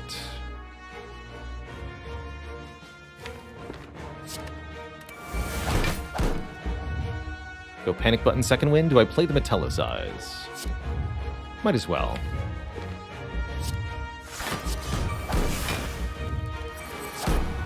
Oh, I should have... no, that's right. I can't play them in the other order. Can't play Second Wind and Panic Button, so I had to do it that way. Still take a bit here. But I think we're in great shape now.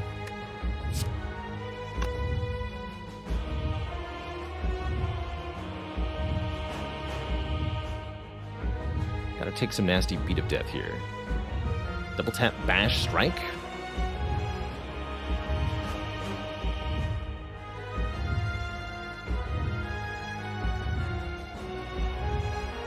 Or I could just double tap Heavy Blade, call it a day. Looks like double tap Bash Strike. We play the Feel No Pain in the Demon form.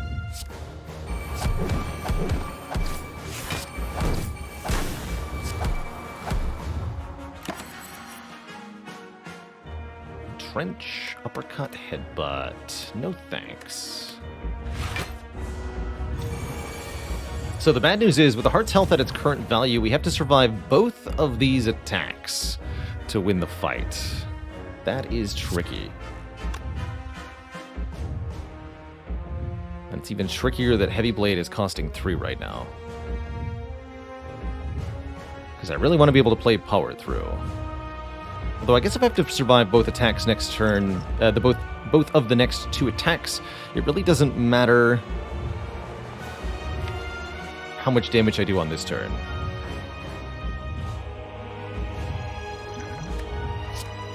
Might have been right for me to play Flex Potion earlier in the fight. Certainly with the numbers lining up the way they have, I think that's the case. It'd be much easier just doing 287 now, but it's really this one that's hard to survive, so kind of whatever, right?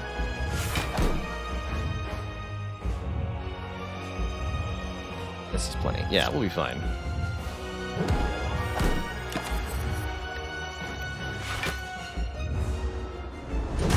Because no matter what, this can't kill me. Let's just go second win Heavy Blade, easy peasy. I do think the Flex Potion was meant to be used earlier in the fight, or perhaps in an earlier fight. Hey, give me one more.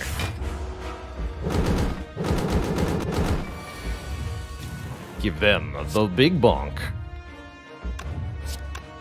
GG. Let's make it even heavier. 302. Kabonk.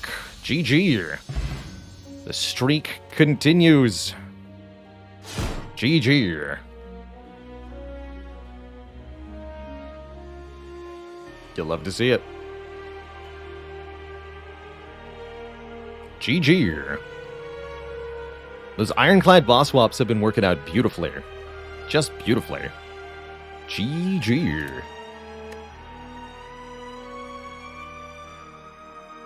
Yeah, it felt like a Brimstone run, even though I said no to it. I said no to it because we basically already had Brimstone. 3 demon forms, 2 bludgeons, the bonketing.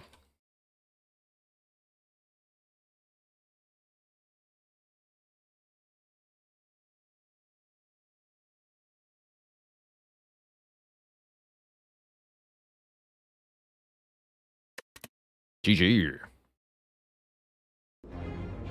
Brimstone for me, but not for you.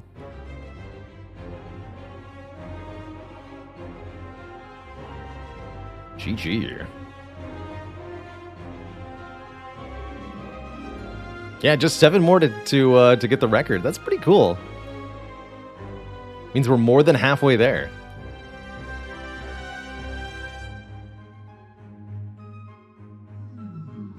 Now what? Has it been done? The Spire sleeps, and so shall I. GG. Actually good to see Ironclad pushing ahead of the other of Silent and Defect on the PB streak there. That feels right.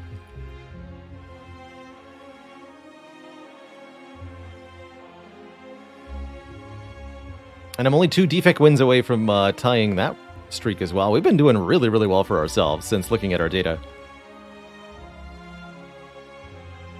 Amazing. Amazing. I think some of that is the power of taking breaks. I think a couple of weeks away has also helped me play better and enjoy the stream more.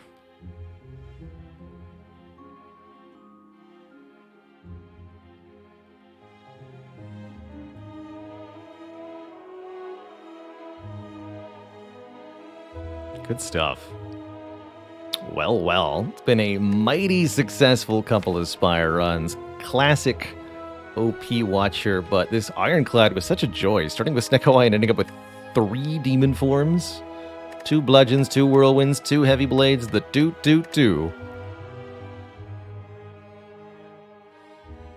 Super bonk powered.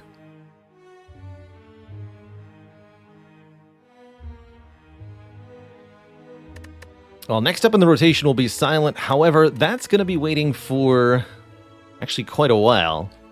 Probably won't be till next week that we play the Silent run. For the rest of today, I want to switch things over to our second game, which is going to be Cursed to Golf. A golf sim meets roguelike with pretty incredible pixel graphics. He was passed my way a couple weeks ago. Took a brief look at it off stream, and I said, heck, chat needs to see this. Griffington, thanks for 6 months of support. So if you're headed out as I switch games, no worries. Appreciate you hanging out. But if you'd like to watch some cozy variety content, then stay tuned. But first, I need a quick break, a refill of the water, a stretch of the legs. So back in a few minutes, and when I return, we'll be switching games. That guy says, how much of a difference does it make for me to do half Spire and half some other game from a burnout perspective? Very, very large positive. There's certainly a limit to my ability to Spire on a daily basis, not just from a personal enjoyment level, but right now I can feel it in my head. If I play a third run of Slay the Spire, I will not play at my best, and I am much more likely to lose that run. So when it comes to win streaking, for example, there's a huge incentive actually to not play multiple runs per day, period, actually. Just one run per day is sort of the optimum. No, I'm never going to do that. But I do absolutely consider how fatigued I'm feeling mentally after the first couple runs. And that's ultimately depends on exactly what I had to do in the first runs. I've played grand finale runs that have just like wiped me out after a single run, if it's the first run of the day, because they're so mentally intensive to actually play. Or I can just kind of speed run through a strength smash deck and not feel fatigued at all.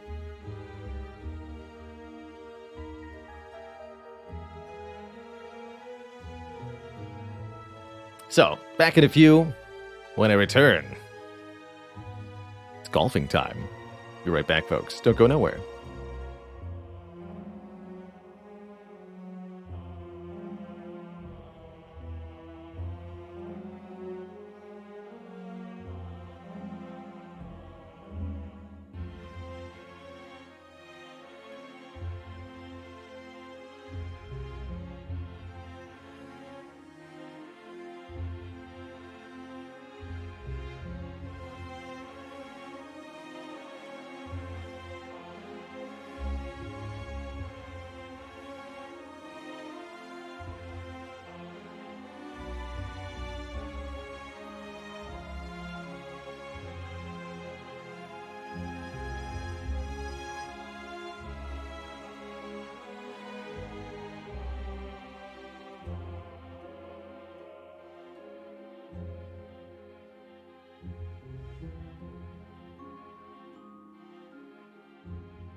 Alrighty, folks. Thank you so much for your patience. Alright. Update our category here.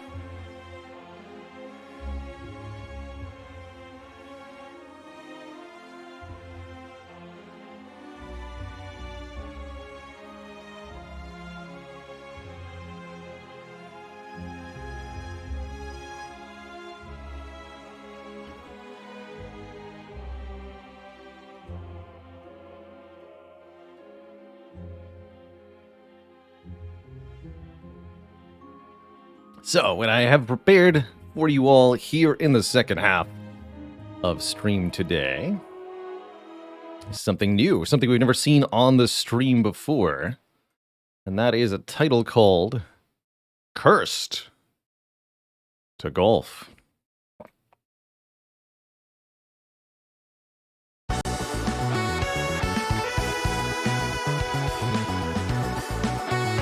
Has some pretty blaring pixel jams. I think this might be, the menu music here is a bit louder than the actual in-game music.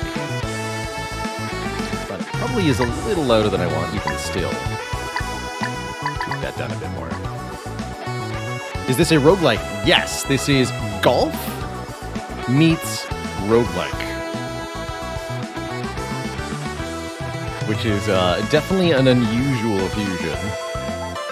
So, I'm going to start from a brand new save file and show you all what there is to find in this bizarrely fascinating pixel art themed. Yeah, classic combo. Golf and roguelite.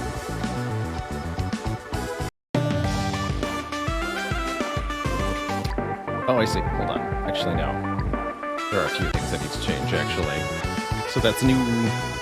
Understood. And you're right, I think it is still loud. I can barely hear myself, that means it's too loud. A zombie Dragon Ball Z Mario Bro. No kidding. Actually, so I was hoping to get a fresh save file. Can I actually make that happen?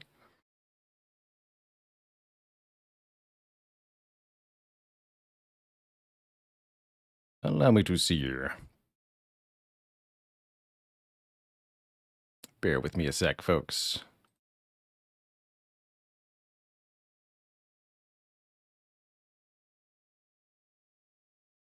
I don't think so. Okay, we'll just go from where it leaves us off then. That's fine by me.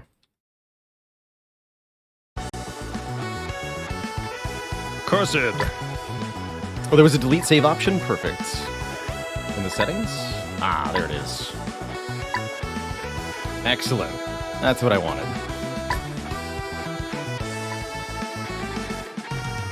Okay. Let us embark on a journey to golf.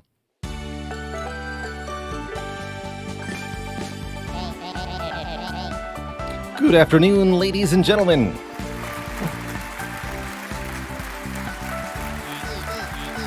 I'll take that down a little further for chat. Try that. You're tuning in to the final round of the last day at the Eternal Golf Championship. My oh my, it has been a doozy. We have seen some outstanding play from our champion today.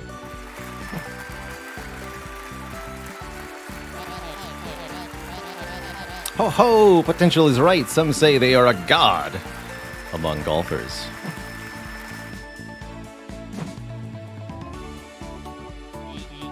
We go now to the 18th green.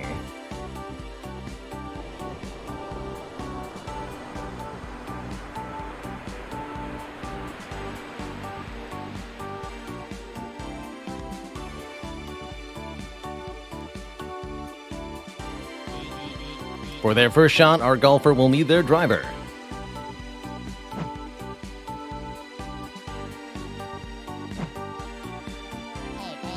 This club is ideal for long-range shots. If you want to make your ball fly, this is the club. Our golfer will need to gauge the amount of power they need to get the ball across the golf course. Let's see if they can nail the correct distance and land neatly on the fairway here. At times, you're going to need a lot of oomph. Here we go. Our golfer is lining up their first shot. So you've got a sort of like wobbly power meter. And then angles up and down too. And there's more to it than this in the game. But we're just being shown the basics at the moment.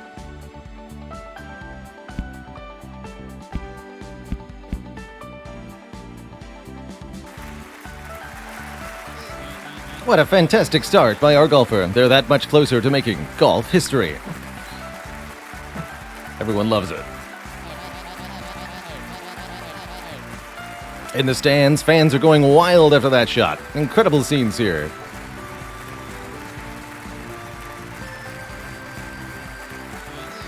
Our golfer has arrived for their second shot now. My, are those storm clouds I see? Yes, ma'am. Fingers crossed our golfer can beat them to the end of the hole.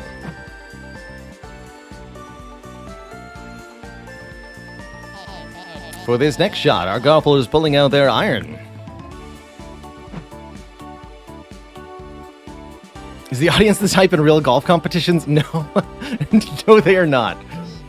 There are not stands full of people waving flags, but there really ought to be. It also helps propel the ball through those tight, narrow spaces. We're talking about the Iron Club. Will their excellent form carry into the next shot? Let's find out.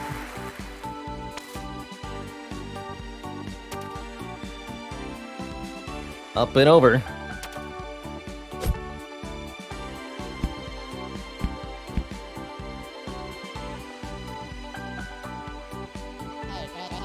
Look now, a spectacular shot. With that, they advance closer to the final green. Oh dear, we see some rain, folks. This could spell trouble.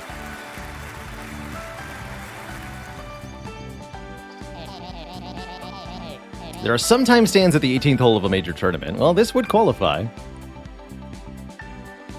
They're drenched but undeterred. The audience doesn't seem to mind the rain either. Yeah, it's also storming where I am IRL right now. We had some thunder earlier during the Spire. The wedge is good for those shorter shots. Gives you a bit of height in a tight spot. Not nearly as much power to the wedge.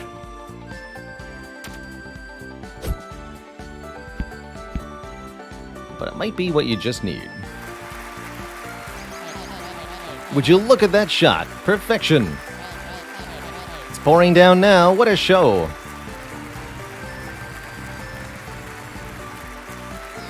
Thankfully, lousy weather cannot stop history in the making. Our golfer advances to the final shot.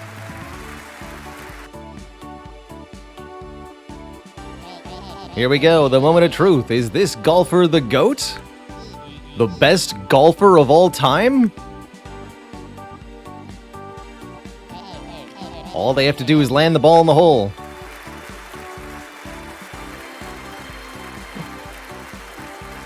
Final shot. They're lining up now. The GOAT, that's right. Here it comes.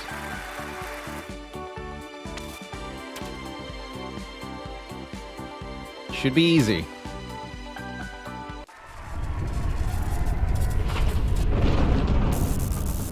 Unless something dramatic happens.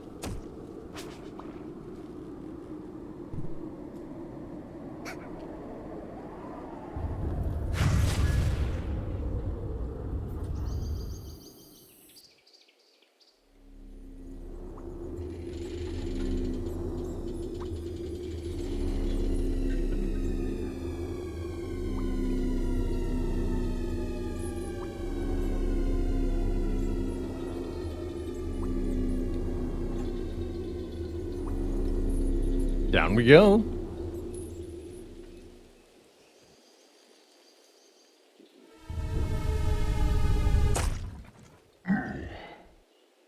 Oof.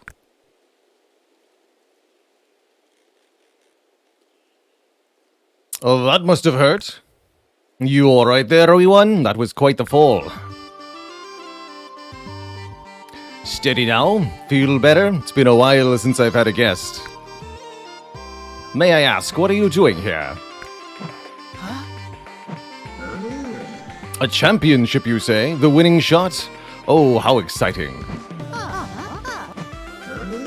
Lightning struck your club? How awful. But you don't know what happened? I hate to be the one to tell you, kid. Ha ha! But you're dead. Welcome to Golf Purgatory. This is where golfers trapped between the living and the dead find themselves. You, my friend, are cursed, just like me. Ha ha! And who am I? The Scotsman, you may call me. And this is my shop, Eternity. Ha ha! Ain't it a beaut? Built it myself. Oh, no, no, no. Don't get upset, wee one. There's still hope. You can ascend back to life. Make your way through the golf course, 18 holes in all. Sounds easy, you say? Oh, wee one. Believe me, I've tried many times and failed. Don't be sad on my account, though. I resigned myself to fate long ago. But you, if you're as good as you say, you might actually ascend. These jams, though.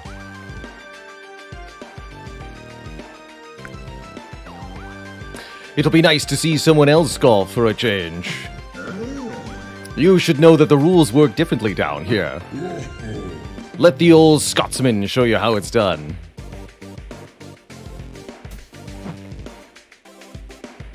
Time for your lesson, wee one.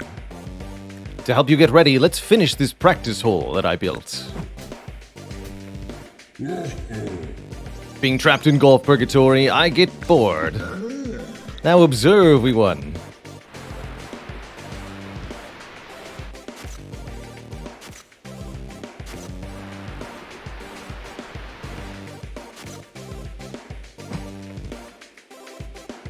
Down here, the holes are like dungeons. They bend and wind in all directions. Golf Purgatory doesn't play by the same rules, kid. First, you must learn to manage your par count meter. For every hole, you will always start at 5. With each shot, we'll count down. If you don't reach the flag within the par count, you will fail and be cursed forever. There are ways to survive and increase your chances of ascending. Allow me to show you how. Bring your driver and follow me. Land your tee shot here and let's continue. All right. I think I could do that.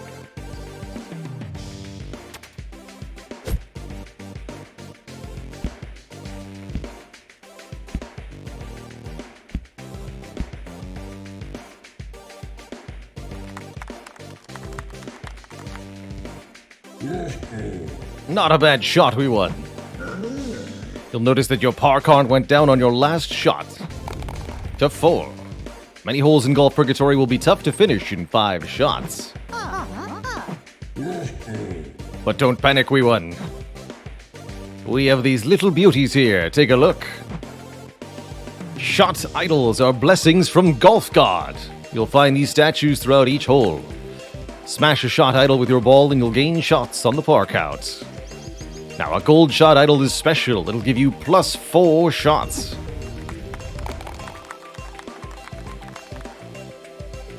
And accompanying fanfare, you can find 2 types of said idol. That's it. Smack the gold shot idol in front of you and land the ball on the fairway. Easy.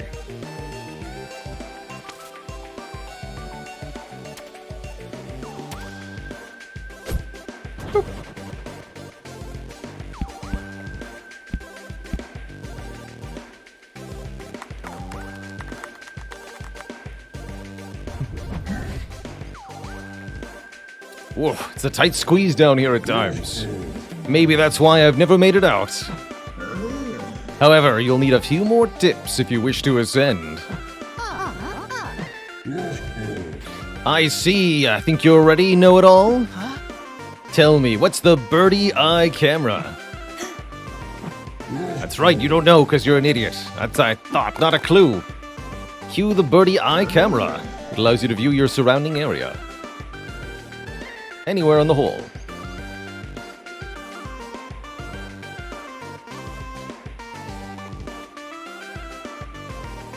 Even flags can be found with this thing. Give it a try.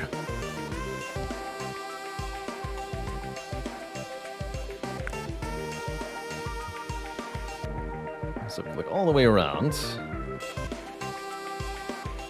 Remember your most important tools on the course, your clubs. You can switch between them at any time. But fair warning, if you land in a bunker, you must use your wedge to get back on track. You also can't use drivers in the rough, although I think you're allowed to use the driver on the fairway anytime. So just 3 club types. That's obviously a lot less than real golf. But the rules work differently down here. The fan will catch your ball. Go on, kid.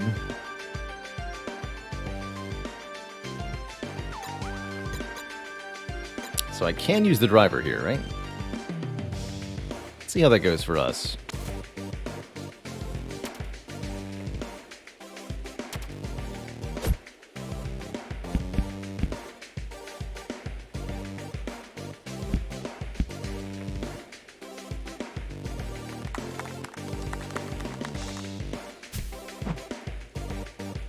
Most excellent, we won. Next, we must talk about hazards in Golf Purgatory. You'll recognize some hazards, bunkers, water, and the rough. Golf Purgatory even has stranger hazards. For example, dynamite boxes block vital shortcuts to a hole.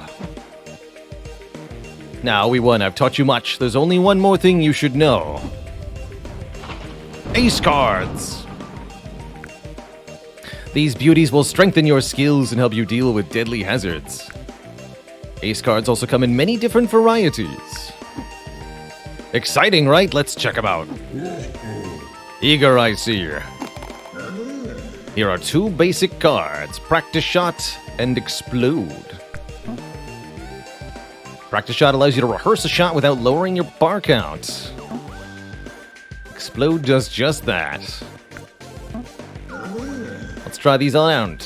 Follow me to the fairway below.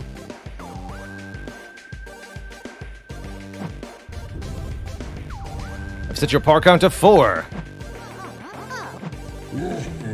That's not fair. Welcome to Golf Purgatory. We won. There's a silver shot idol just there that will give you 2 more shots. Use your ace cards to help. Experiment. Or don't. I'm not your dad.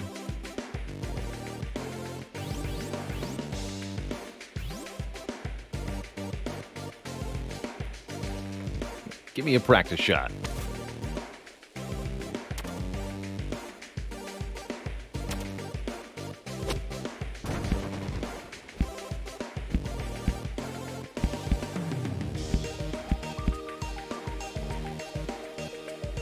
So, we keep the shots from the idol. Didn't lose any par count.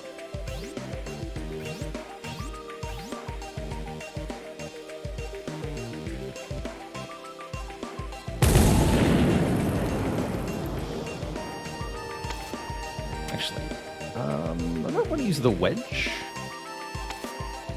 Let's see. Yeah. So once you've chosen your power, you can actually go back. Kind of an interesting choice they made. You can't go back once you commit to an angle, though. That part is tough.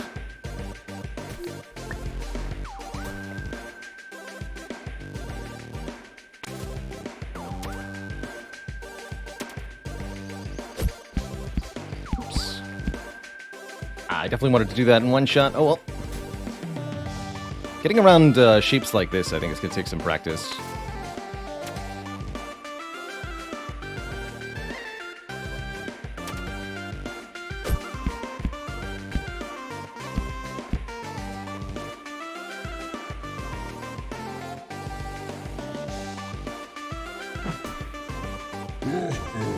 That was ace! Some ace cards come in different varieties that you can activate after you've hit the ball. Like Time Stop. This ace card stops time and freezes the ball mid-flight. Ball drops straight below. This way you can land it precisely.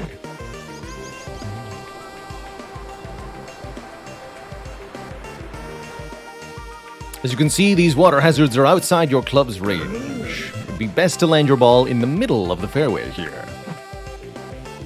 Use a time start card while the ball is in mid-flight to land it properly. Get that ace, kid.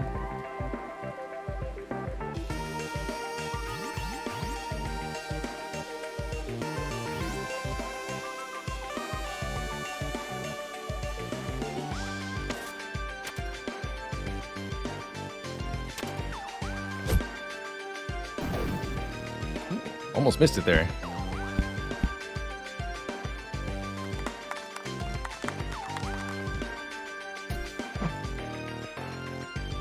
You're a fast learner, wee one. You're almost at the flag. Getting your ball in the hole means you've survived. Survive all 18 holes in golf purgatory to ascend. Are you up for the challenge, wee one?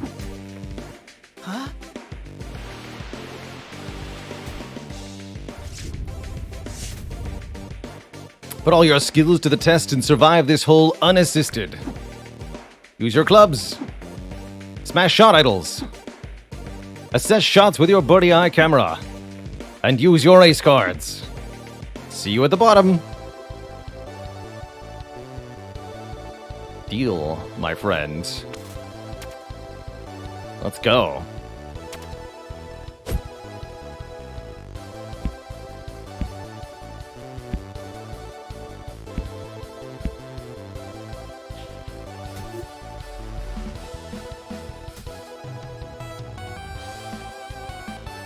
We don't want to use the driver here. Shit. Iron.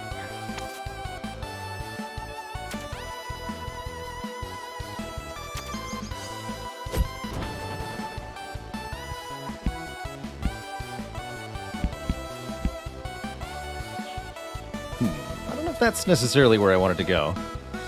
Probably wanted to be a little bit higher up, actually. Does this look good? That looks good.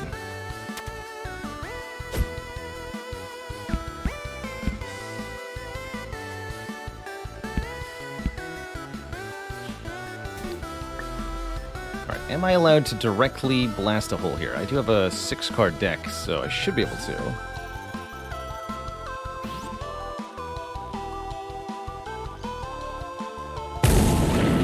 Let's see if I can get the ball directly in there. I think if we use the power of spin, which the good golfsman hasn't taught me yet officially, but you are allowed to use it.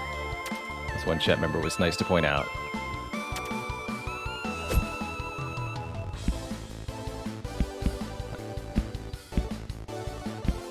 Essentially, you have a little bit of control on the ball after you shoot it.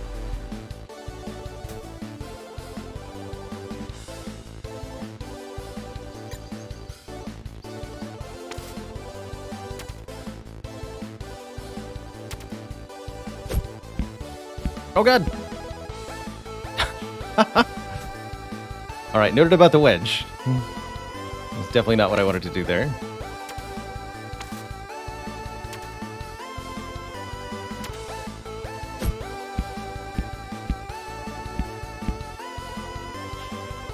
Not quite, okay. It's actually costing me quite a few of my strokes. It's alright.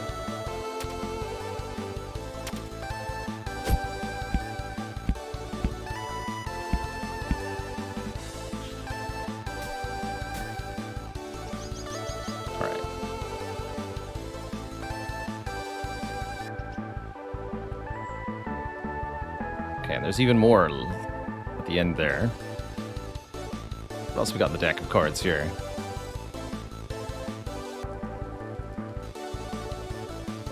Hello?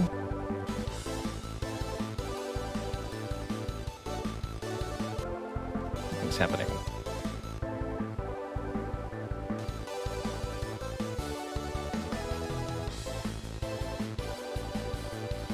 Appear to have lost control. Odd. Oh, there we go. Okay. Not sure what happened there. So we have a 2 plus 2 shots. All right, we'll use one of those.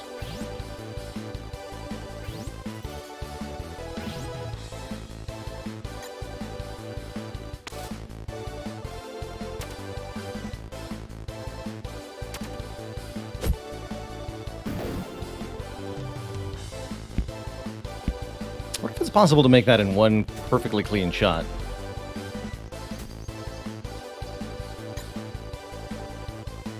That teleporter goes where, exactly? To here, I imagine.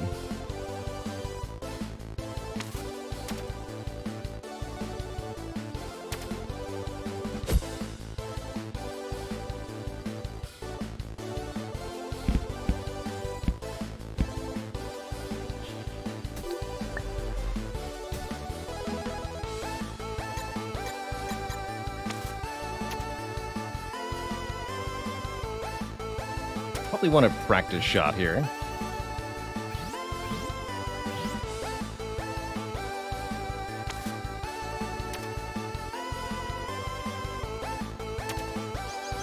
I don't think I can get the idol and get up onto the ledge there. Seems like a one or the other deal.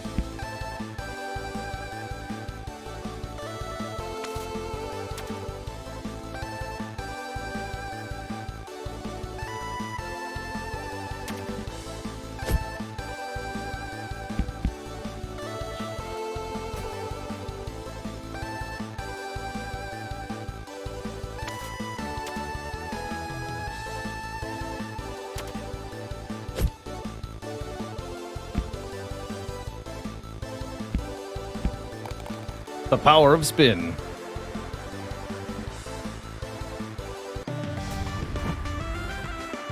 Well done, we won.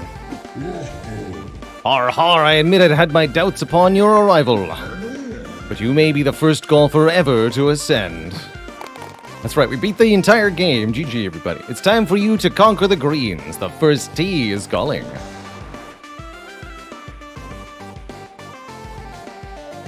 You're free to roam, we won. I fixed a golf cart I had lying around, it's yours. Now you can drive to each hole, no speeding though. Take a few ace cards as well. I keep them stocked at Eternity, which has many locations in Golf Purgatory. This path isn't for the faint of heart. Only a true golf legend can make it out.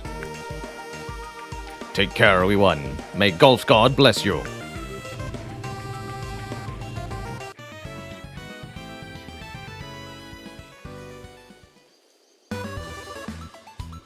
All right, and then we're put into our first proper run of Curse to Golf.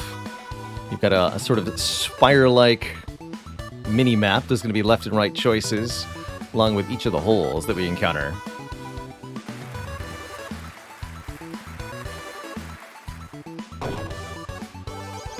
But first, to hole 1.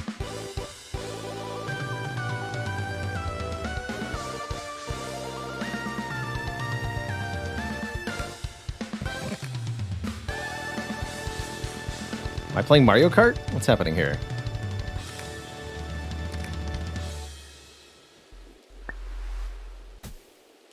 Can you survive?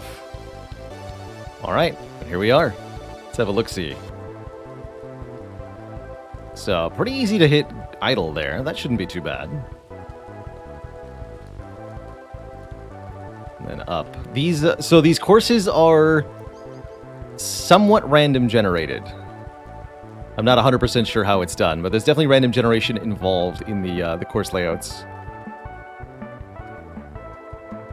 It's not completely random, and I think there are some set-piece hole layouts that the devs created, but there's definitely random element. Oh, good lord, what is this labyrinth? Jesus.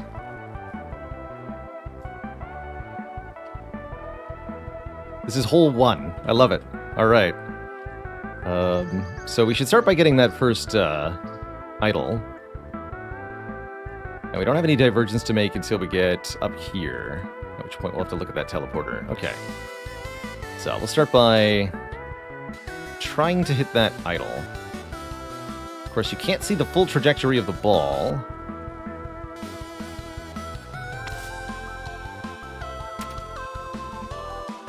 I think that's right.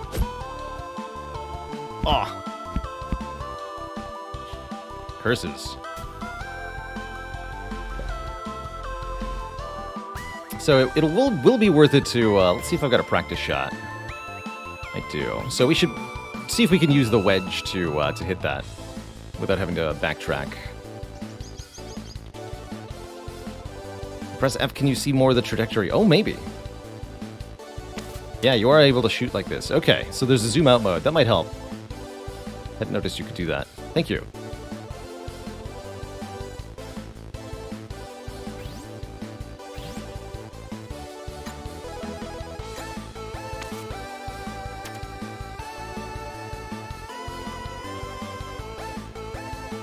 A little bit less power.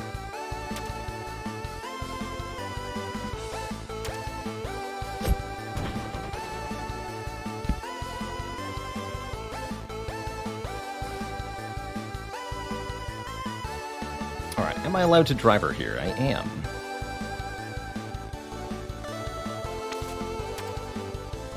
Oh yeah, that's super helpful.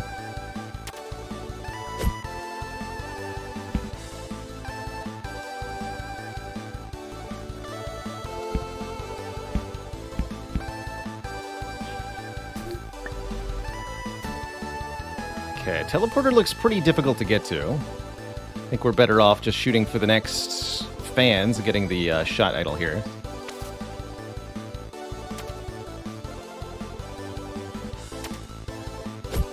I'll take it.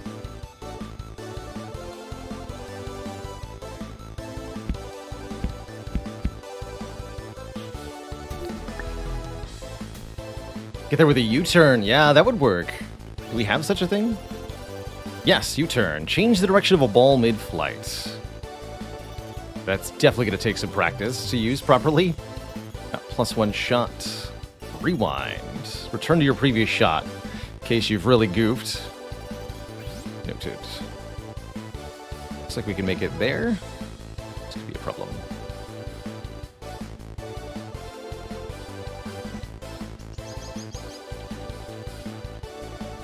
We almost want to land there so that we can shoot. It's going to be 2 shots to get up there, huh? What about over here? There's an idle here.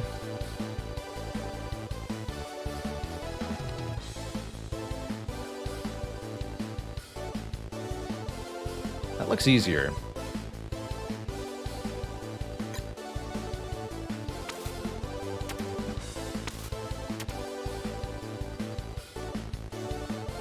I might need to use the rewind, depending on where this puts me.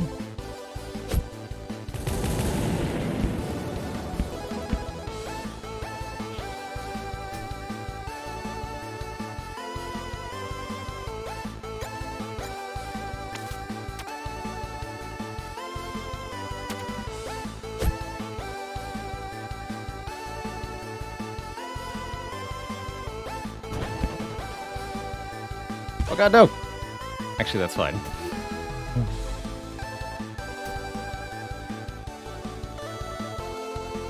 Yeah, it's all about the distance and height. Club types differ in kind of the angle of the plane that you're using to strike the ball. And I think the difference in club type, like the weight of the head, might have something to do with it too.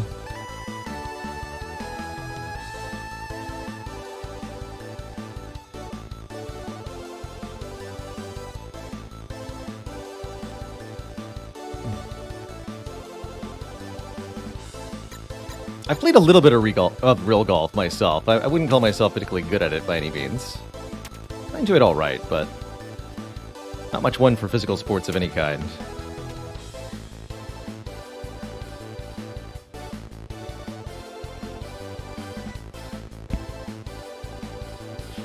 Probably wanted to roll a bit there. So, teleporter's up there. Wow, that is a good teleporter to get into, huh? That would have saved so many shots. We're almost at the end here.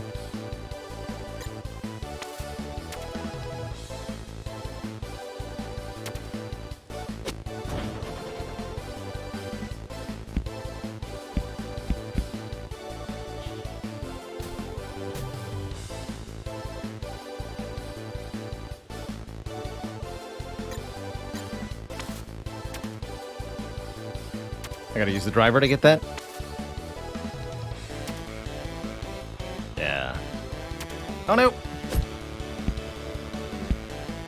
To the hole, to the hole! Yes! Good work.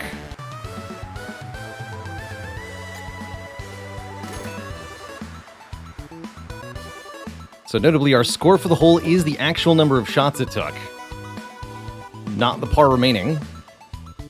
But we are given a bonus for the remaining shots we had. I'll take it.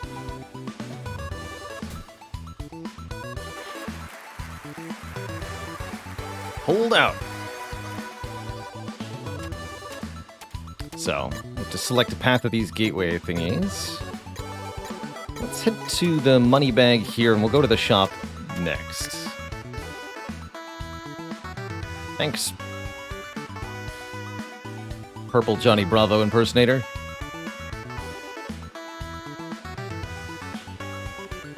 What's in the chest? Dollars.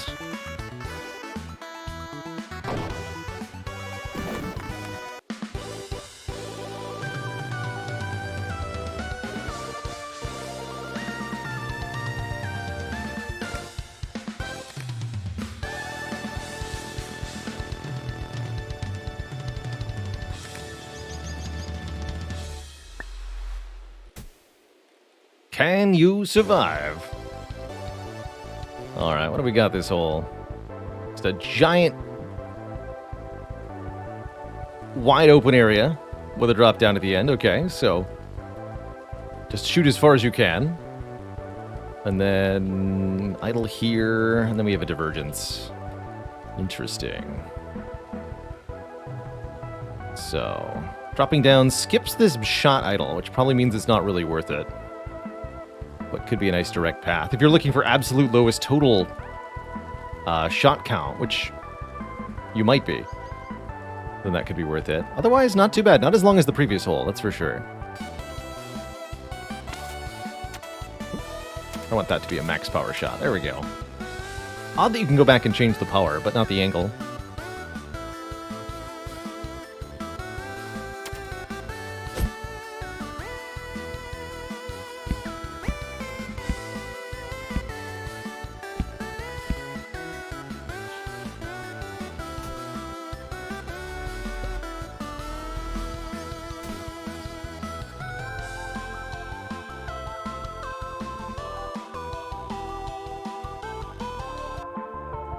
I'm going to go all the way to the edge of the water, basically. I don't think that means I want to use the driver. This looks like an iron shot.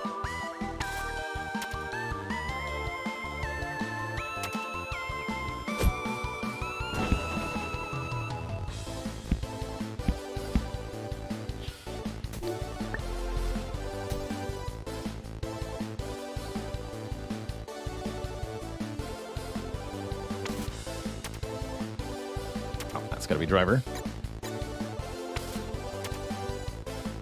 Yeah.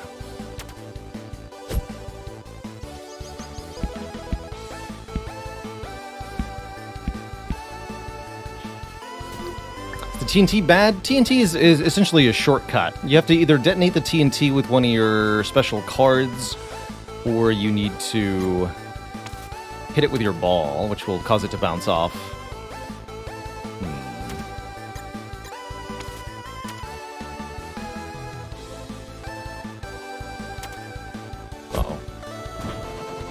Oh, I threaded the needle. Yes, perfect. Would have been nice to get over that even, but I think that's pretty undoable.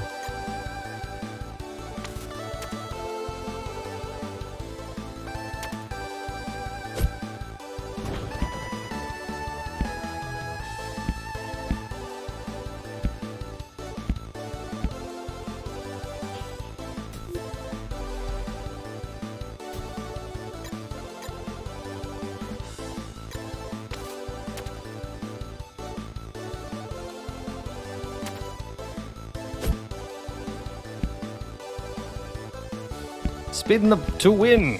Ah, not quite. I had to angle that over the bounce there, or maybe have the spin set up correctly at the very beginning. Pretty hard to do.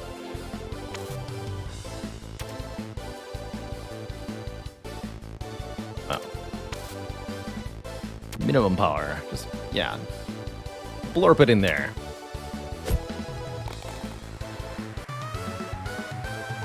I'll take it.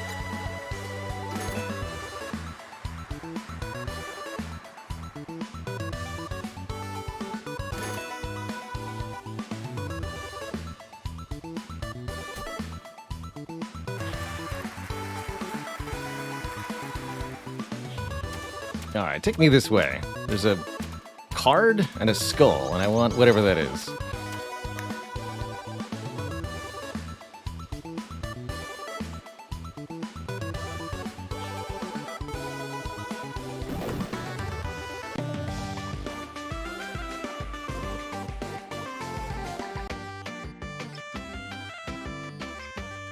These cards, what do you got, sir? Gold card booster pack for $7.50. Love the shop music. Give me a gold booster. What do you got? Those are a lot of cards. Yeah. You know what? Is there a limit to how many of these I'm allowed to have? Give me another one. Turn your ball into lead. No bounce on landing. So when you really want to land somewhere quite precisely, that's pretty cool. Scattershot's also interesting. Detonate the ball into 3 mid-flight, then choose a ball to continue play with. So you end up in 3 locations, pick one, and you know what? Let's buy that too. So I'm allowed to just have all of these cards.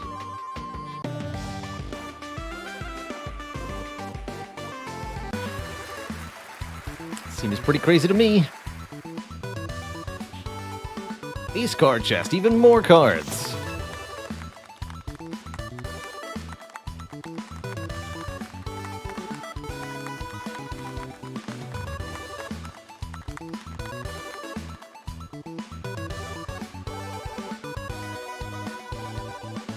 I think the card binder is like unlocked cards. I should have looked at that actually.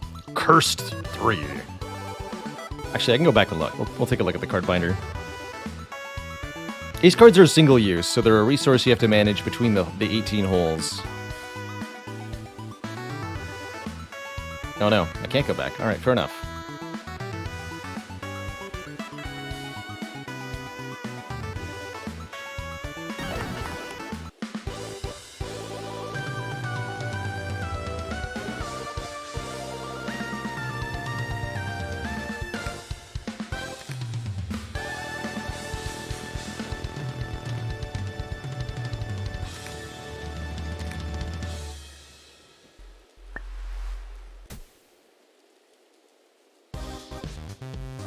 Next, Curse Zoom. Got some new jams to listen to. There's an upper path. Interesting.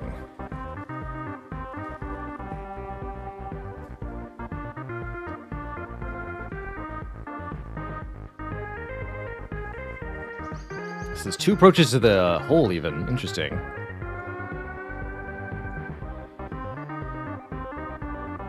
Lots of TNT around. Fascinating. Either way, it's going to start with attempting to shoot across this water. We're really lucky we can make it over the rough. I'm not sure we can. With just a driver shot. Well, maybe. It's looking like no. Alas.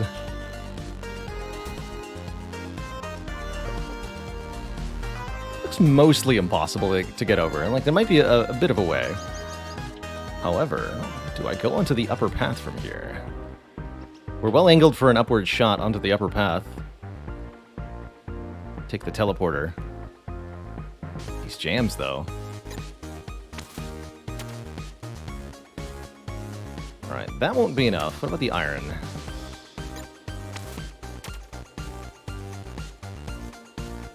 No, huh?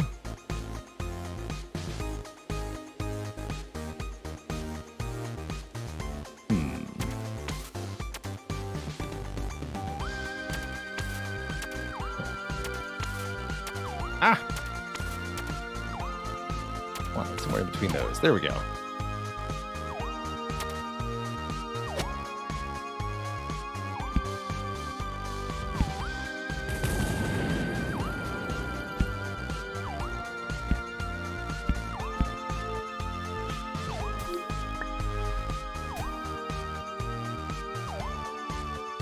I'm fairly okay with that. So we'll shoot down here, get this shot idle. That'll have to do.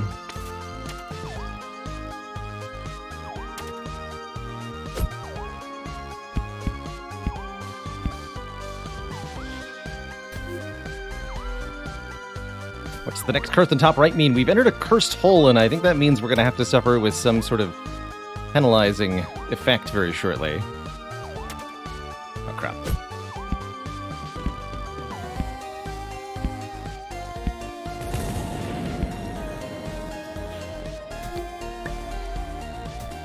Alright, we do have 20 cards, though. Although I think I can make it to... Let's see, can a wedge shot get that high? Oh, not quite.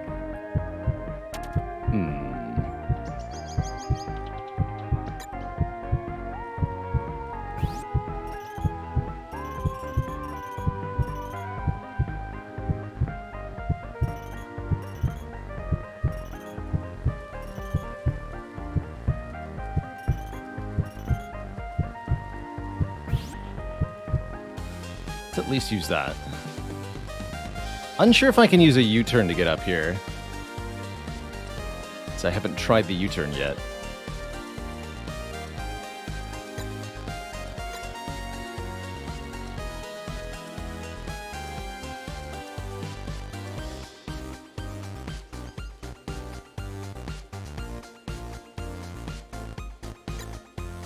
I guess I should try.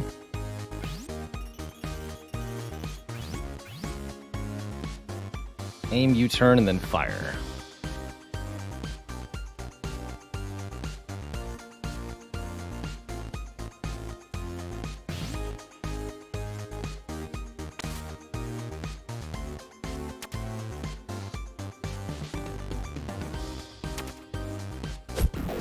Oh. Definitely did that wrong. I clicked kind of panickedly there. And now we are Zoom cursed. So that means I guess I have to do this now. This is as I have to play like this. All right. Can I at least look around? Yes. Well, that's certainly a curse. The good news is we're not very far from the hole now, so I might as well just push onwards here.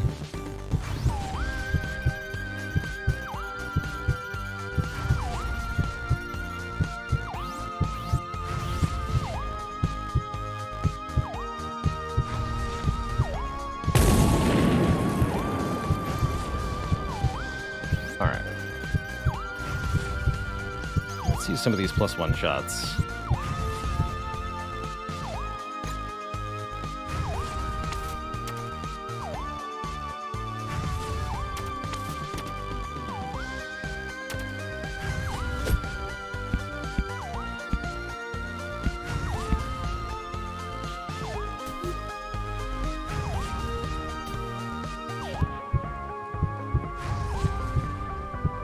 All right, how much do I trust myself to land that in one go? It's even a shot idle up there I can go for.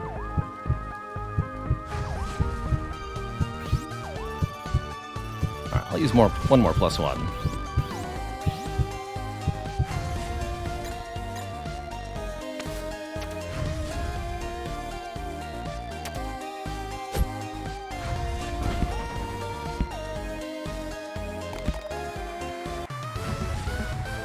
Beautiful.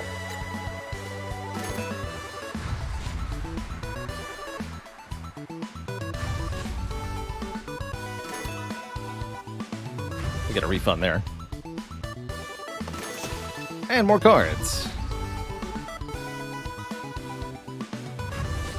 Explode Plus. Actually didn't read what that did compared to regular Explode.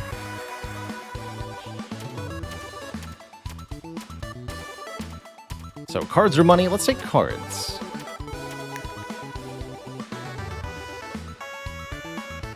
Blows up all the TNT in an entire hole. Wow. 2 shots.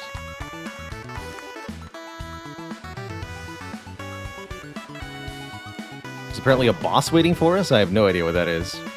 Can't wait. Hole 4.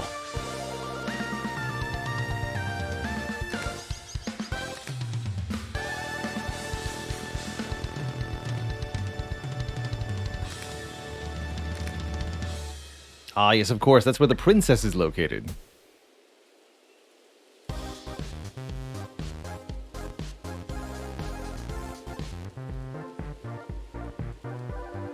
So there's an easily accessible teleporter. Looks like a really good driver shot can hit that. Teleporter goes here. Drop down, shoot there, come out here. Hit the TNT. Shouldn't be a problem. Where's the hole at? Way down here. Okay, jeez. There's also another teleporter here. 2 teleporters.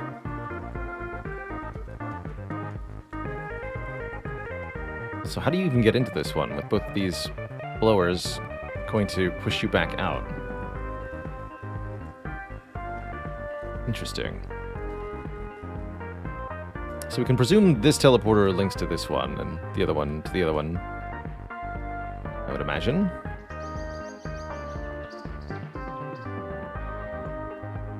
So we might be better off just threading the needle here, going for this teleporter.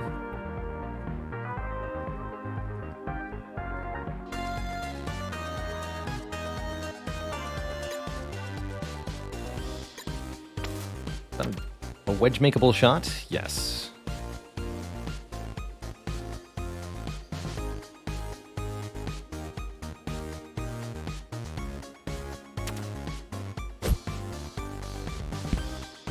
What?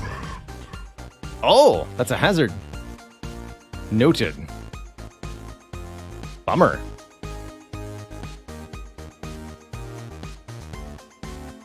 So these gravestones are hazards. Understood. Alright, well that's definitely sad. So we want to actually land the... Yeah, we want a little less power here. We want to land it on the green bit there.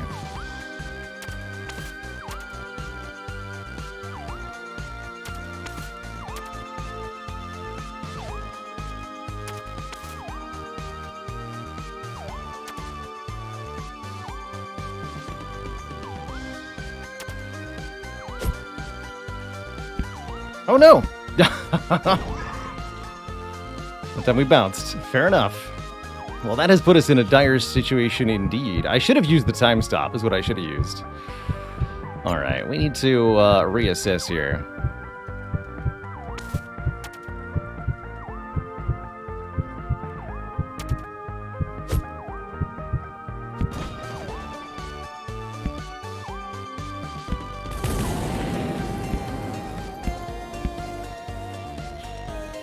That's the shot I should have taken initially. Now things are dire.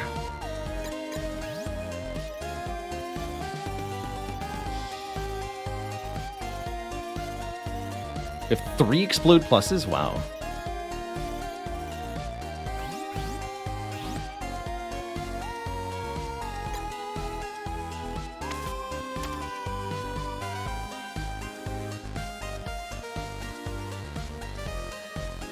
That looks pretty difficult.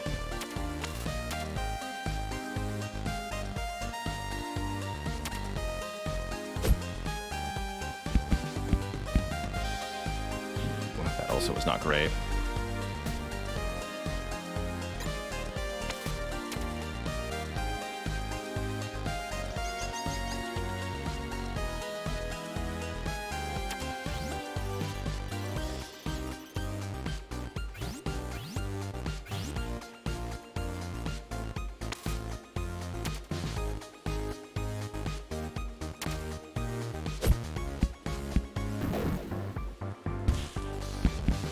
Ah!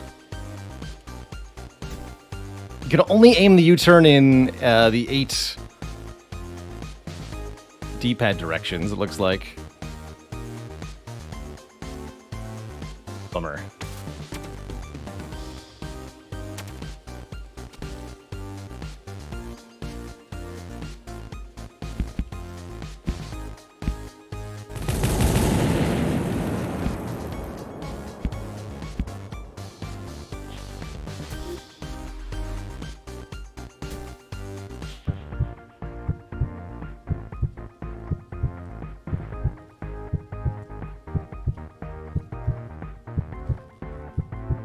Probably want to get over to that golden idol. We want to have any reasonable chance here. You can use mouse control on that to get more fine control, but not sure how exactly. All right, I'll have to try it. It's good to know. What's our prospective shot looking like? No, I want to go...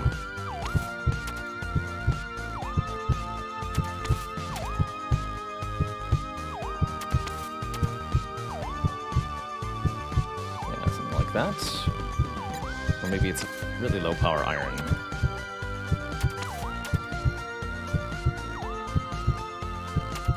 Either way, we need to use +2 shots so we don't die if this doesn't work.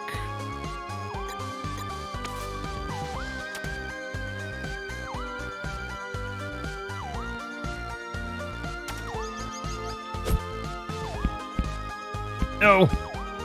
Yes! No! Ah, come on.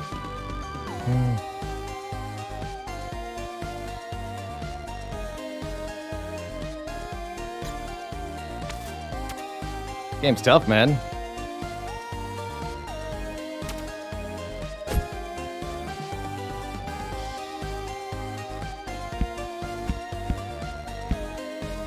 Oh, shoot. No, I wanted to land precisely on that little island there, huh?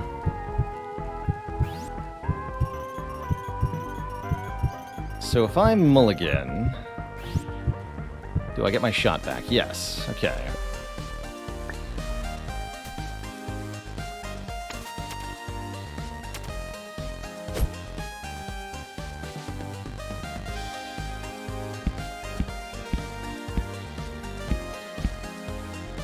That'll do. Landing exactly here is the ideal outcome, but it seems pretty tough to actually pull off.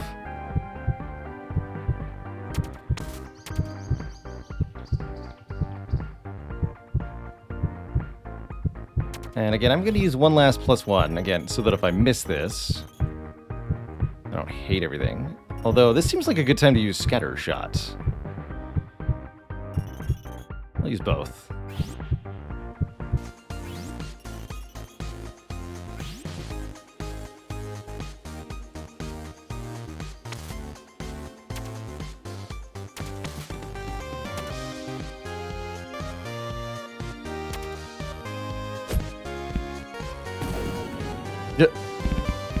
Well, that's why we use the +1 shot first.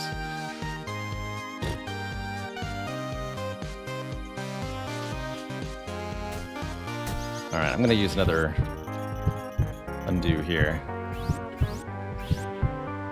This game got a lot trickier when I wasn't looking. Yikes.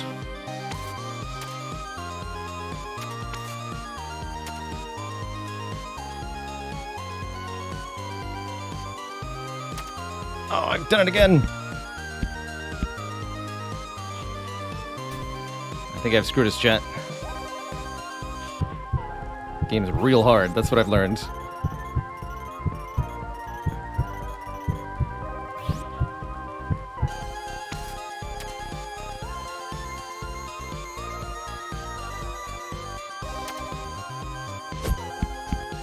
Extremely hard. Threading a needle shot like this is almost impossible, unless you've got the timing down really well. Like so. Yeah, I've putzed it too many times, chat. GG.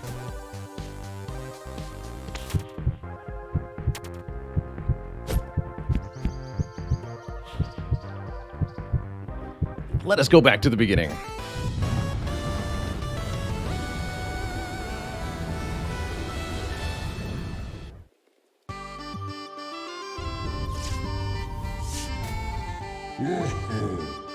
Ha ha, back so soon? That wasn't a bad effort for a first-timer, we won. Why are you back at Eternity, you ask? As I mentioned upon your arrival, you are cursed. Cursed to golf, that is. If you fail at any point, you will return here. Unless you've got ace cards up your sleeve, you'll need them. The course changes often. Why does that happen, you ask? There's a cheeky devil down here called the Greenskeeper. He can bend golf purgatory at his whim. Not to worry, wee one. Soon you'll be bending golf purgatory to your own will. Just remember that the course won't be exactly the same each time. Golf purgatory has tens of dozens of holes, maybe even hundreds. The 18 holes you played before may not be the same each time. It's all thanks to that Greenskeeper. Some holes may be familiar, however, they just won't be where you expect them. But you'll always start down here with me. You want more tips? There is another skill you'll need. The skill separates champions from the amateurs. You've been using it already. We call it spin. While the ball is in flight, build up spin and apply it to the ball upon landing. I have to do this by repeatedly clicking the mouse. Spin is a precise skill that helps in a pinch. Golf God gave us spin as a special blessing. Spin is the secret sauce. If you wish to best the Greenskeeper, you'll need to master it. Let me show you how. Trust me, wee one, spin is worth your while. Welcome, wee one. This is the driving range.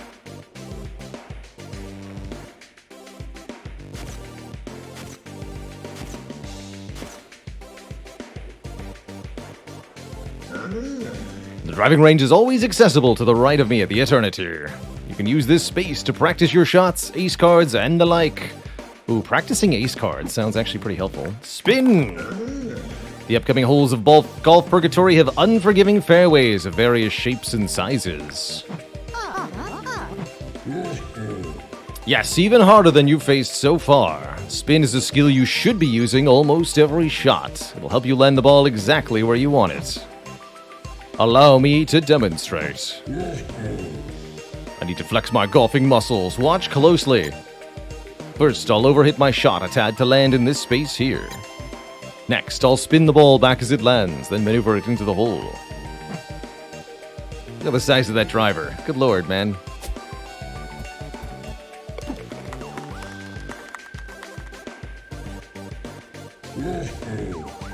I've still got it. Instead of letting the ball bounce past you, spin to redirect it. You could even make it overhit work. Let's see you attempt the same shot we won. You can build up spin while it's in mid-flight. Spin to win, we won.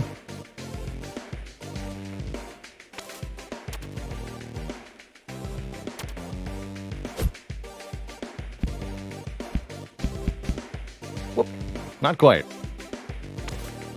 It's overshot by a little bit less.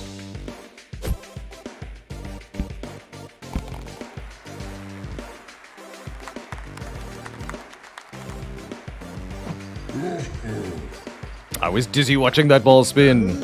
At times, you'll want to cover some extra distance with your shots. This time, use the spin to bounce over the water and into that fan. Land your ball on the right side of the fairway and apply spin with the momentum of your shots. To bounce. We're taking you to the top, we won. Meet you up here.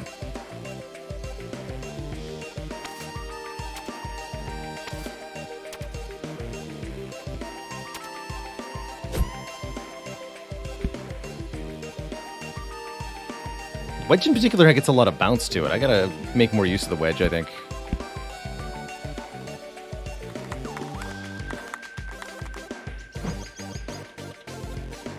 Are you getting the hang of it? Let's see you utilize spin one final time. Don't worry, you can use the driving range as much as you want. Keep honing your spin skills. Spin helps to move the ball forwards or backwards. The power of spin is enhanced in Golf Purgatory. It's like golfing magic. With this enhancement, you can continually apply spin forwards or backwards in one shot. Aim for the right side of the green, bounce over it, and then get in the hole. Seems easy, right? By combining forward and backward spins, you could pull off incredible shots. Nail this last shot and your introduction to spin is complete.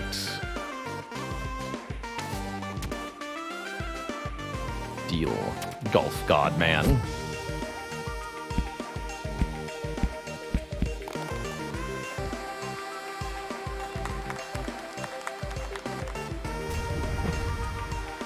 Incredible, we won.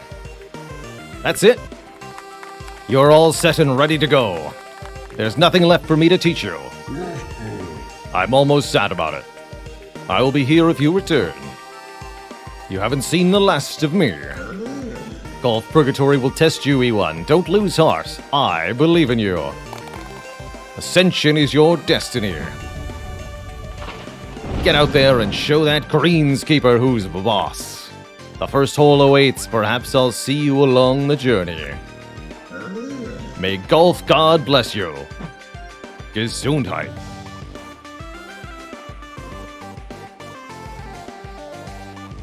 Jammin'. Alright, we're all set to do another adventure. I'd actually like to take a moment in the golfing range. Practice aiming with the U-turn, specifically.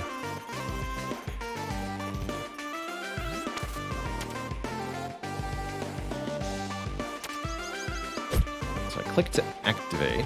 Oh no, I didn't properly. And there's a fast forward button too. Good. I have to actually select the card. There we go.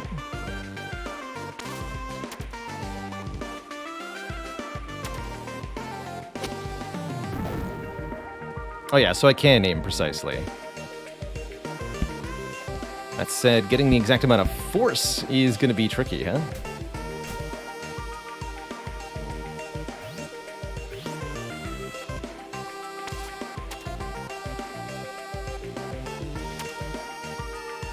So time slows down. So if you're going to use it, you might as well use it early. Because you can watch the entire trajectory of the ball.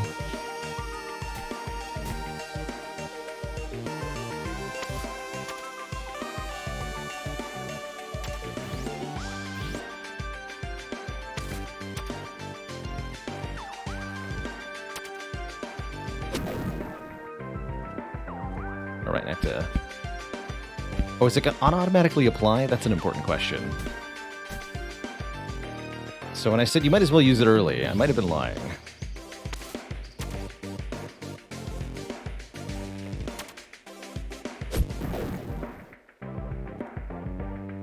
Yes, even without input, your direction is going to be chosen after a short period of time. So you have to choose.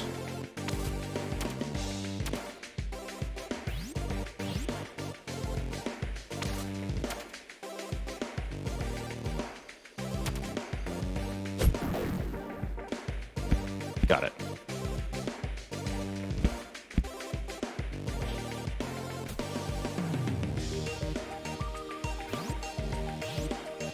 Still seems exceedingly tricky, but I think I'm going to get the hang of it shortly.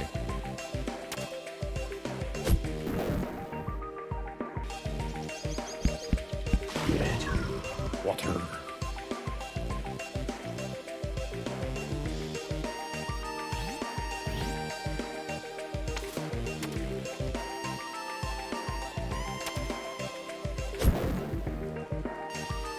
There we go.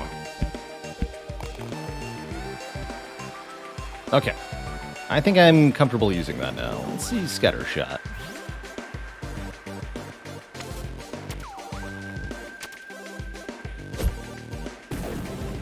So one goes up, one goes down.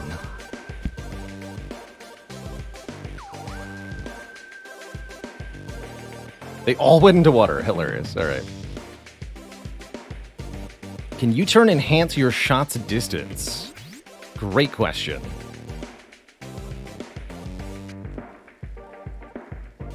Let us too find this out. Just U-turn in the direction you were already going. Oops. Forgot to use the card.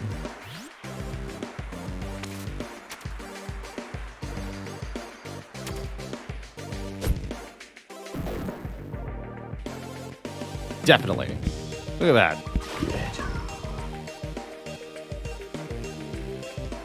Okay, so I think we've learned a lot about U-turn. U-turn plus applies twice. Cool. Mini rocket ball. Transform the ball into a mini rocket. Fires a slow but excellent at cornering? Excuse me?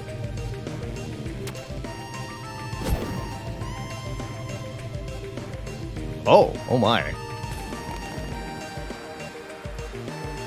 That seems really good. All right.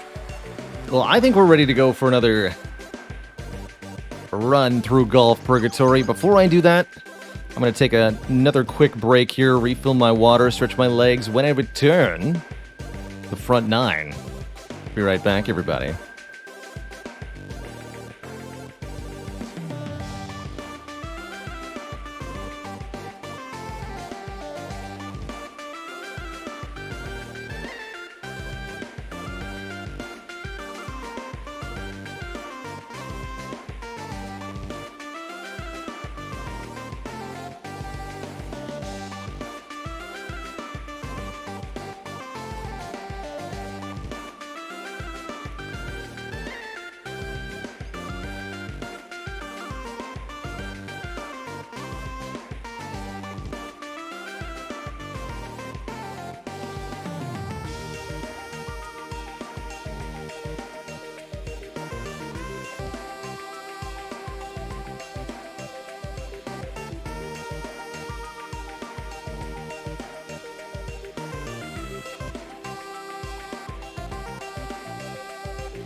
Hope you enjoy those jams. Thank you so much for your patience, everybody.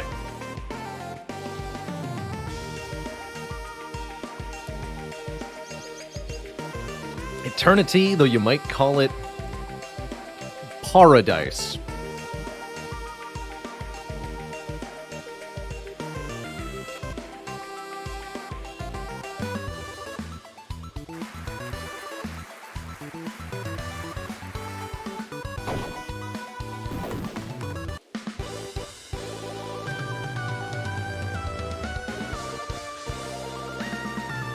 Hey, this looks familiar.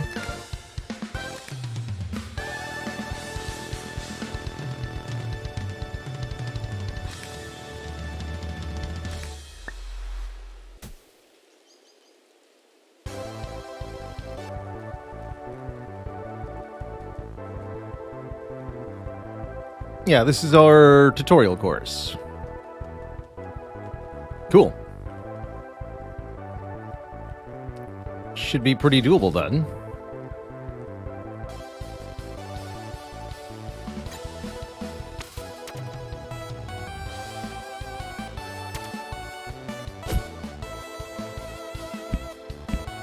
Actually, don't want to go too far there. Yeah, right there.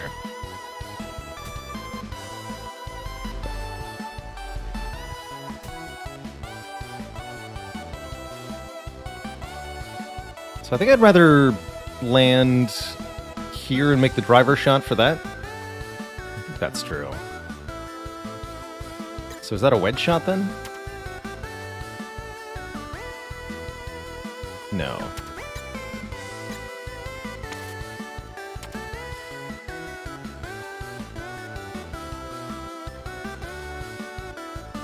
Well, either I take the shortcut with this shot by accident, or I land where I want to. So I'll take either outcome.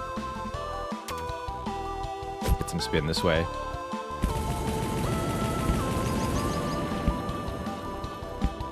Cool.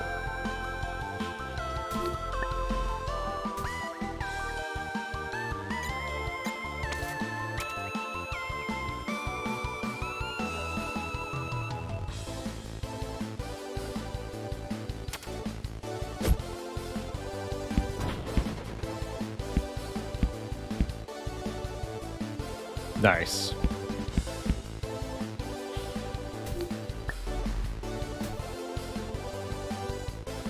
So it seems like a good strat is early on is going to be build up a lot of money with excess shots, get a bunch of cards with that, and then use that for the rest of the course. How achievable that's actually going to be, well, not so sure.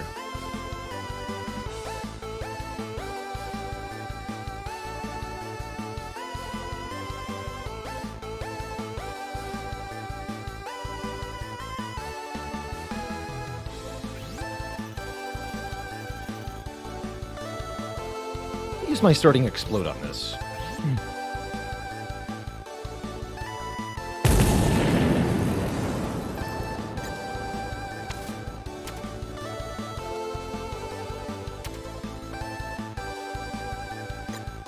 Can't wedge shot over this, can you?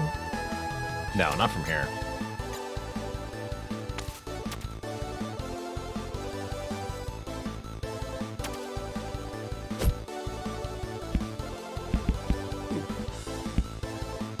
Good enough.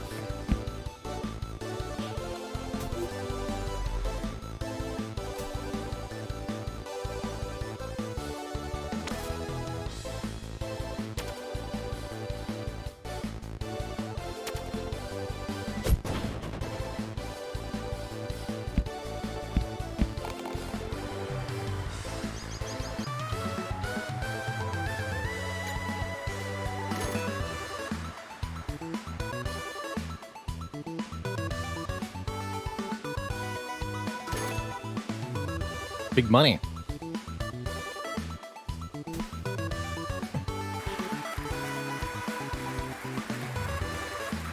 So far, I'm really liking this W the Rock. There seems to be a lot more skill or skill cap than I was expecting, actually, initially. There's some really tricky shots that bungled us on our first attempts that I know were doable, but I couldn't make it land.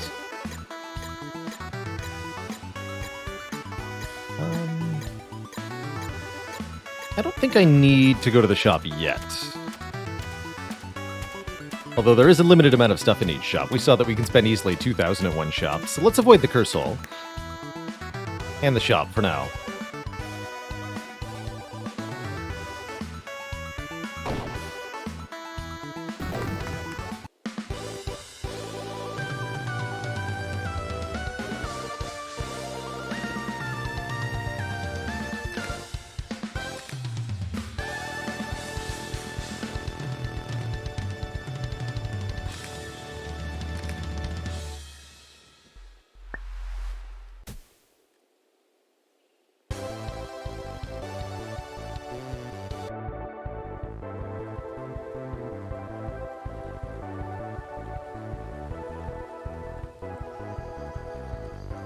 Strange. What? There's a way up? And then over. And then down. Or you can take the teleporter and go here. These whole layouts are wild. That's cool. That's really cool. And either way, we have to get over there. Or you could maybe use your U-turn. You only got one shot at it. To go straight up? That wouldn't be enough, though. You could maybe use it to get onto this part. But it'd be kind of tricky. And that would save you... Yeah. Yeah, also the teleporter here looks pretty murderously difficult. Right, there's no reasonable shot in here. You'd have to have a crazy angle. I don't even think that's possible. Or use a U-turn. Crazy. So, what have we got in our starting set of cards? Practice shot, time stop.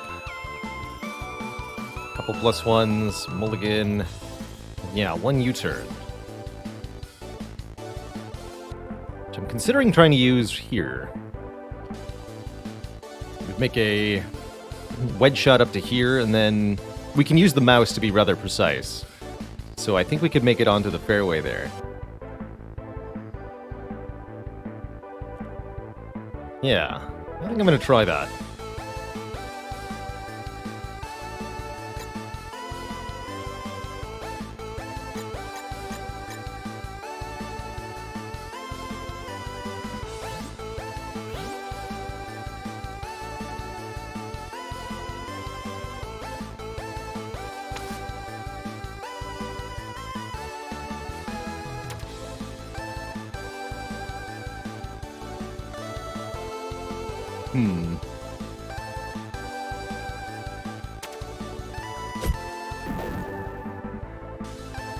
There we go. Really glad I practiced that.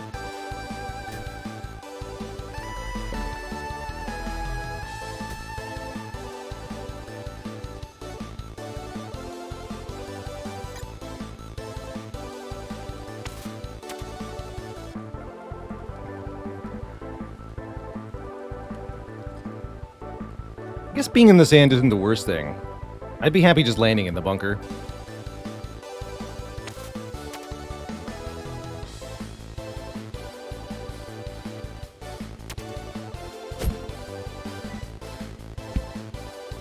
Ooh. That'll do too, actually. Overshadowed just a little bit, but we can use the wedge to bounce, ideally onto the trophy and then into the hole. Using spin to win.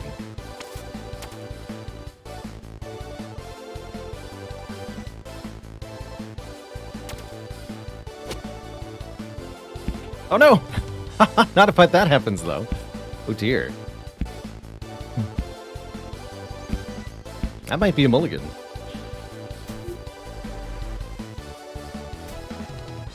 Let's have a look at that again.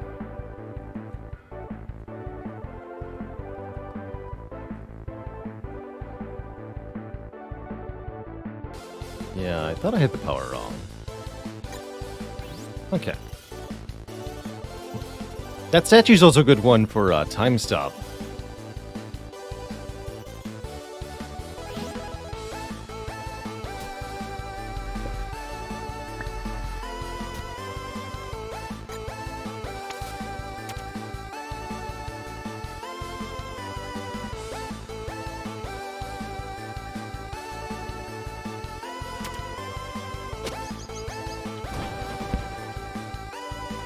There we go. That bounce, though.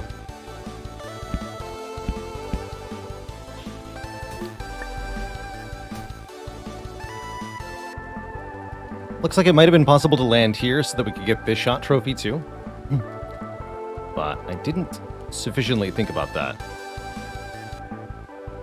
Alright, so important to remember, this is a grab hazard. So if the ball lands here anywhere, it's bad times.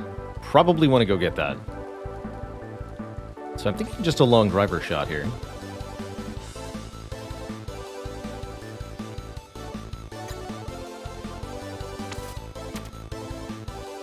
Yeah, like this.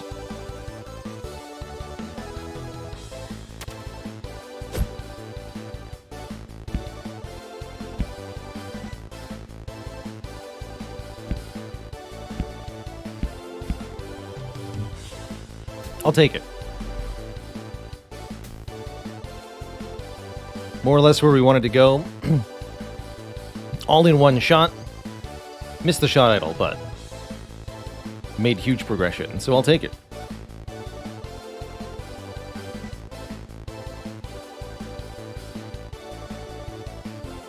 So, this is a wedge shot. I think we can bounce over this sand trap if we do it right.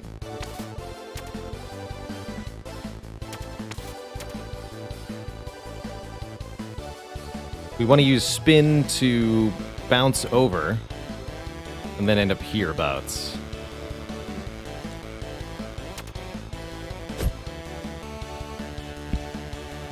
Nice.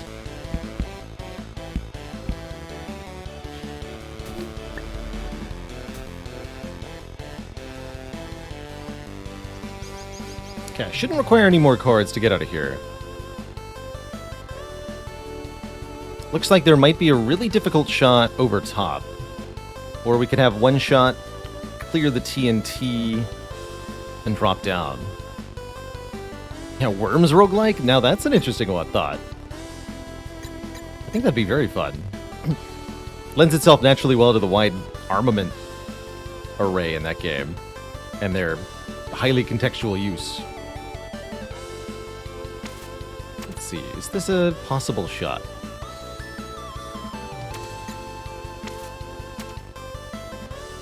Yes. But if I miss hard. So I don't really like that idea.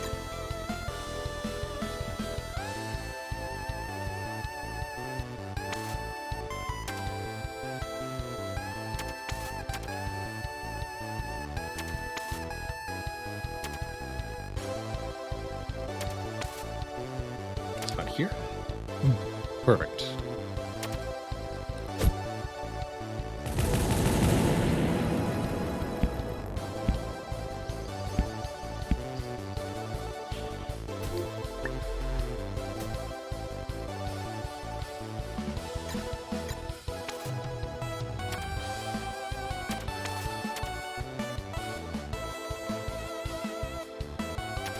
A little bit less.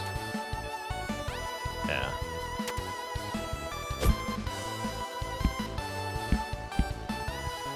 Oof. Well, it won't be a moneymaker, but I'll take it.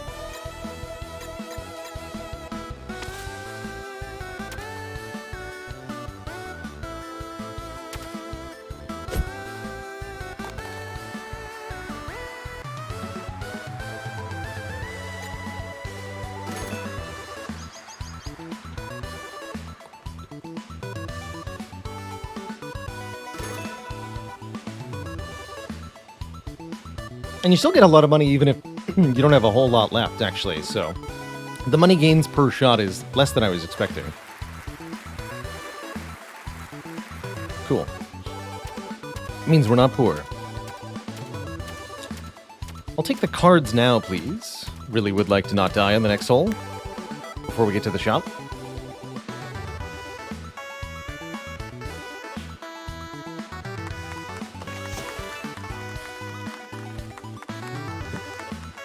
Okay, we got a brief look at this. Very precise maneuvering possible with that.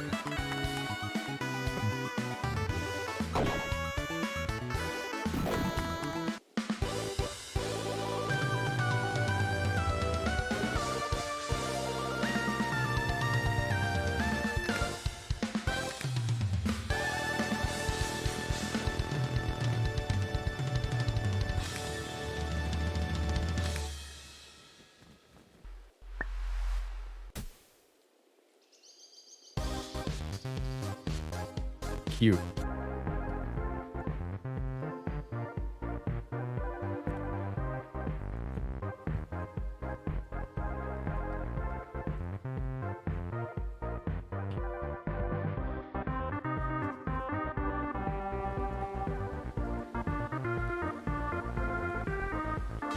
So there's 2 flags? 2 flags. I guess I really don't know where I'm going to end up until we get there, huh?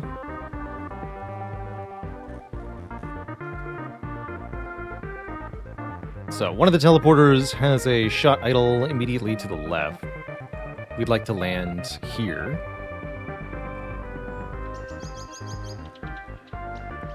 Is there another one?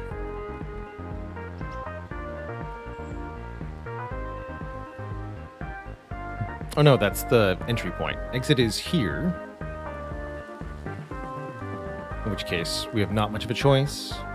Or here, likewise. Either way, we want to spin to the right.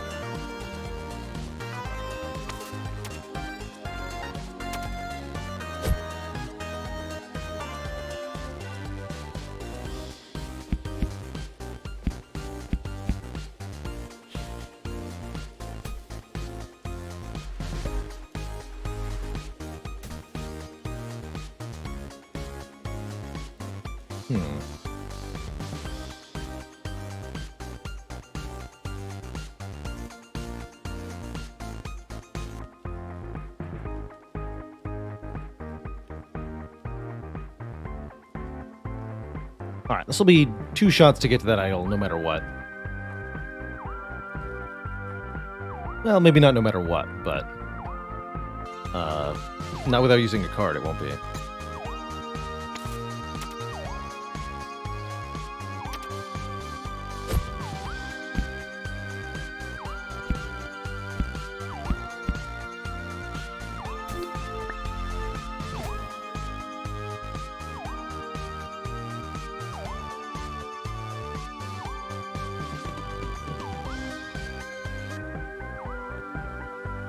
Could have thought about maybe using the rocket to get up here.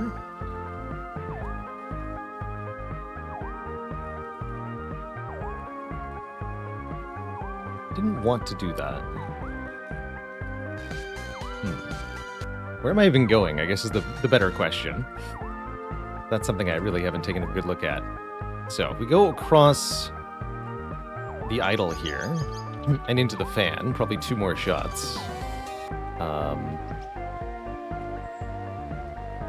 Get deposited over here, and that prepares us to take on this hole. What about this flag?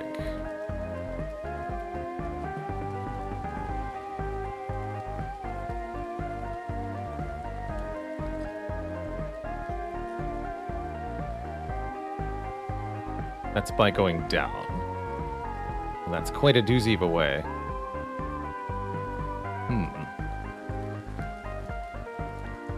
Although I do see lots of idols this way. If we got 2 shots here, 2 shots here. Although getting this one could be tricky.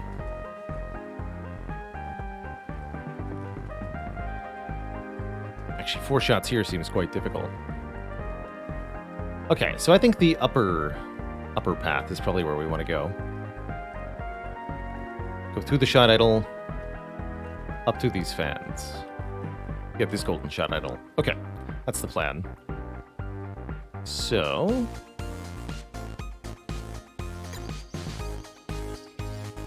What do our driver shots look like? Oh, right, I can't see the preview beyond the shot idle. I don't think I want to try to do that all in one shot then, especially with the lip here.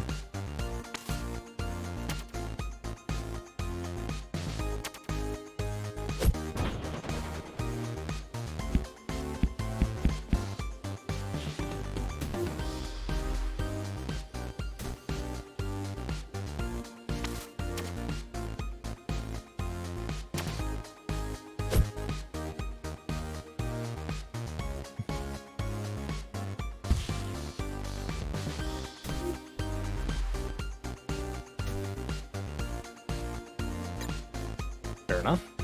It's a two-shot maneuver, I guess.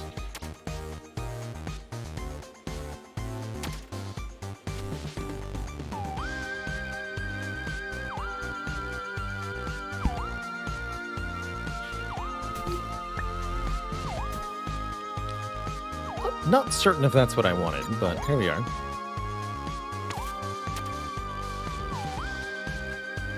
I was worried that might be the case.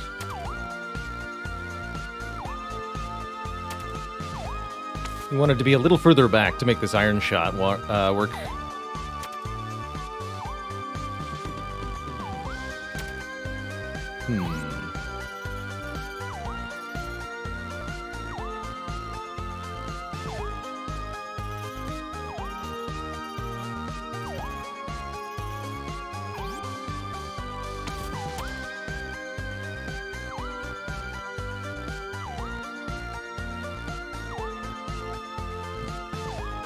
So I think this golf game is on par with other roguelikes. I'd have to delve a bit further into it, but here in these opening holes of a game I've not even seen an entire run of, it already seems A, quite challenging, and B, a lot more skill requiring than I was expecting.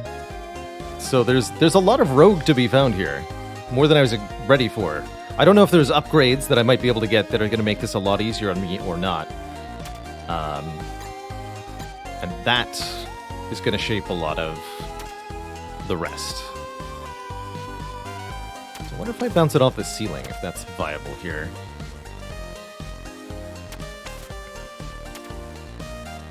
We're going to find out.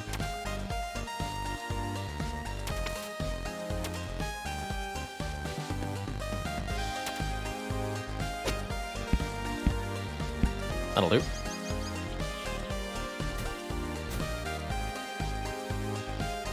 And yeah, I know that was ultimately about a pun, but I am truly also trying to answer that. I think this is a game with a lot of rogue to it.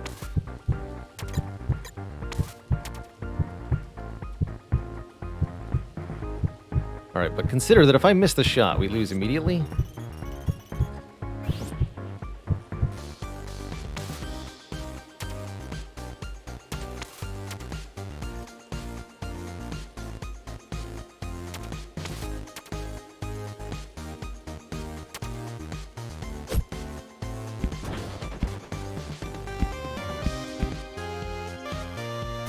I'll take it.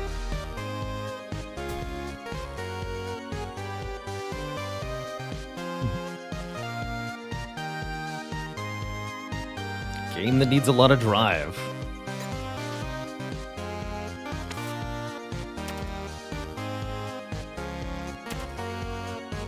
Okay, so we do one wet shot to here. I think I'm going to ignore this shot idle, and we're just going to go for the hole. I would like out of this place, please. It's kind of horrifying.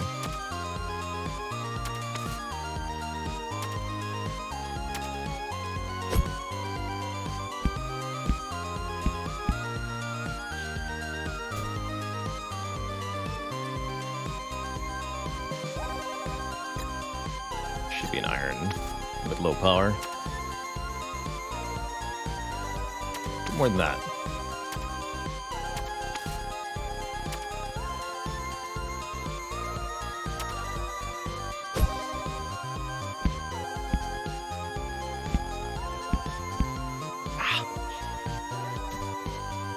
Classic overcorrection.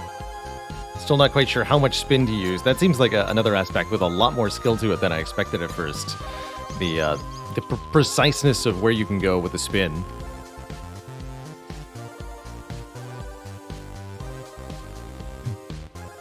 Mostly stronger ace cards and a couple quality of life things that help in the late game. So there's no meta progression or anything like that is going to dramatically alter how tough this is in the early holes right now. That's crazy.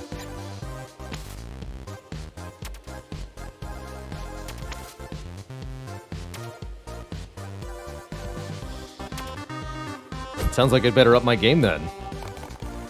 And work on my swing.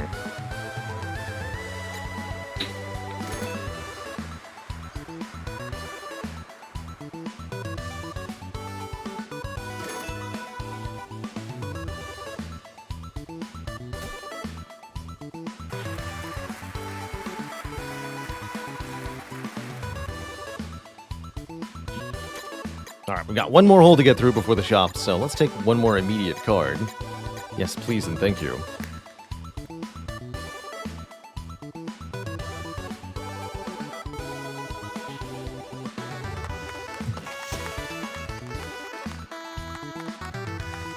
So I don't think this is a choose one, right? I'm getting both of these. It's kind of looks like I'm picking one. It's not.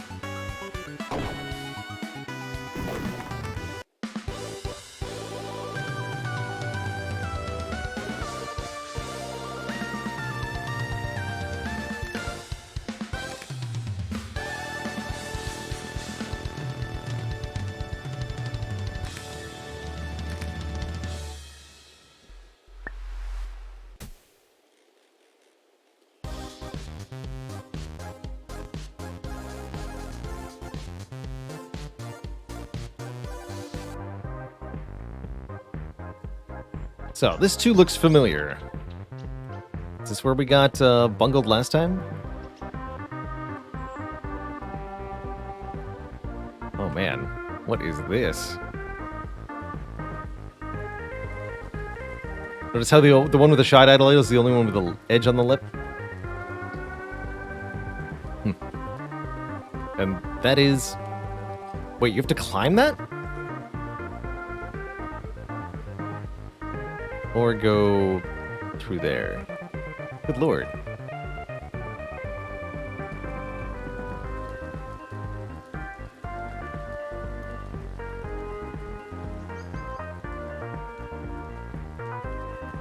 Alright, well, let's just focus on our opening moves.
Interesting that the TNT just goes to water. Seems like more of a hazard than anything there.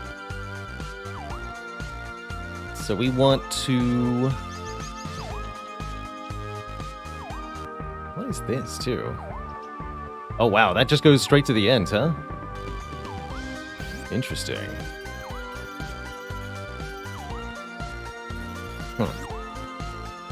Kind of like Spelunky with golf. That's how it's feeling.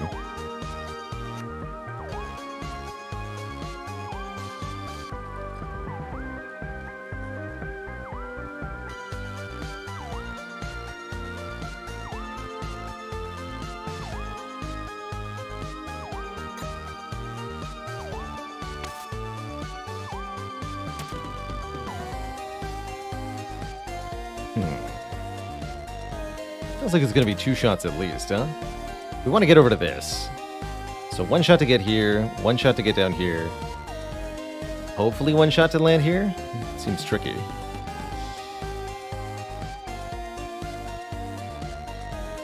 Can you double U-turn through the double TNT tombstone area? You might be able to. You could also... You'd want to probably TNT plus to just clear all the TNT, and then you could rocket shot through, or there's probably a couple other ways to do it.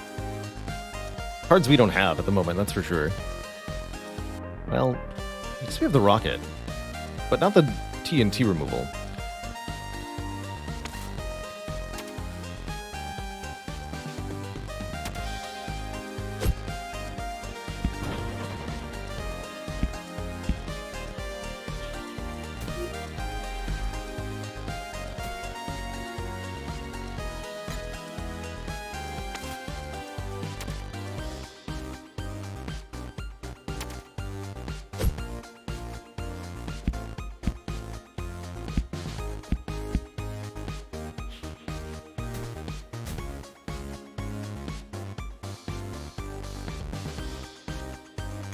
Hopefully that wasn't too close.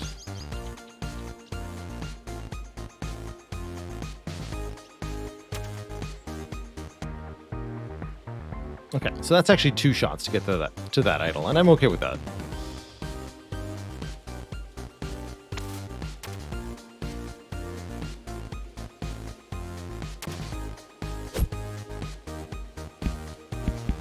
Whoa, good. Totally meant to do that. Yep, definitely.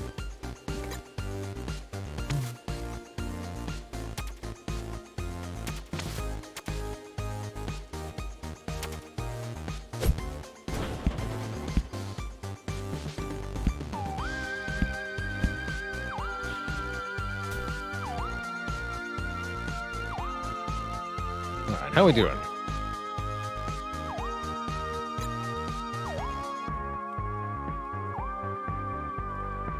So, option A, drop into this hole, grab the shot idol, end up over here, and this looks pretty spooky. Then ultimately having to make the climb up here. This is a tough shot. So, what about the upper path? We go straight across, hit the TNT. No, don't need to hit the TNT, just need to... That looks pretty undoable. Well then. Or take the upper path, hit the TNT, and drop through. What does a driver shot look like, this angle?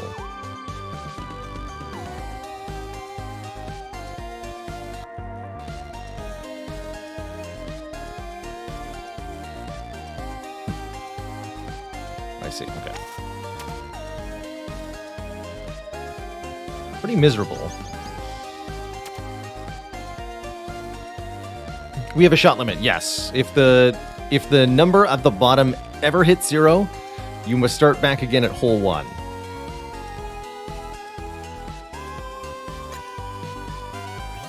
It's quite frankly terrifying.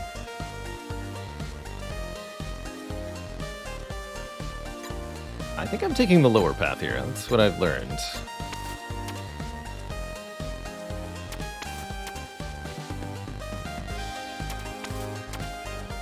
Oh, I see. We're too high angle here. This might have to be a low-power iron shot. Yeah, looks right.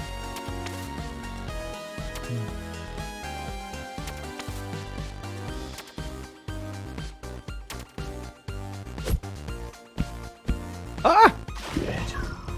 Uh-oh. Well, that was bad.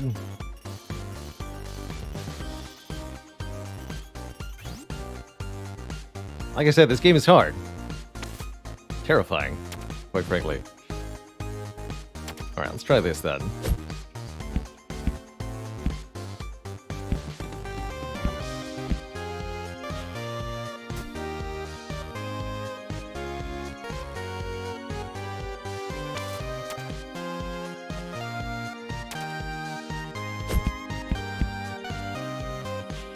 And if you slightly mistime your shot when you're aiming the angle, you can lose balls that way too, and suddenly be in a whole heap of trouble.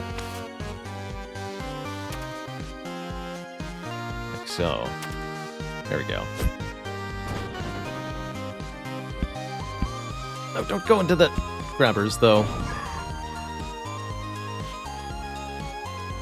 Those are even worse than the water. So, like I said, problem time. So there's a camera button here. See F on the interface here? That's what lets you zoom out more for shots. Alright, looks like we're gonna be using this. Okay, so we need to land here and not anywhere else.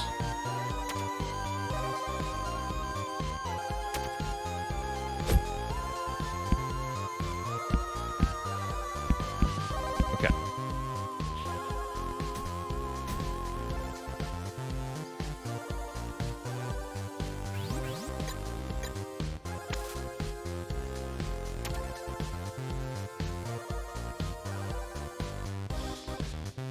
Alright, maybe with a little less power. That looks pretty similar. Where exactly are we going when we land? We want to land probably on the far side of the rough if we can. You can roll through the rough. That's allowed.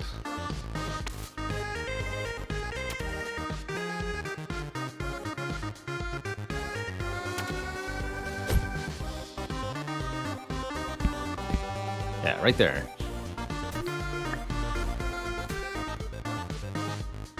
Okay, and we need to hit the golden idol with this.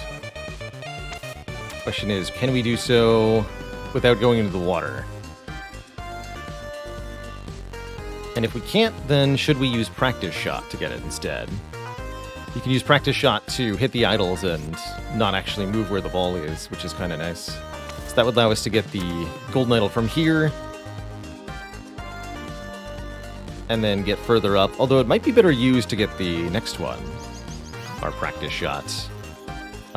We could also use our rocket ball to just kind of solve the next area entirely, which seems like it might be a really good idea. Actually, let me take a better look at that. We need to go... yeah, just basically up and around. So we could do a agonizing series of escalating shots, or we could just use the rocket ball. And I might even be able to get the, depending on how precise the rocket ball is, I might even be able to snag the idol as we do that. I guess we'll kind of find out as we do it. Cool. Alright, let's use practice shot. Because I'm pretty sure this is going to land in the water.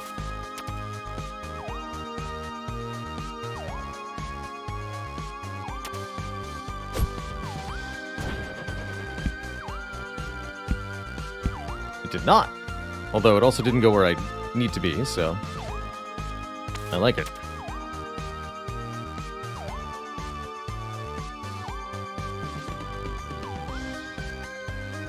Oh. And then, of course, that's the one that does go in the water. Good job, mate. So I'm trying to get it to land up there. Maybe we can get a more generous margin for error with a different amount of power.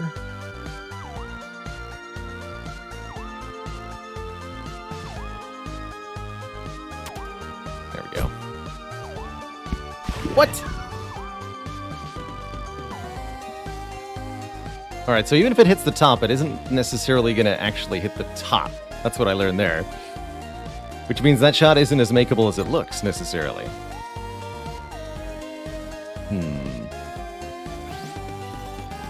Terrifying. Alright, well, what I've learned is that this should have been 2 shots the whole time. And I will just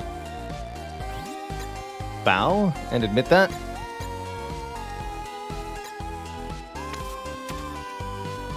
And go over here.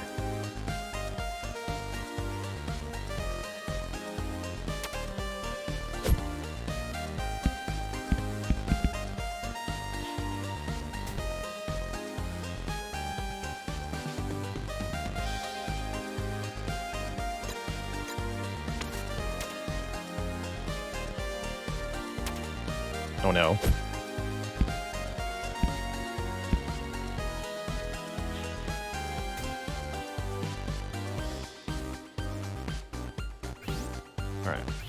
one of these. I want to get over here before I use the rocket shot. Once we use the rocket shot, we should be fine on this level, but if I continue to bungle things, we're in deep trouble here.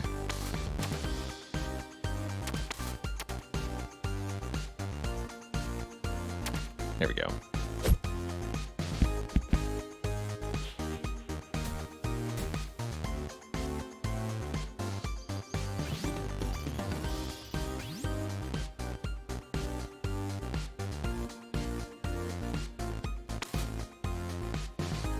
Oh, I gotta use it.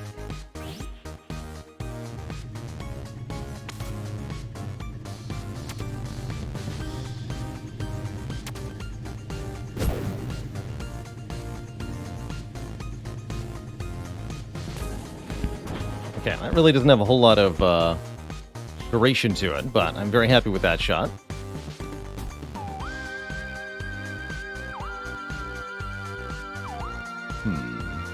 So it's each of these going to be one shot to get up?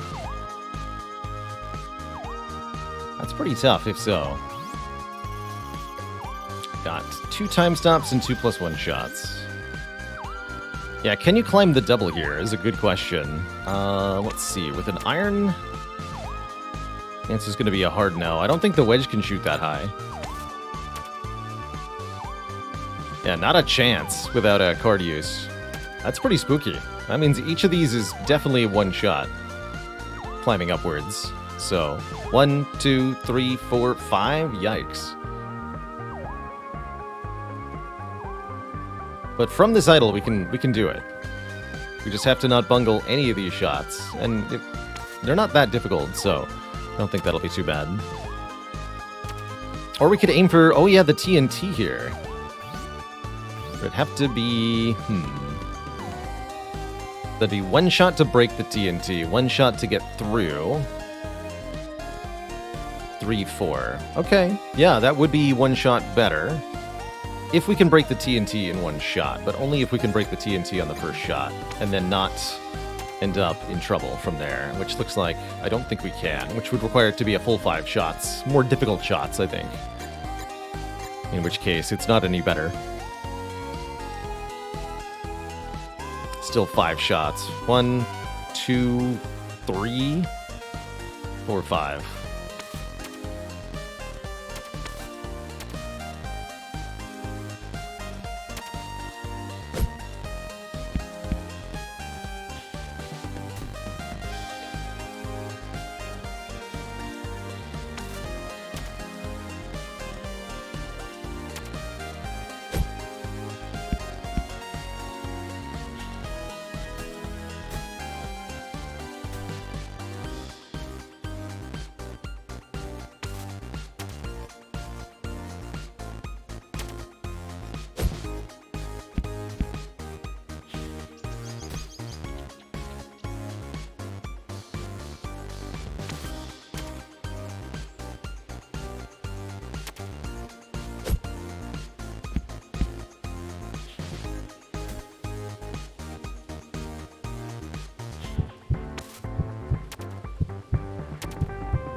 And this one's an iron, I think.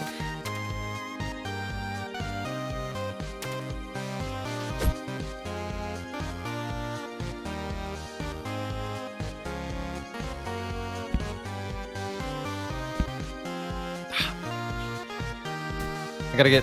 I'm not always sure where exactly these blowers are gonna send me. But thankfully we didn't need that shot. I'll take the win and get out of here alive.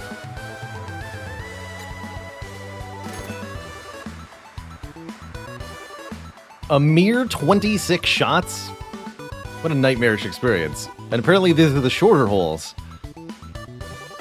Truly, this is golf hell.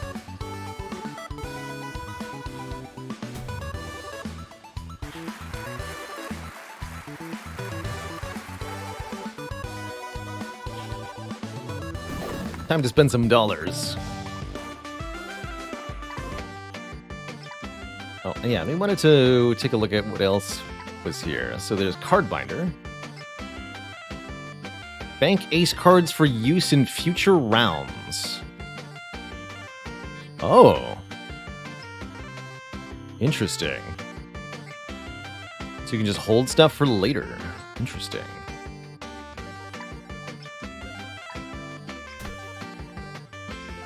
And we can change our color scheme. Gotcha. At any time for any price. So the only thing you can spend money on is the cards.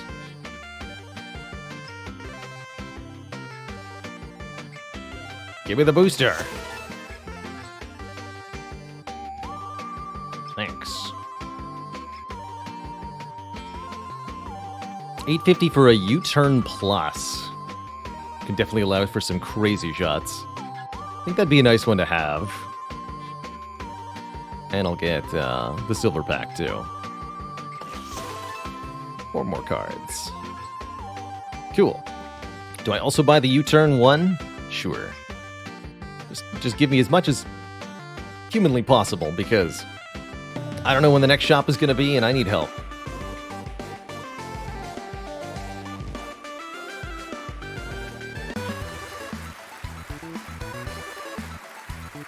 I'd say this game also feels roguish in that you really do have to master the basic mechanics they're giving you before you're going to be able to make any kind of meaningful progression. Which is also very daunting again.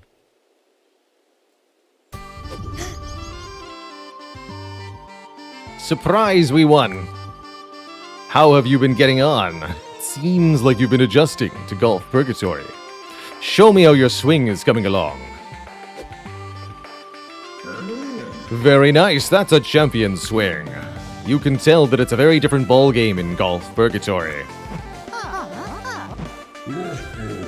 Whoever heard of a golf course with TNT anyhow? Look on the bright side. With every hole, you're closer to ascension. Your journey has only just begun. It's only going to get tougher from here, we won. Beyond this hole is a new realm of Golf Purgatory, the Oasis. It's a sandy... Oh god, Act 2? Oh no. Sandy? Couldn't guess past the spikes. He's only been there once. He doesn't even know what the third act is. That's why I need to know you're ready before you golf in the Oasis. I challenge you to an all-or-nothing one-on-one match. Don't worry, it'll be fun. You can beat me to the flag, you can move forward. I'll even give you a little something to take into the Oasis with you. If I win, you're coming back to eternity with me. I built this hole with my own 2 hands, I know it inside and out. Yeah, 1v1 me on a hole that he made for himself. He's gonna make me look like a chump. I built it to test my big drives. Try to keep up.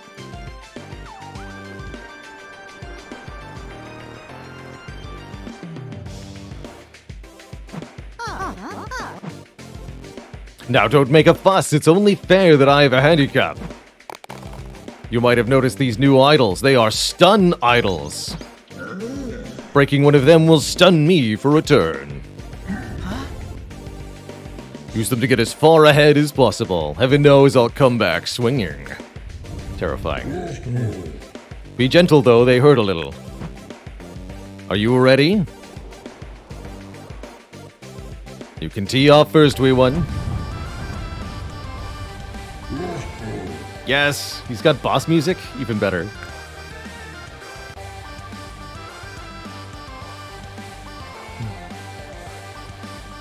Glorious.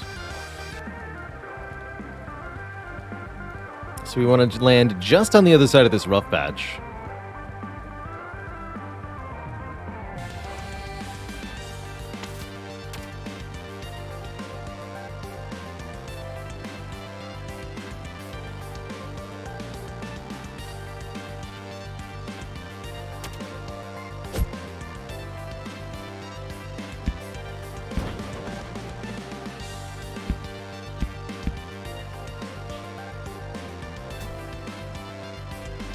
Alright, show me how it's done, Scotsman.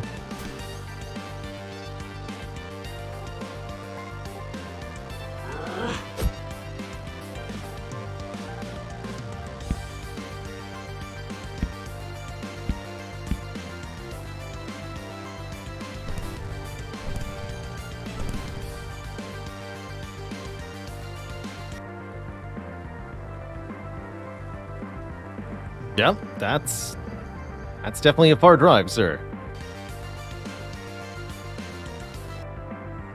That's what the stun idol's for, though. Uh-oh. Yeah, missed it.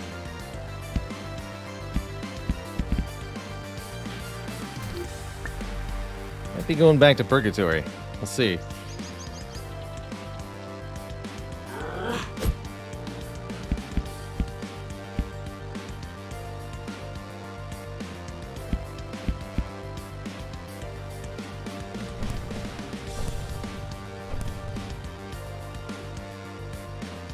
The wee one. That's our official name. So there's a teleporter up here. We can get to it with a U-turn pretty easily, actually. Where does it go?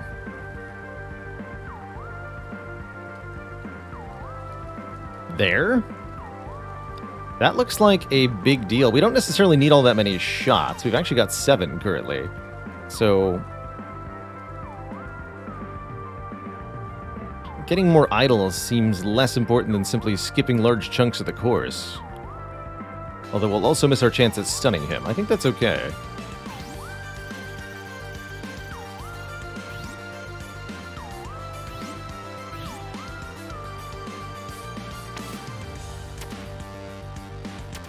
This needs to be a driver.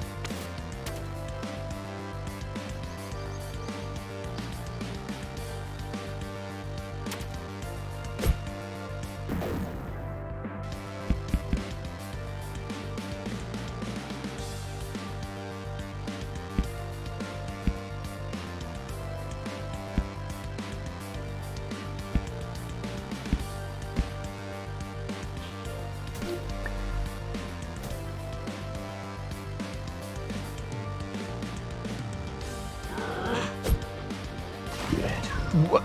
Oh, okay, well, I guess it can happen to even the best of us.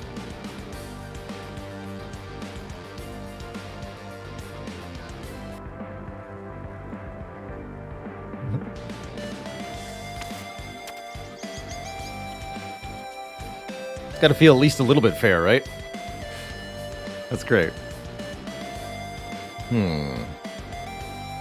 I'm more okay with landing in sand than I am okay with landing in water. We've all been there, Mr. Scotsman. Oh, dang it. Yeah, speaking of... 1 for 1. Now it really feels fair.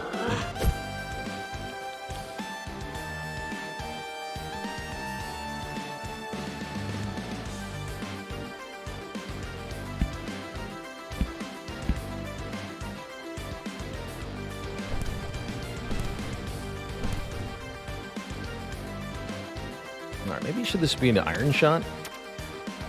Yeah, it should be.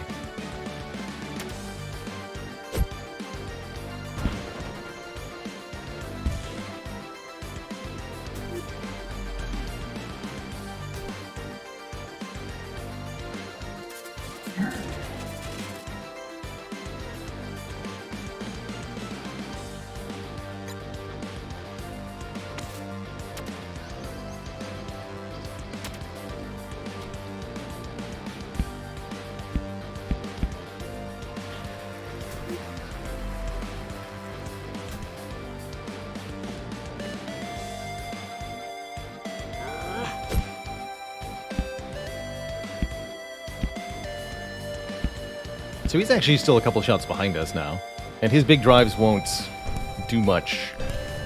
So it's probably going to be a lot more 1 for 1 now. Ominous music plays.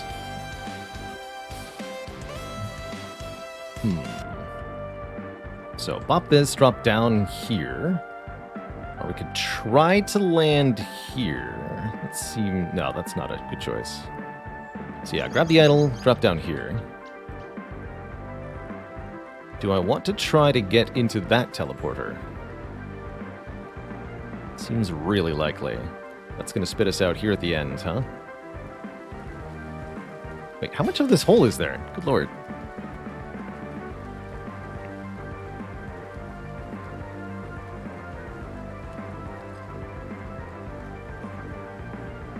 Okay, the end is here. Entered through there.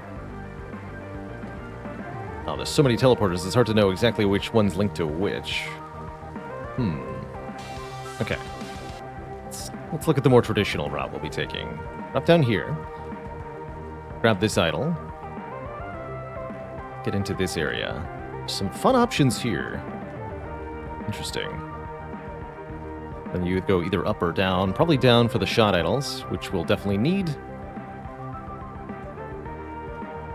Around here. Okay, and that's how we get over there. Good lord. So, it seems like we've got a long, arduous affair ahead of us.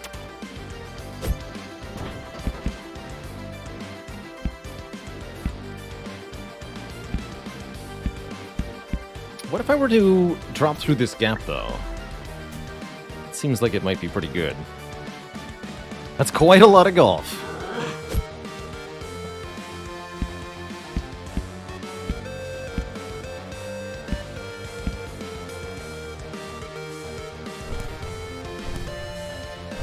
And concerningly, he's caught up to me.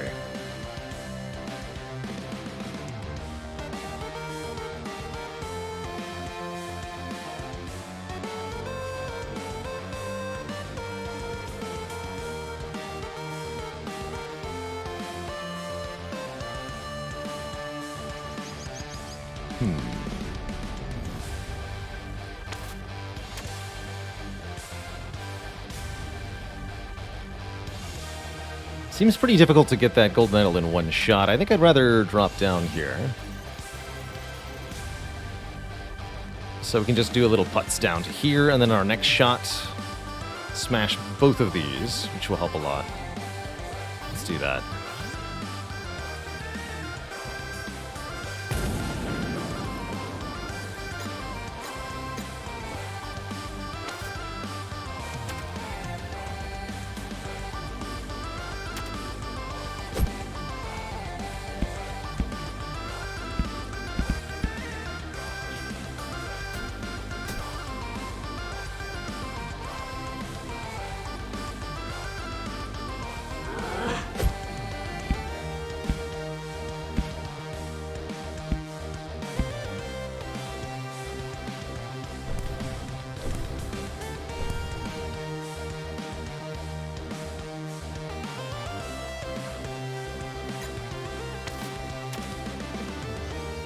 So we should be able to hit both of these, if we aim well.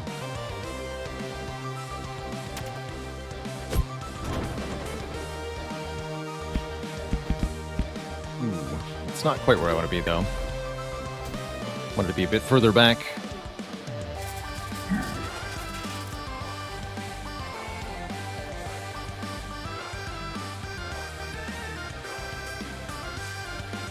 So we'll have to do one jump to get up here.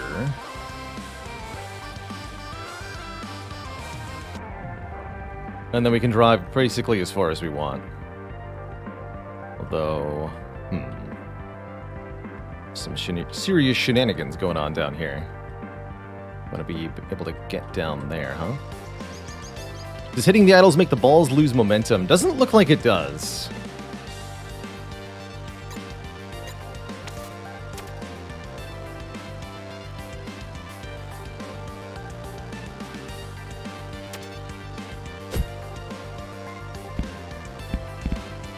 I did that to myself. I was trying to see if I could bounce on top of the second one, but I shouldn't have gotten greedy there. Because now we're in a more awkward position for the next shot.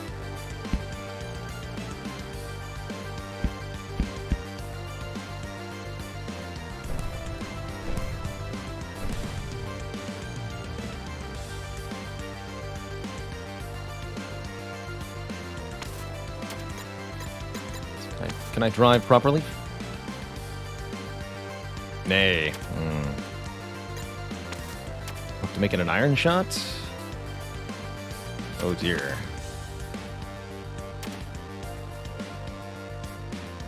Oh, that is such an unfortunate place to be then.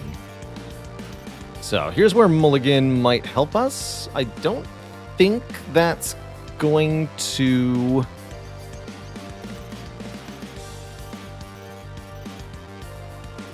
work the way we want it to with the boss, but I think it is the smart play.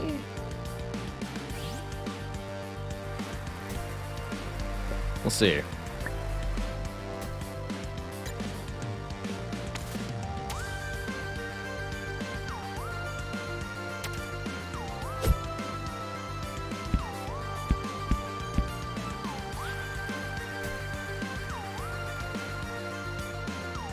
So yes, he does get another turn when I do that. Got it. Spooky. Looks like we're going to be tied up here in a second. Also spooky.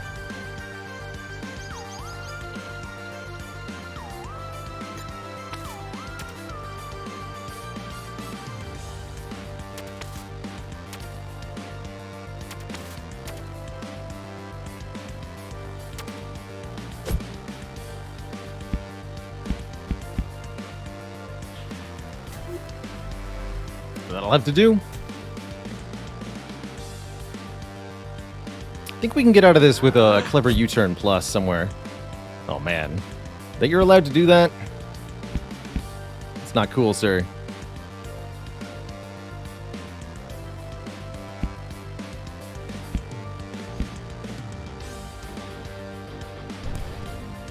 Yeah, it's an actual race, which is...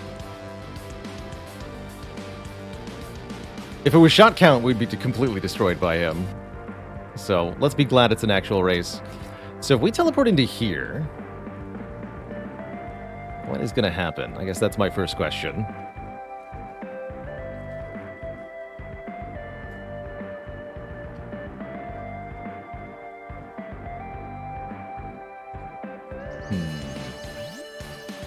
Scattershot, mulligan...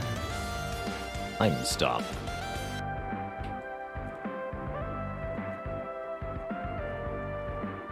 So we might as well just try to get in there. Then we'll end up over here.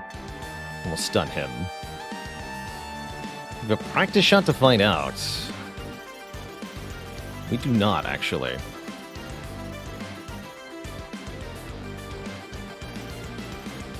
Soundtrack is 1000% what convinced me to decide to stream this, too. I played maybe 30 minutes off stream, heard the jams, and had to share it.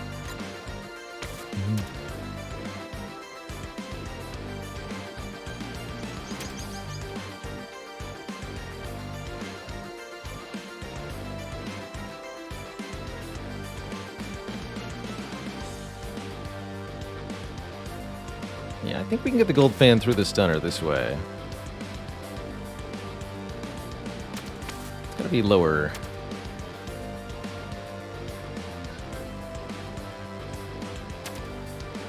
Let's hope. Nice.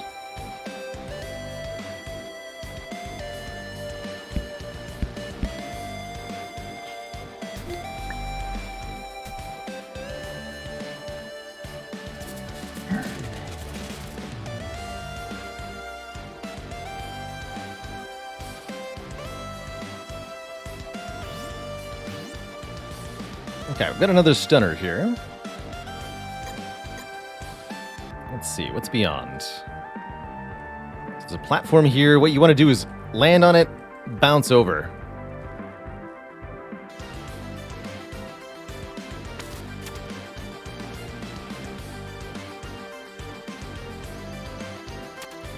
I'm going to use a +1 shot for the moment, though.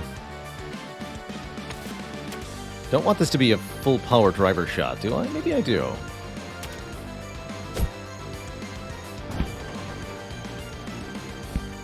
Easy. Well, well, well, look who's tied it up.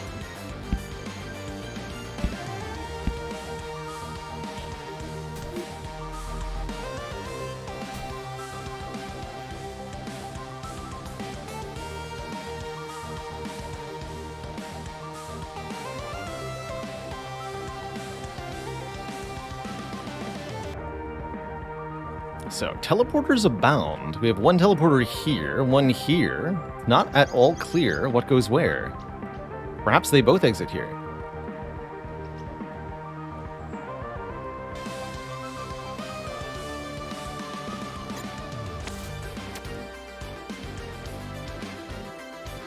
Okay, that would have to be a driver shot.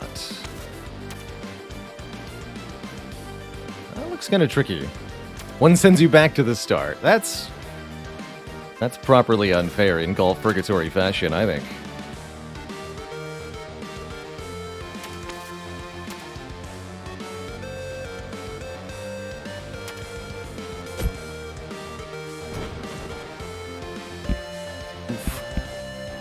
That'll have to do, unfortunately. Really wanted to be able to get into the teleporter with the shot.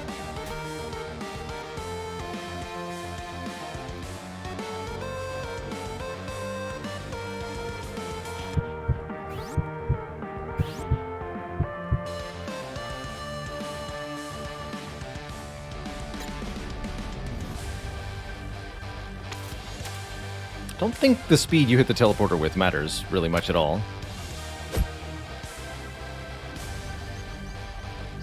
It's not where I thought I was going to exit.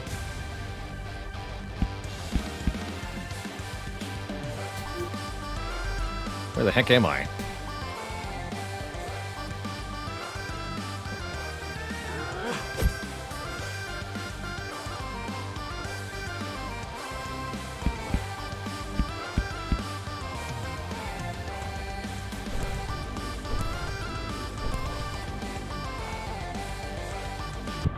I'm at the hole. That's where I am. Perfect.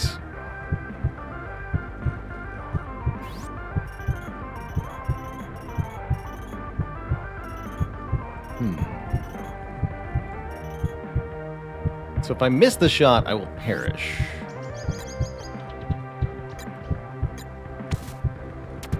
No biggie, right? I could use a +1 shot card so that I can continue playing. I would really like to do that, actually. I'm not going to make it excessively high stakes here. I'd like to see Act 2. Let's see what that looks like.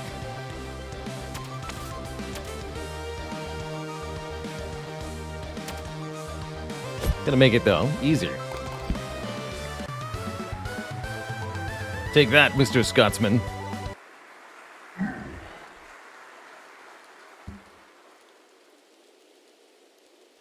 Huh? Oof.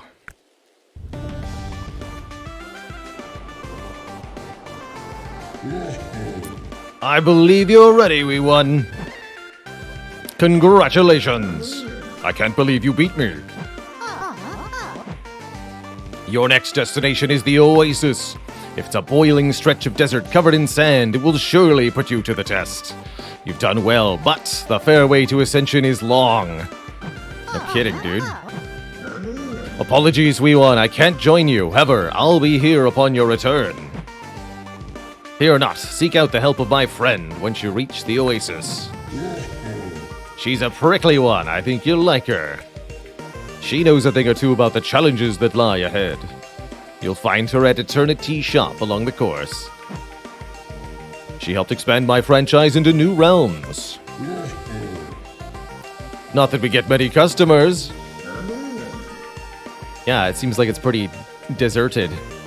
Except you, wee one. As promised, I have a gift. Come back. Set a checkpoint at the flag outside any hole during a round. Upon failure, return to the checkpoint instead of returning to Eternity once per round of golf. That too seems pretty helpful. Take a bit of my strength. Use it when you find yourself in a sticky situation. Alright, enough celebrations. There's still more golf to be had. The Oasis awaits. Keep climbing, wee one. May Golf God bless you.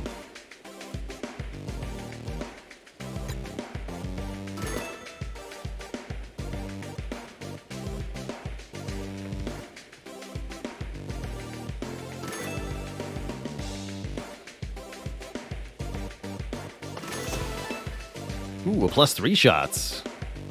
Wait, 6? Nice. Okay. That gives me faith that we're going to be alive for a little while yet.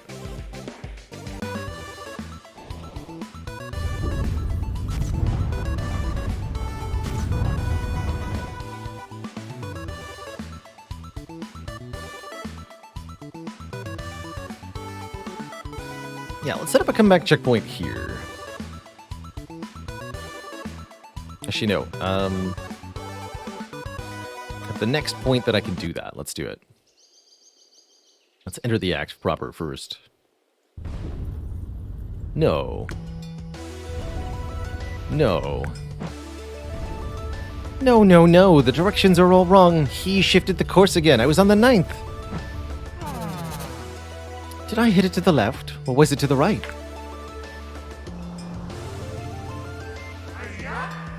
Aya, a visitor. Impossible. You must be a mirage.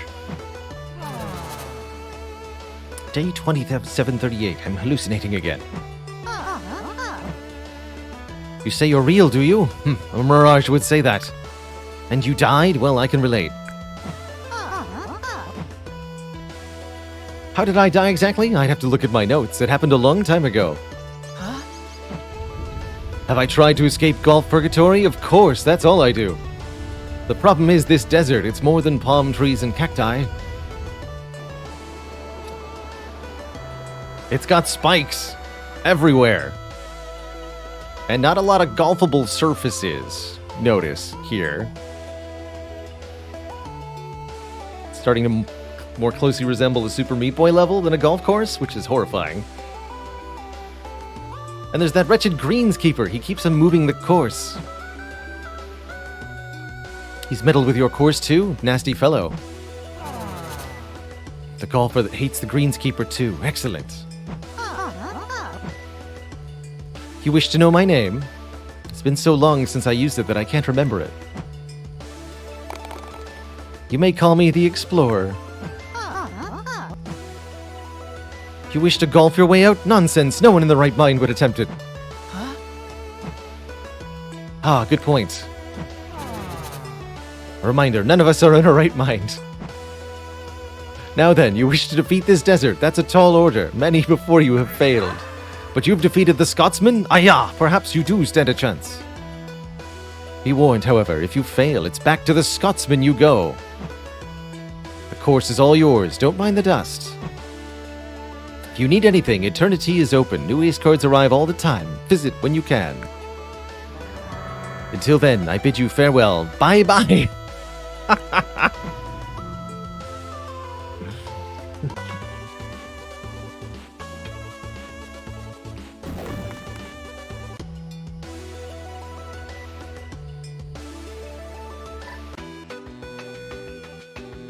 What do you got? Plus 3 shots for 650. Or 1,000 for ad 6, but we won't be able to come back here. So let's buy a silver booster pack. Rather than one good card. We get many... Wait, these are new. Portals. Place a portal within radius. Or freeze your ball with ice. And we got a plus 3 shot, so just way better than buying the plus 3. Glad I did that. Easy. Ice ball? Portals?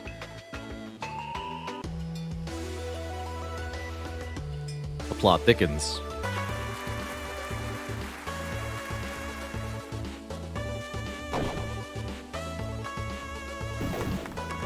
And we're only at 5 out of 18 holes.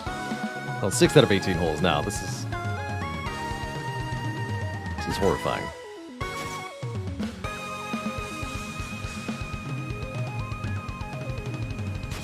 Ice balls freeze water hazards solid if they would land in them.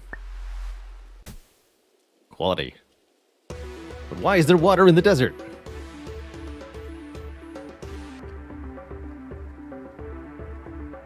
I'm not sure what these do. They might be teleporters of some kind. Looks like we've got a downhill drive. And then we want that shot idol. I imagine the sand hills are just that. They behave as sand, so you stop dead in them. Probably want to take care to get these shot idols, because otherwise this will be horrifying.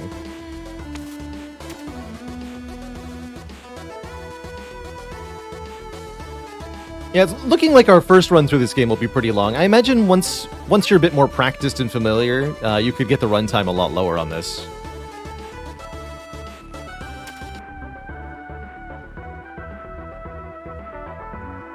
Okay, that's right. We want to go as far as we can.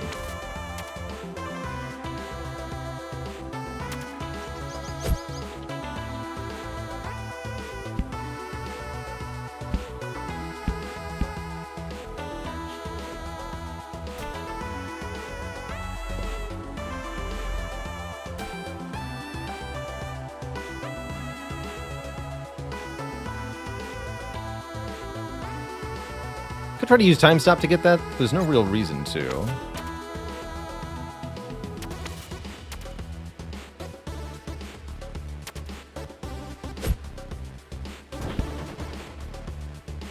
Oh, I see. Well, maybe there was a reason to. You know? That said, we'll get a better drive from here.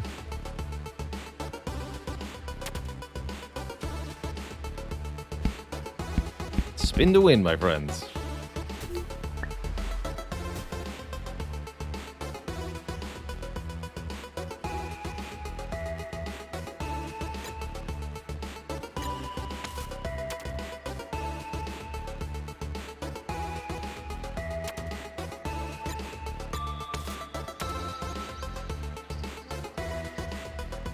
So we want to bounce out but not hit the water.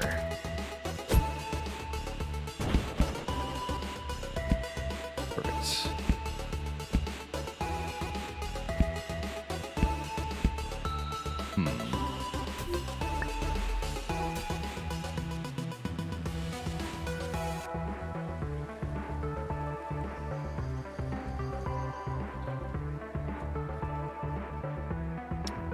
Probably would have to use a U-turn to get onto the upper level to get to that golden shot idol. Looks like we're better off just using this teleporter that's above me. I think we can get to that with the U-turn. If I do a wedge shot high up and we U-turn shot through the gap. So I think I'm going to try that.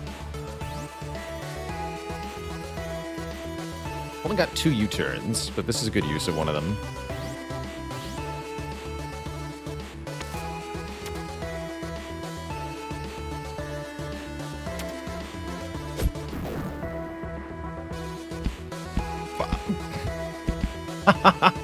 Fair enough. Okay, but we can still get into the teleporter from here.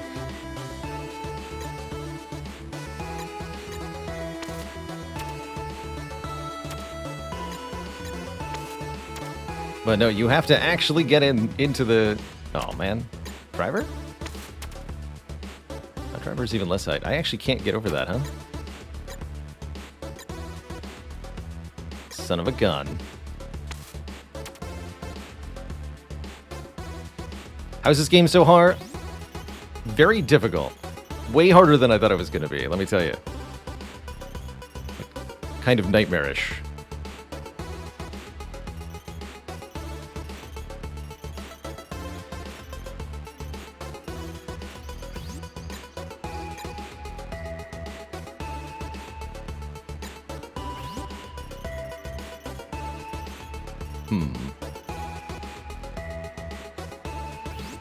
Yeah, maybe the scatter aimed correctly. That's what I'm thinking. So you can't get there with the wedge, right?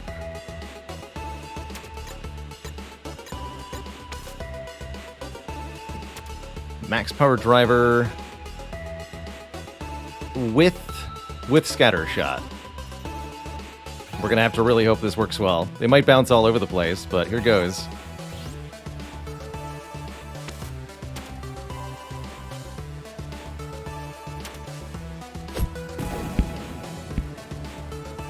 Yep, one of them made it. Of course, we can't use spin on the other one, unfortunately, but it'll end up somewhere. You can hear it going. So, sand, sand, and this is the one that made it, looks like. That one, please. Okay. So, where are we? That's right, we came out here and then dropped down. So now we're here. That's good for a practice shot. Not really worth it otherwise, so I think we should just proceed onward. Don't land in the spikes. Got it. What is this? Hello?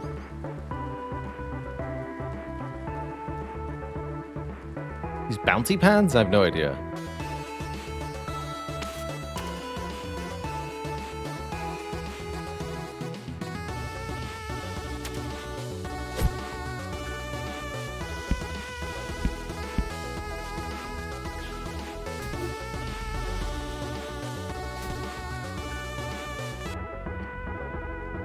Yeah, there's no way down there. The pin is, yes, much further below me, but welcome to golf purgatory. It's never a straight path to the goal. This barely even resembles golf. Welcome to golf hell. Oh, I see it. We can make that shot.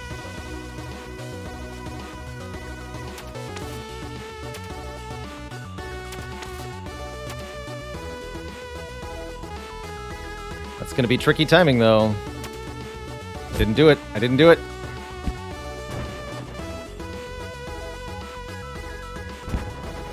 Oh, I see. What's happening? Hello?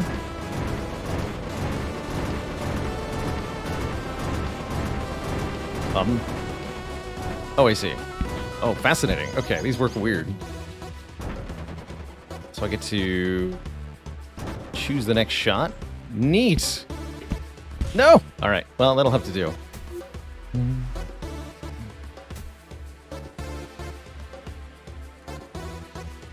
So, these are really good. That's what I learned. Redirects. Free redirections. So we'll use a wedge shot to get up here. We're actually in pretty good shape now. Question is where we're going next. I think just down onto the rough. If you can make a driver shot from here, you can get the goal medal. So you have to land on one side of the rough specifically.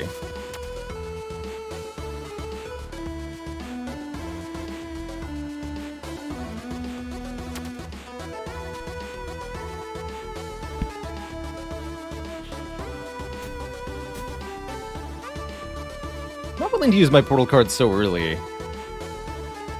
Rather save that for a later hole. We're in really good shape right now. What I should have done was go to the driving range and test it out. I bet no, I can't go back, huh? Yeah, I should have gone to the driving range. How much time has been spent on this run so far? We're well over an hour in. There's like a weird camera glitch you can get into. Know what its hang-up is exactly. Like, needs to recenter in some way? Just needs to leave it alone.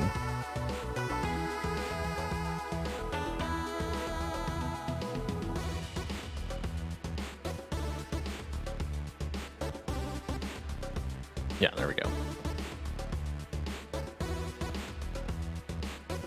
So this is an iron shot, I imagine.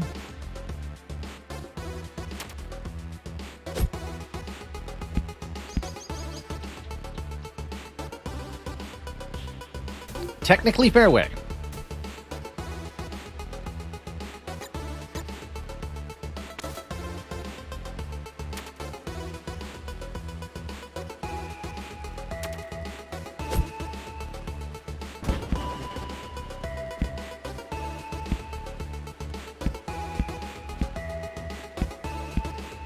Nice.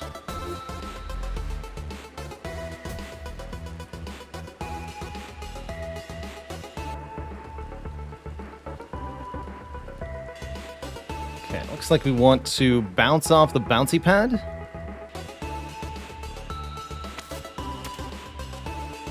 And then proceed to the hole. Let me just remind myself what that looks like one more time. Bouncy pad, and then there's a water you go over, and spikes. That's pretty intimidating, actually. But we have plenty of shots, so if this goes awry one or even two times, we won't lose or anything.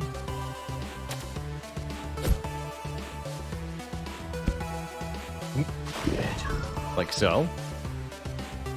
For example, what if you bounced over the bouncy pad?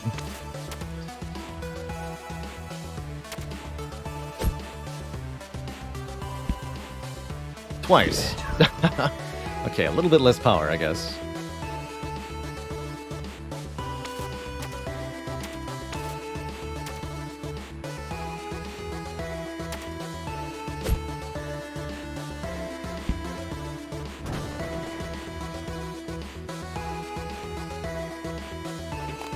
Easy.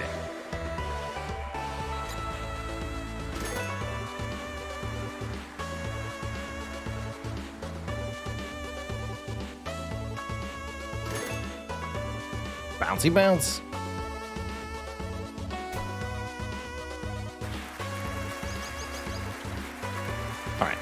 think here's where I'm going to set up a comeback checkpoint. So do I play the cursed hole in order to go to the shop early? And I want to test the portal, so yeah, let's set up a comeback checkpoint here on our first run. So we can always return to having cleared hole 6 if we perish.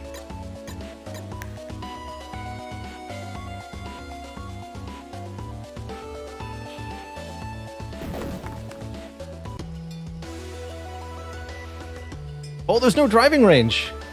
You son of a gun. Fair enough.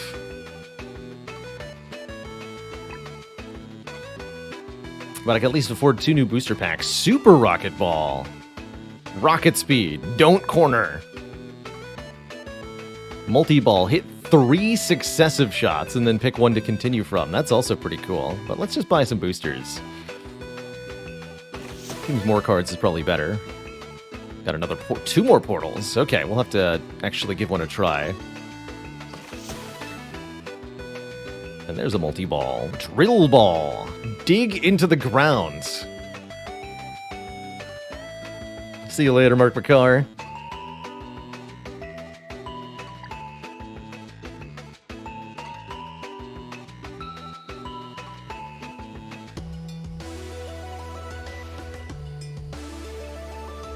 So, that's where the driving range was before.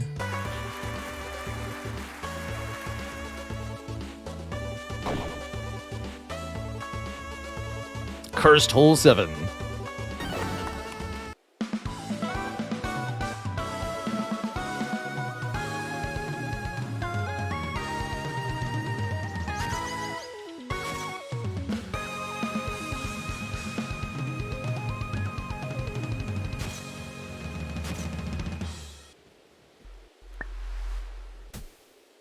Can you survive?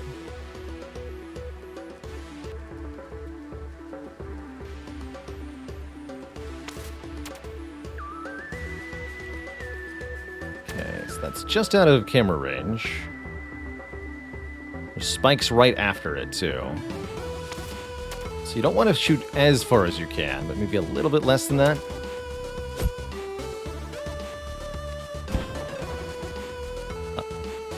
Perfect. I didn't know that that's what I was going to need to do, but that's exactly what I did. Beautiful.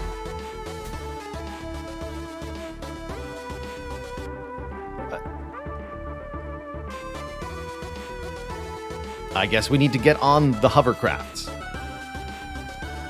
to proceed on the golf course.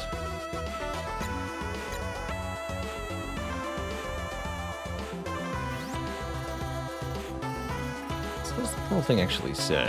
Place a portal within radius. Interesting. Or use ice. True. This would be its shot for the ice ball. Nightmarish consequences, though.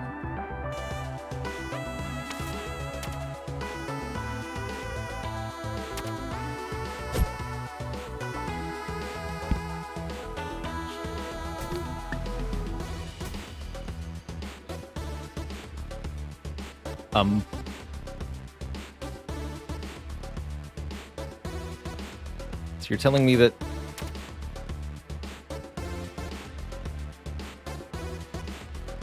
I control it? Okay, I think it just stays here. Good. So, where would we like to head from here? There's a lower path. No, I want to go upper because of the bouncy, because of the golden idol. So, let's try to get on the bouncy pad here.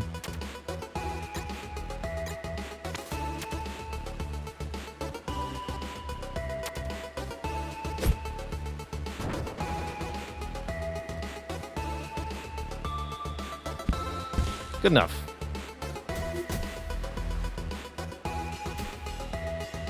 Keep speeding up at the end of the shot. That's not what I'm actually wanting to do. I want the spacebar to do something else. This looks like a reasonable... Oh, I can only wedge from here, right? Okay. Say no more of it.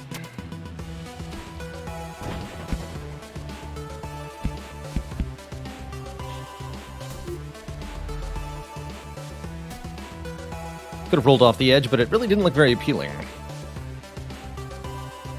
So we want to get down to this bouncy pad, and then proceed.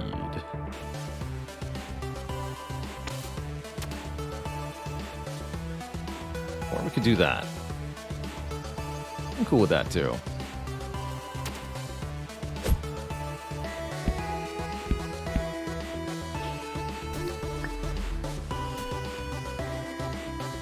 So, we are now bouncing for the next 2 shots. What does that mean? Is it good? Not sure at all. But it's going to happen to us. I think it might be good. Unless it's, like, really bouncy. I guess we'll have to see.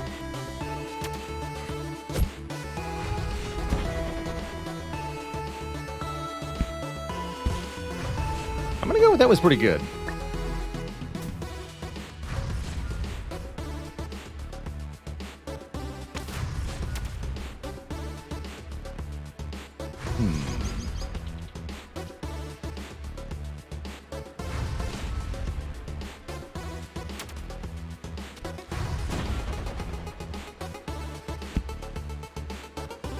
Spin to win. Oh, dang it. Actually, yeah, it's still a wedge shot to get onto that anyway, so I think we're good. The sand looks different. No, it's just because of the background. Got it. Those are both regular sand things.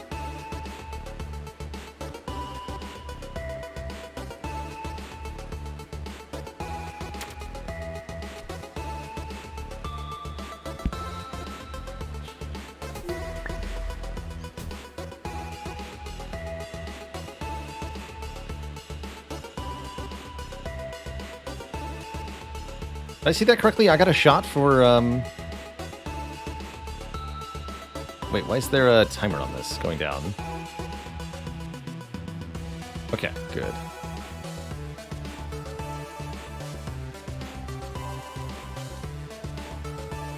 Interesting.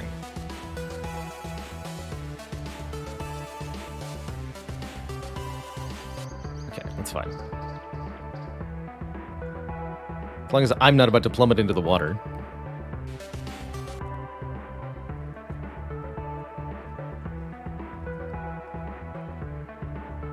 That looks tricky. So where are we going exactly? Hole is behind me. A long way behind me. Looks like we must be going for a teleporter then. Okay, we have to be going here. So we can either go down, which looks tricky, or over, which looks horrifyingly tricky. No idols. That is a nasty curse. So there's dig ball, portal ball. Alright, let's see what portal might do.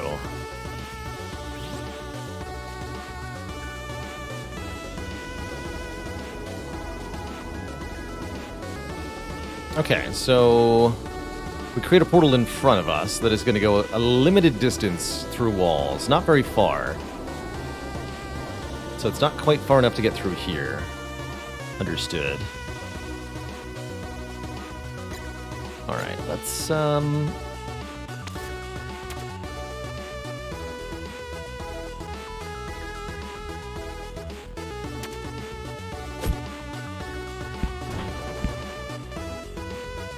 do that first.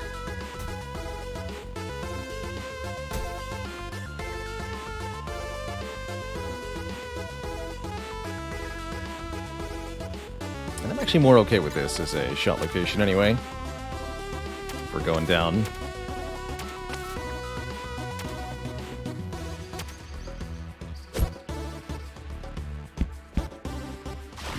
Oops.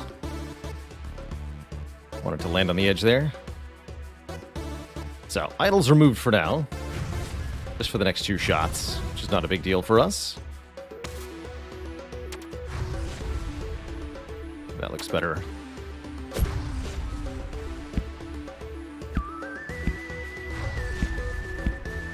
Thank you.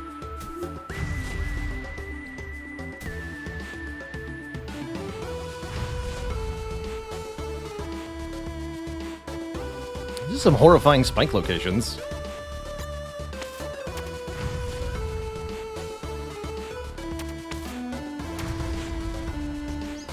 I could try to land on that, maybe?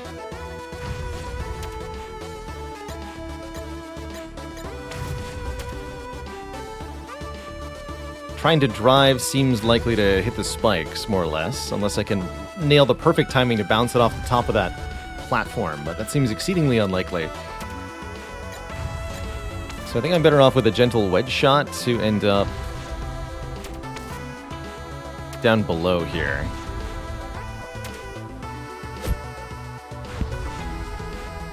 Yeah, like that.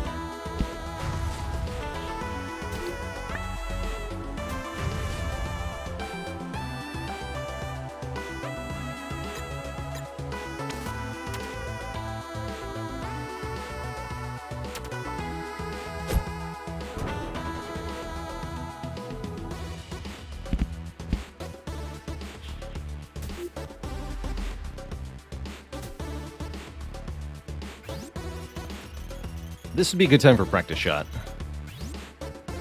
To just get this idle. Let's see, is there a decent shot towards that teleporter from here, I guess is the first question.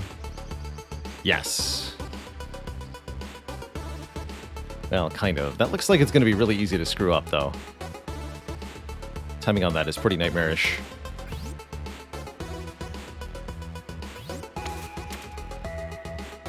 Maybe easier to bounce it off that? Well, either way, let's grab our idol here.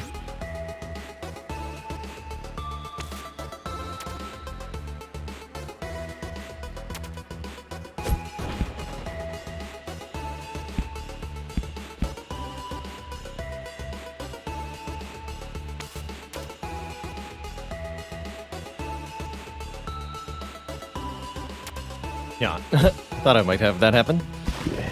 Indeed. Okay, we might need to be a bit more precise with this. Bouncy actually probably makes it easier to get to, though. So now we can, I think, aim directly for that first platform and know that we'll get across.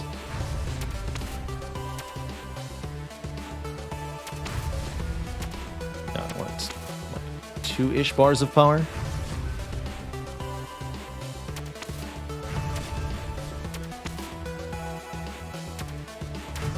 Surprisingly difficult to aim there. Yeah, there we go. Oh, not quite, I don't think. I'll take it.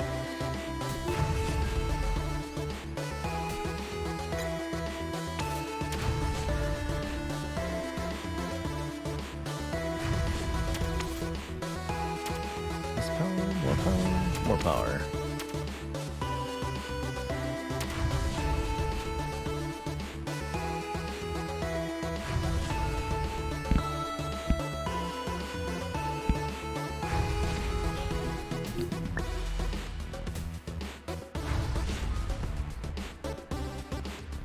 Deck locked for a couple of shots. But we're here at the end already, it looks like. That's good news. Could be a beautiful wedge shot.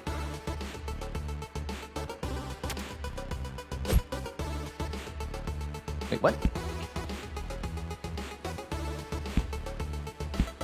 Easy. The power of spin.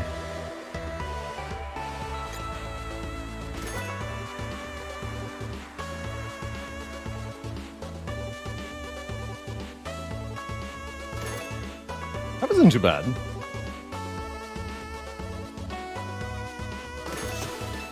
And the cards keep piling up. The fact that we can just hoard these is pretty encouraging. Hold out. I'll take the card, please. And thank you. 2 shots back.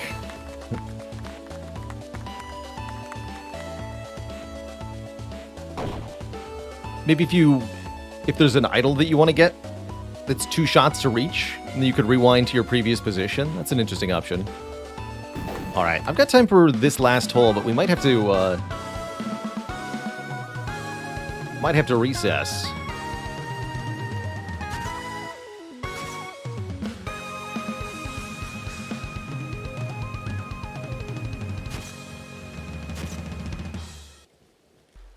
MXBook says there's no angle to hit spikes that is safe. Not even the flat sides. That's good to know. Excuse you. Hello? What a nightmarish shortcut that looks like. Oh, that goes right to the end, though?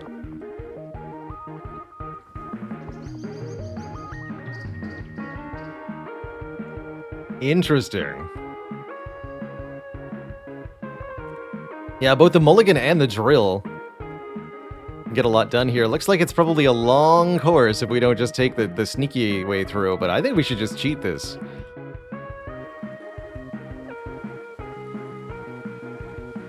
Doesn't look like drill's necessarily the best way to do it. Is drill down, or can it go sideways? What does the drill say? Dig into the ground. You can steer it.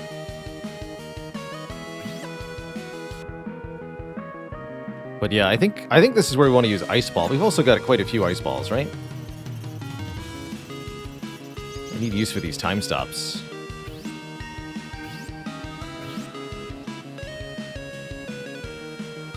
Yeah, drill seems like it's going to be the rocket thing. Oh, we've also got portals too, right?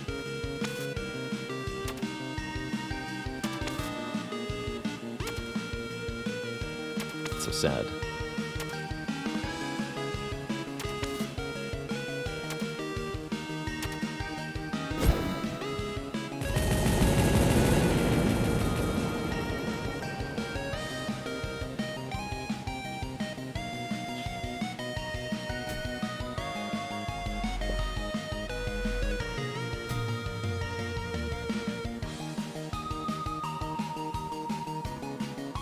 Okay, we don't need to necessarily overthink this.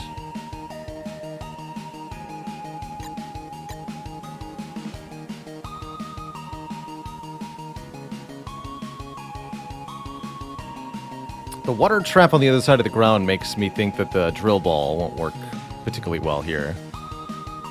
Portal, though, would work great.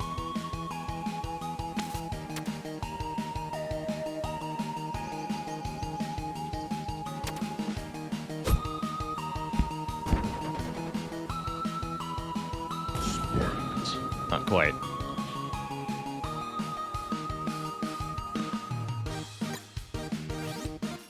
Gotta rewind, because I'd be happy to use that. Rewind is essentially plus 2 shots right now.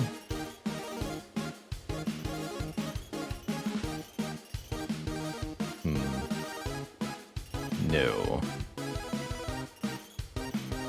So if we get spiked again, we actually just instantly lose. Oh, we got a mulligan plus. That's not necessarily what we want. That's such a difficult needle to thread. Kind of horrifying.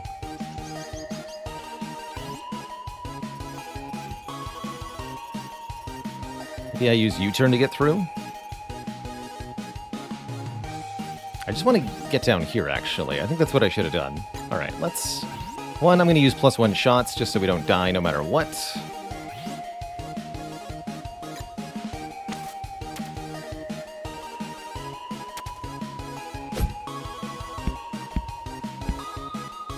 It's not what I wanted to do, but I am kind of okay with that. Because we can just wedge shot through the wall with the portal.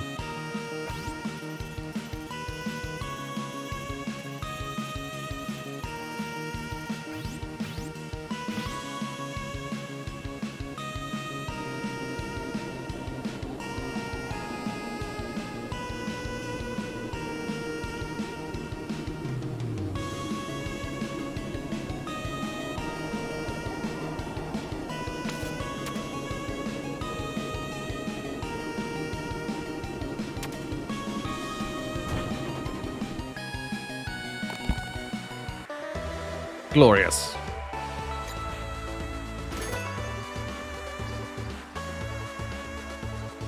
I love this. 10, 26, 16, 14, 17, 5.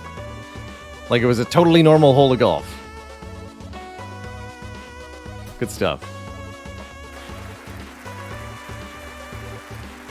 Amazing stuff.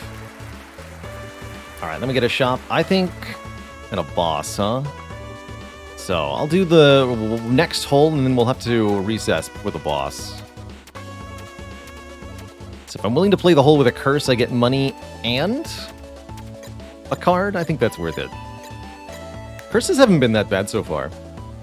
Famous last words.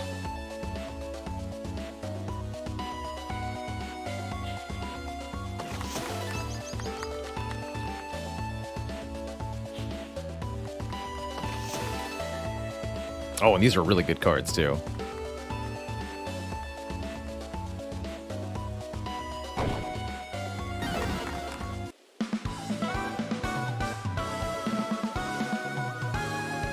The last of the front nine.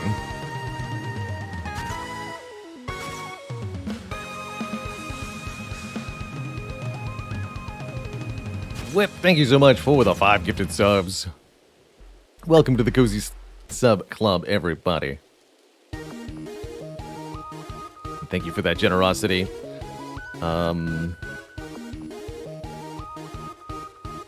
So I guess we are going to learn what these things do. They appear to be teleporters. Smaller teleporters.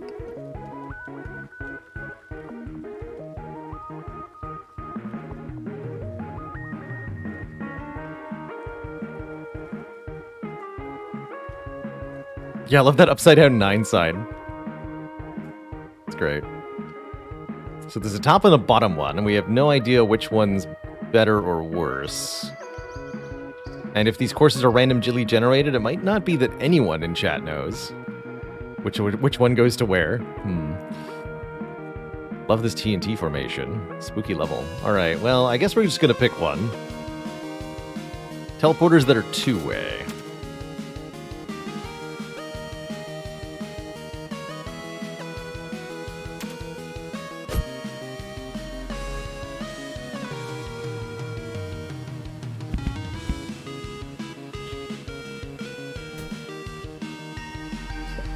So it looks like they do trace through the earth.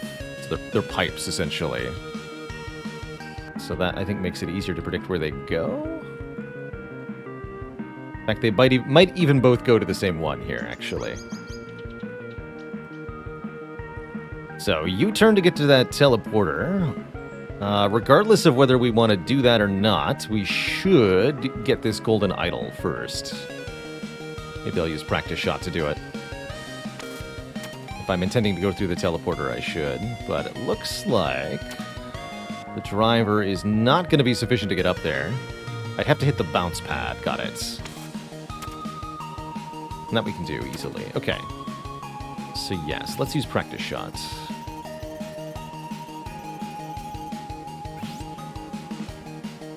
Pipes have tracing lights. So they do.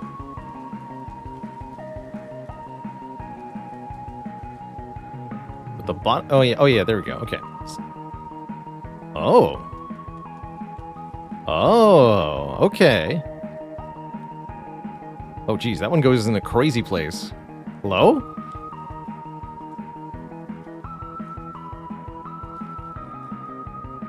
What?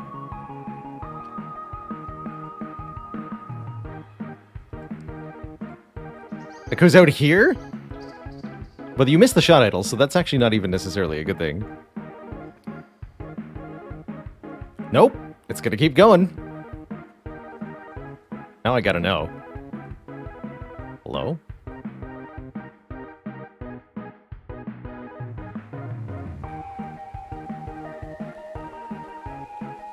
Here.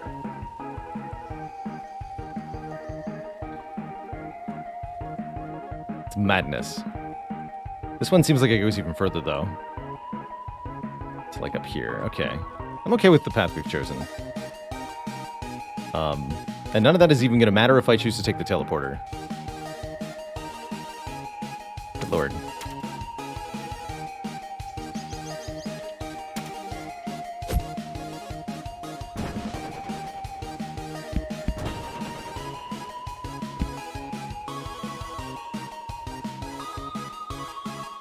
Could also use the portal to get to this thing really easily. Use a teleporter to get to a teleporter. That's funny. How many U-turns do I have? U-turn seems like a more difficult way to get this done anyway. but a less powerful effect. Got 3. Okay, we'll use a U-turn. Driver lock is coming up.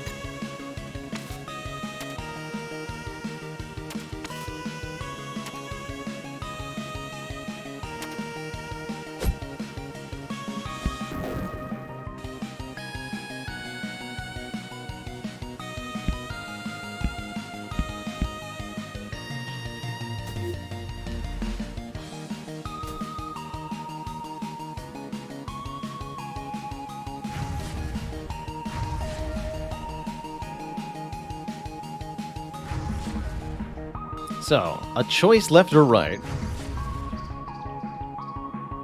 This seems like a great place for multi-ball. Cards are 1 use, that's right, and they're carried between holes, so they're a permanent resource.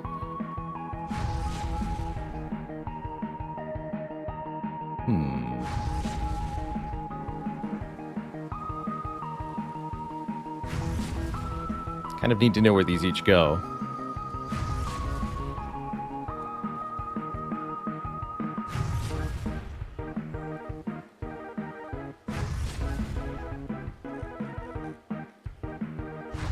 Goes here. So the right side one goes up top. And then I imagine this one goes up to the hole. Let's just confirm that. Or no, red is the exit point, right?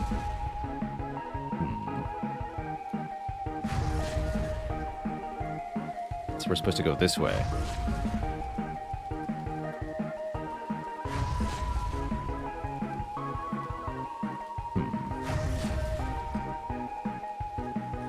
So that doesn't seem like the right way.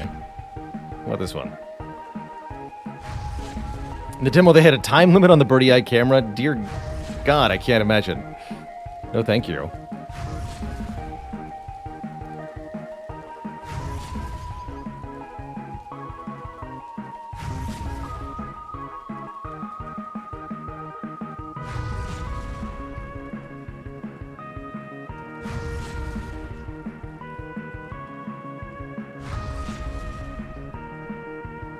Journey through the earth.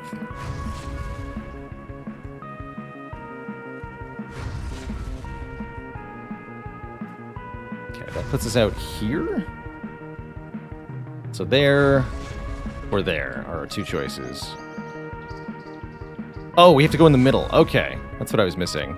It's like there's no reasonable progression. No, our exit point is here. Aha. Okay. So it's symmetrical and it doesn't really matter. Cool. That means it's a cool time for a multi-ball.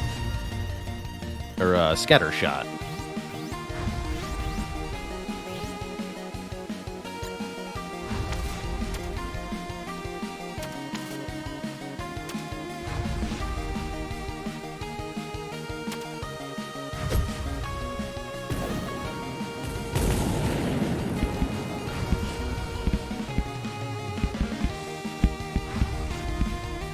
Alright, all more or less the same, actually.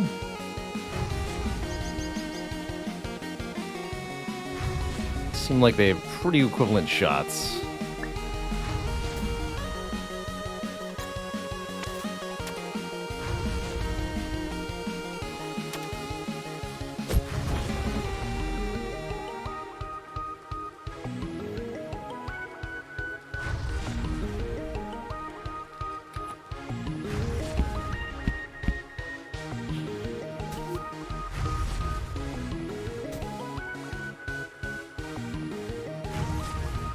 Wind. Oh, that's spooky. Oops. Alright, fair enough. Well, I have more room for that shot now.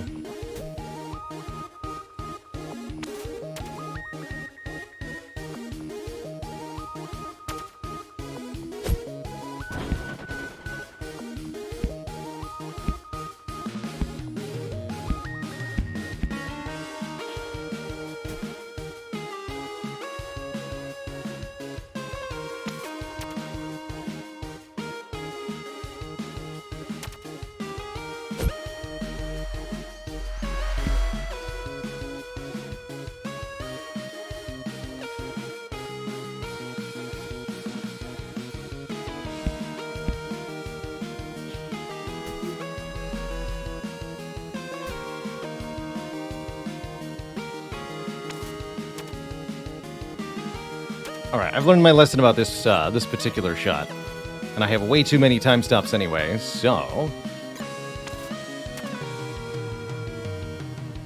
should we activate this?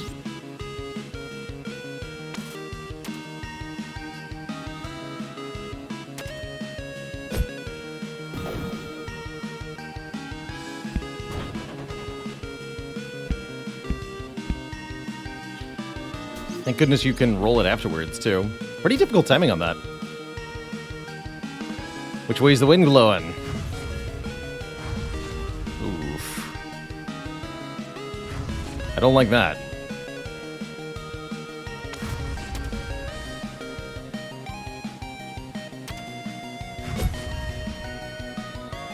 Fair enough.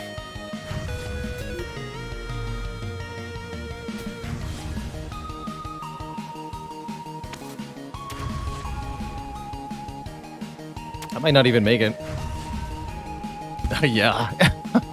One shot into wind is almost impossible. Alright, well, you know what I can do is use the rewind plus here. Although I think, let's see, how far are we from the hole? I don't think I necessarily need to use any more. Don't speak too soon. Okay, no, we're not too far. We just go into this teleporter. Yeah, alright, we're fine, we're fine. Plus we've got driver lock coming up.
GG.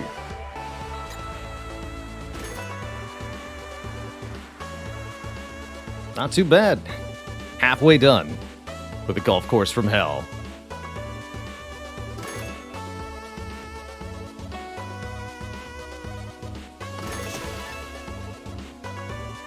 And we seem to be getting stronger and stronger. We've got a huge bank of these cards, which is making me actually feel better and better about the remaining holes ahead. Although I am definitely concerned about the boss challenges. Those could be something else entirely.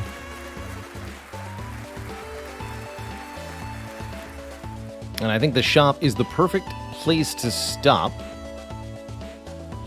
and recess for the day.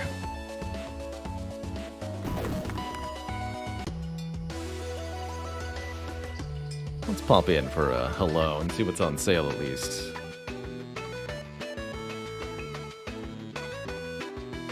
$12.50 for the mystery booster, huh? Probably take the other two. Yes. Oh my, okay. So we're gonna have so many resources available. I think we can get some really interesting stuff done later on.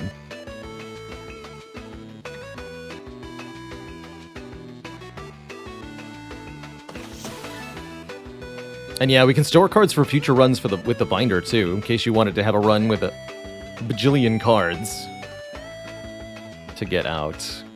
Currently, I don't feel the need to do that. But what I do feel the need to do is stop streaming so that I can make dinner and then eventually go to bed. However, I've really enjoyed my time with Curse to Golf. This game has been a lot more in-depth and challenging than I thought it was going to be at first glance. Even knowing the rogue inspirations, I wasn't sure how hard they were going to commit to it in the context of a golfing game, but dang if this isn't quite nightmarish in its difficulty.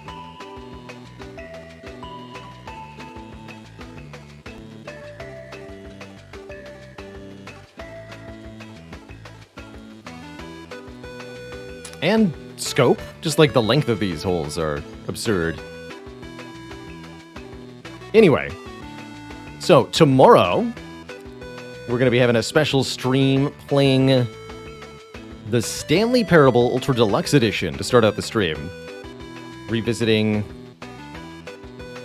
the 10th anniversary edition of the sardonic narration experience that was Stanley Parable, which we really enjoyed on stream about a year ago.